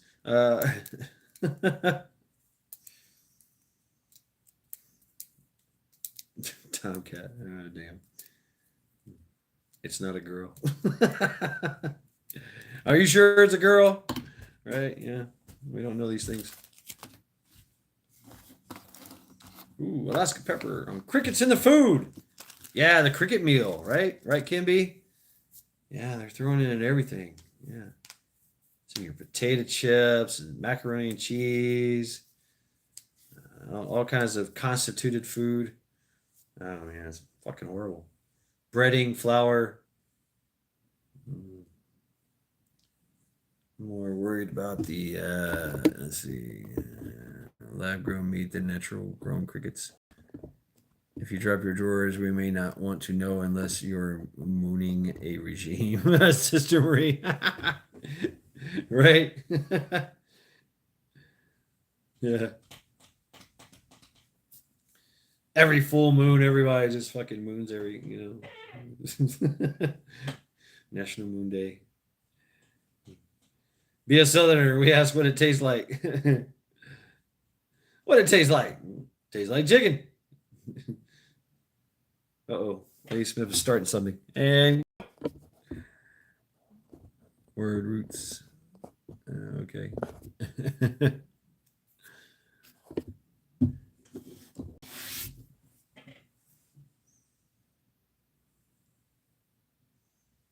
You guys are awesome, man. Just hanging out with me 4 hours.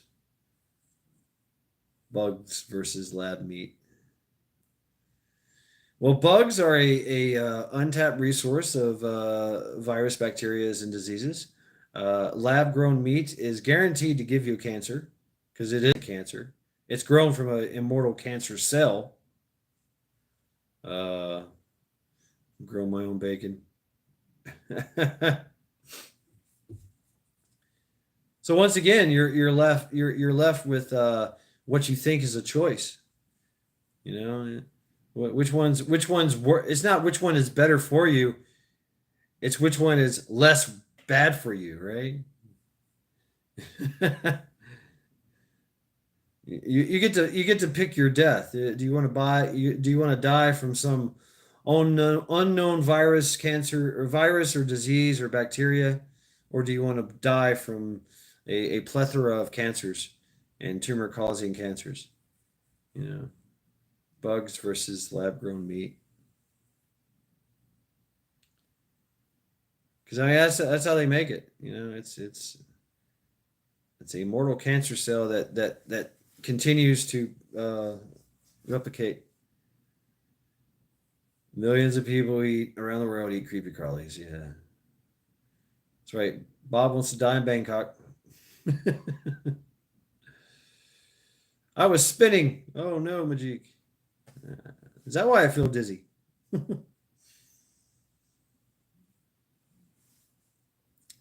Yeah. Aliens taste funny. Just add more hot sauce. Uh, Virginia termites. So the ants eat them. I'll grow my own food and be happy. Yeah, right.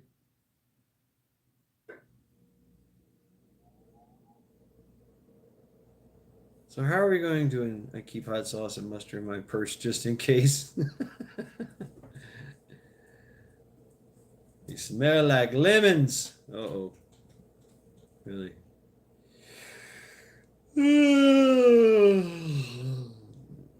Replicating, replacing, yeah, replicating. Yeah. Man, I want some seafood now. Mm. So there you go, folks. There's my Sunday reflections. I hope it was thought provoking and interesting. You guys had some great comments. Chewing thoroughly matters, right? Yeah. Man, shit, I got you on the TV. I was on the porch thinking about our forefathers. They were gun running, liquor drinking, whore chasing, body stacking mother effers. We have that spirit in us as well. That's right. Definition. Yes, we have a history of defiance. History of it. Oh shit. Damn, Matt Jack. Block party cookout, really.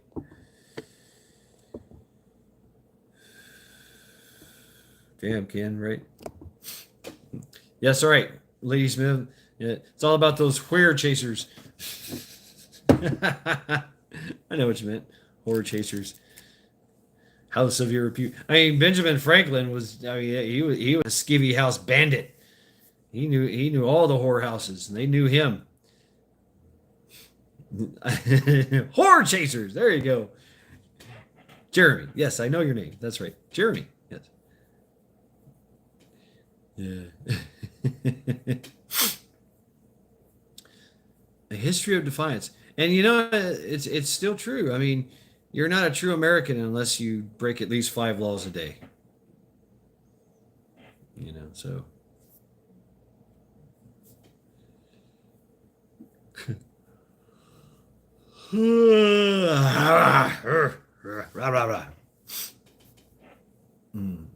That's right. You are not Trevor. I'm getting. It's getting in there. It's getting in there, Jeremy.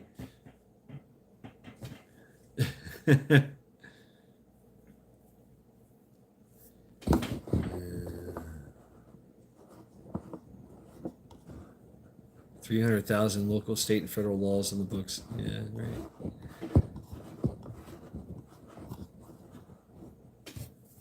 What state is it in that fellatio is illegal? All right, take care of yourself, Majik. Yeah. Yeah, folks, I'm done. I am done. Done talking about the pitfalls of freedom. Stewart, that's right. Fuck them all. Fuck them in their law.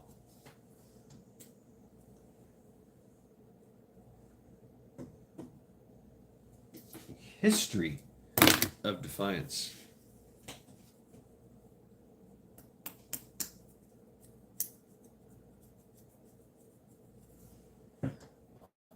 What?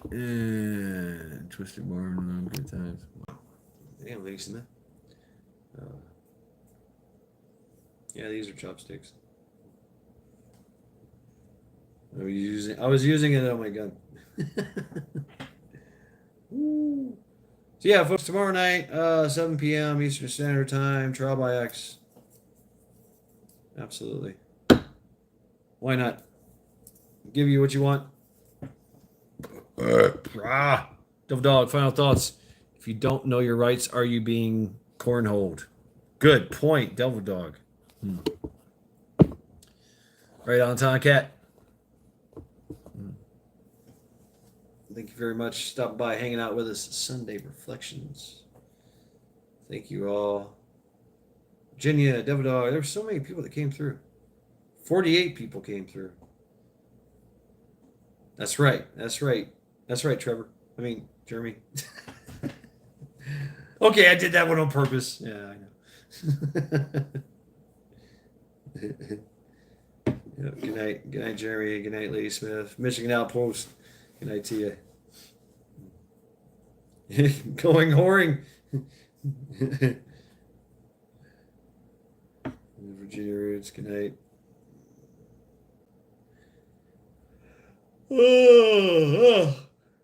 And all you lurkers in chat, we're gonna may the odds be ever in your favor. Oh God, that's coming to that day, isn't it? Yeah. Hunger Games. $20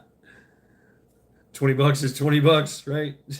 Oh God, where that T-shirt was going. Ooh, Lindsey Graham. That's a good. I don't know. I don't know. Oh, I finally broke it. The buzzing in your ears really be buzzing forever. Yikes. Huh. Yeah. Damn, Knights. Yep, good night to you as well. Knights to Gambit. The Knights to Gambit. Hey, yeah. Talk about that there. Yeah. I think we just seen the Queen's Gambit with the Russian and Prigozhin. Yeah, 20 is $35.70. Inflation. Just bring 40. So yes, lurkers in the those who are lurkers been lurking. We're gonna go ahead and turn the lights off to the back door so you can sneak out the back without being seen. We thank you very much for stopping by, hanging out with us, hiding in the shadows, drinking your scotch or your mimosa or your diet Coke. I don't know. Diet Pepsi, whatever you guys drink. Hey, it's up to you. Yeah.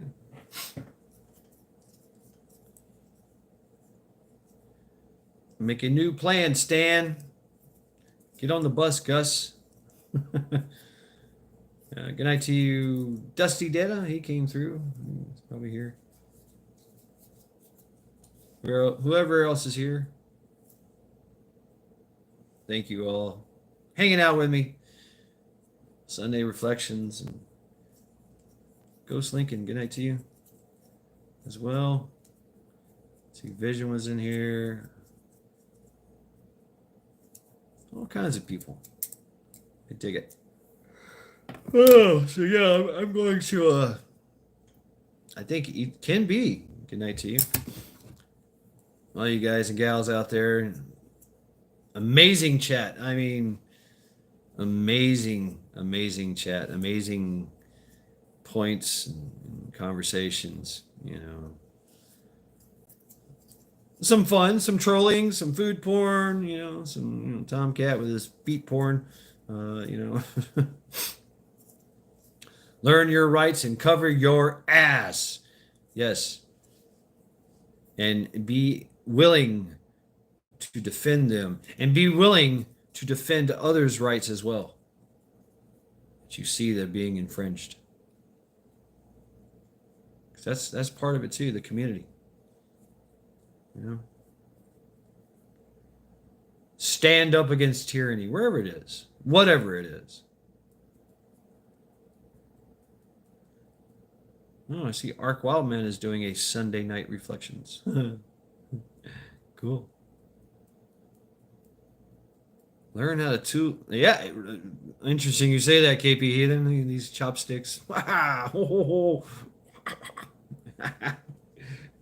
remember this one.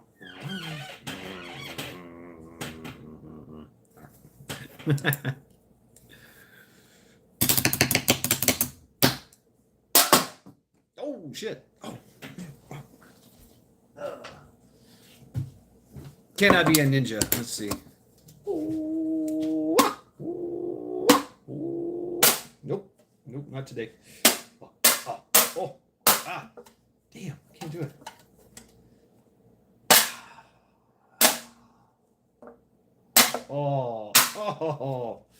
Can't do it today. I don't know why.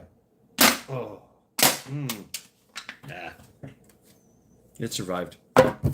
No ninja skills used today. Fuck it. All right. Yeah. Now I'm just being hysterical here. Anyway, pleasant dreams may never be, but till then be brave. Freedom. Pussy Red Bull. Fucking pussy Red Bulls.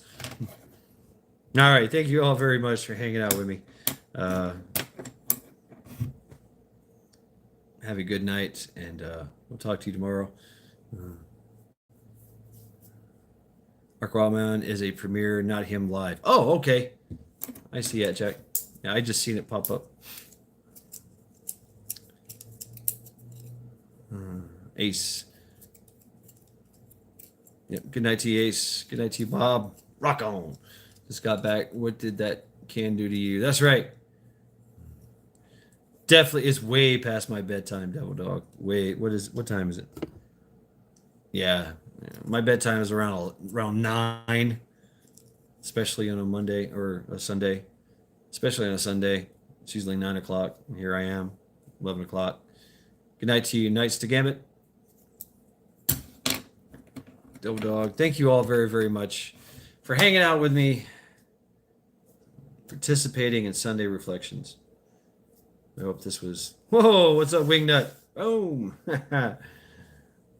Thank you as well. Yep, Bonesy's already asleep. So is Charity over there. She's waiting on me. So I can't keep her waiting. You know, we got to have cuddle time. Yes, indeed, KP Heathen. Indeed. All right. I'm terrible at goodbyes. Thank you all very, very much. Have a good night. Happy Independence Day.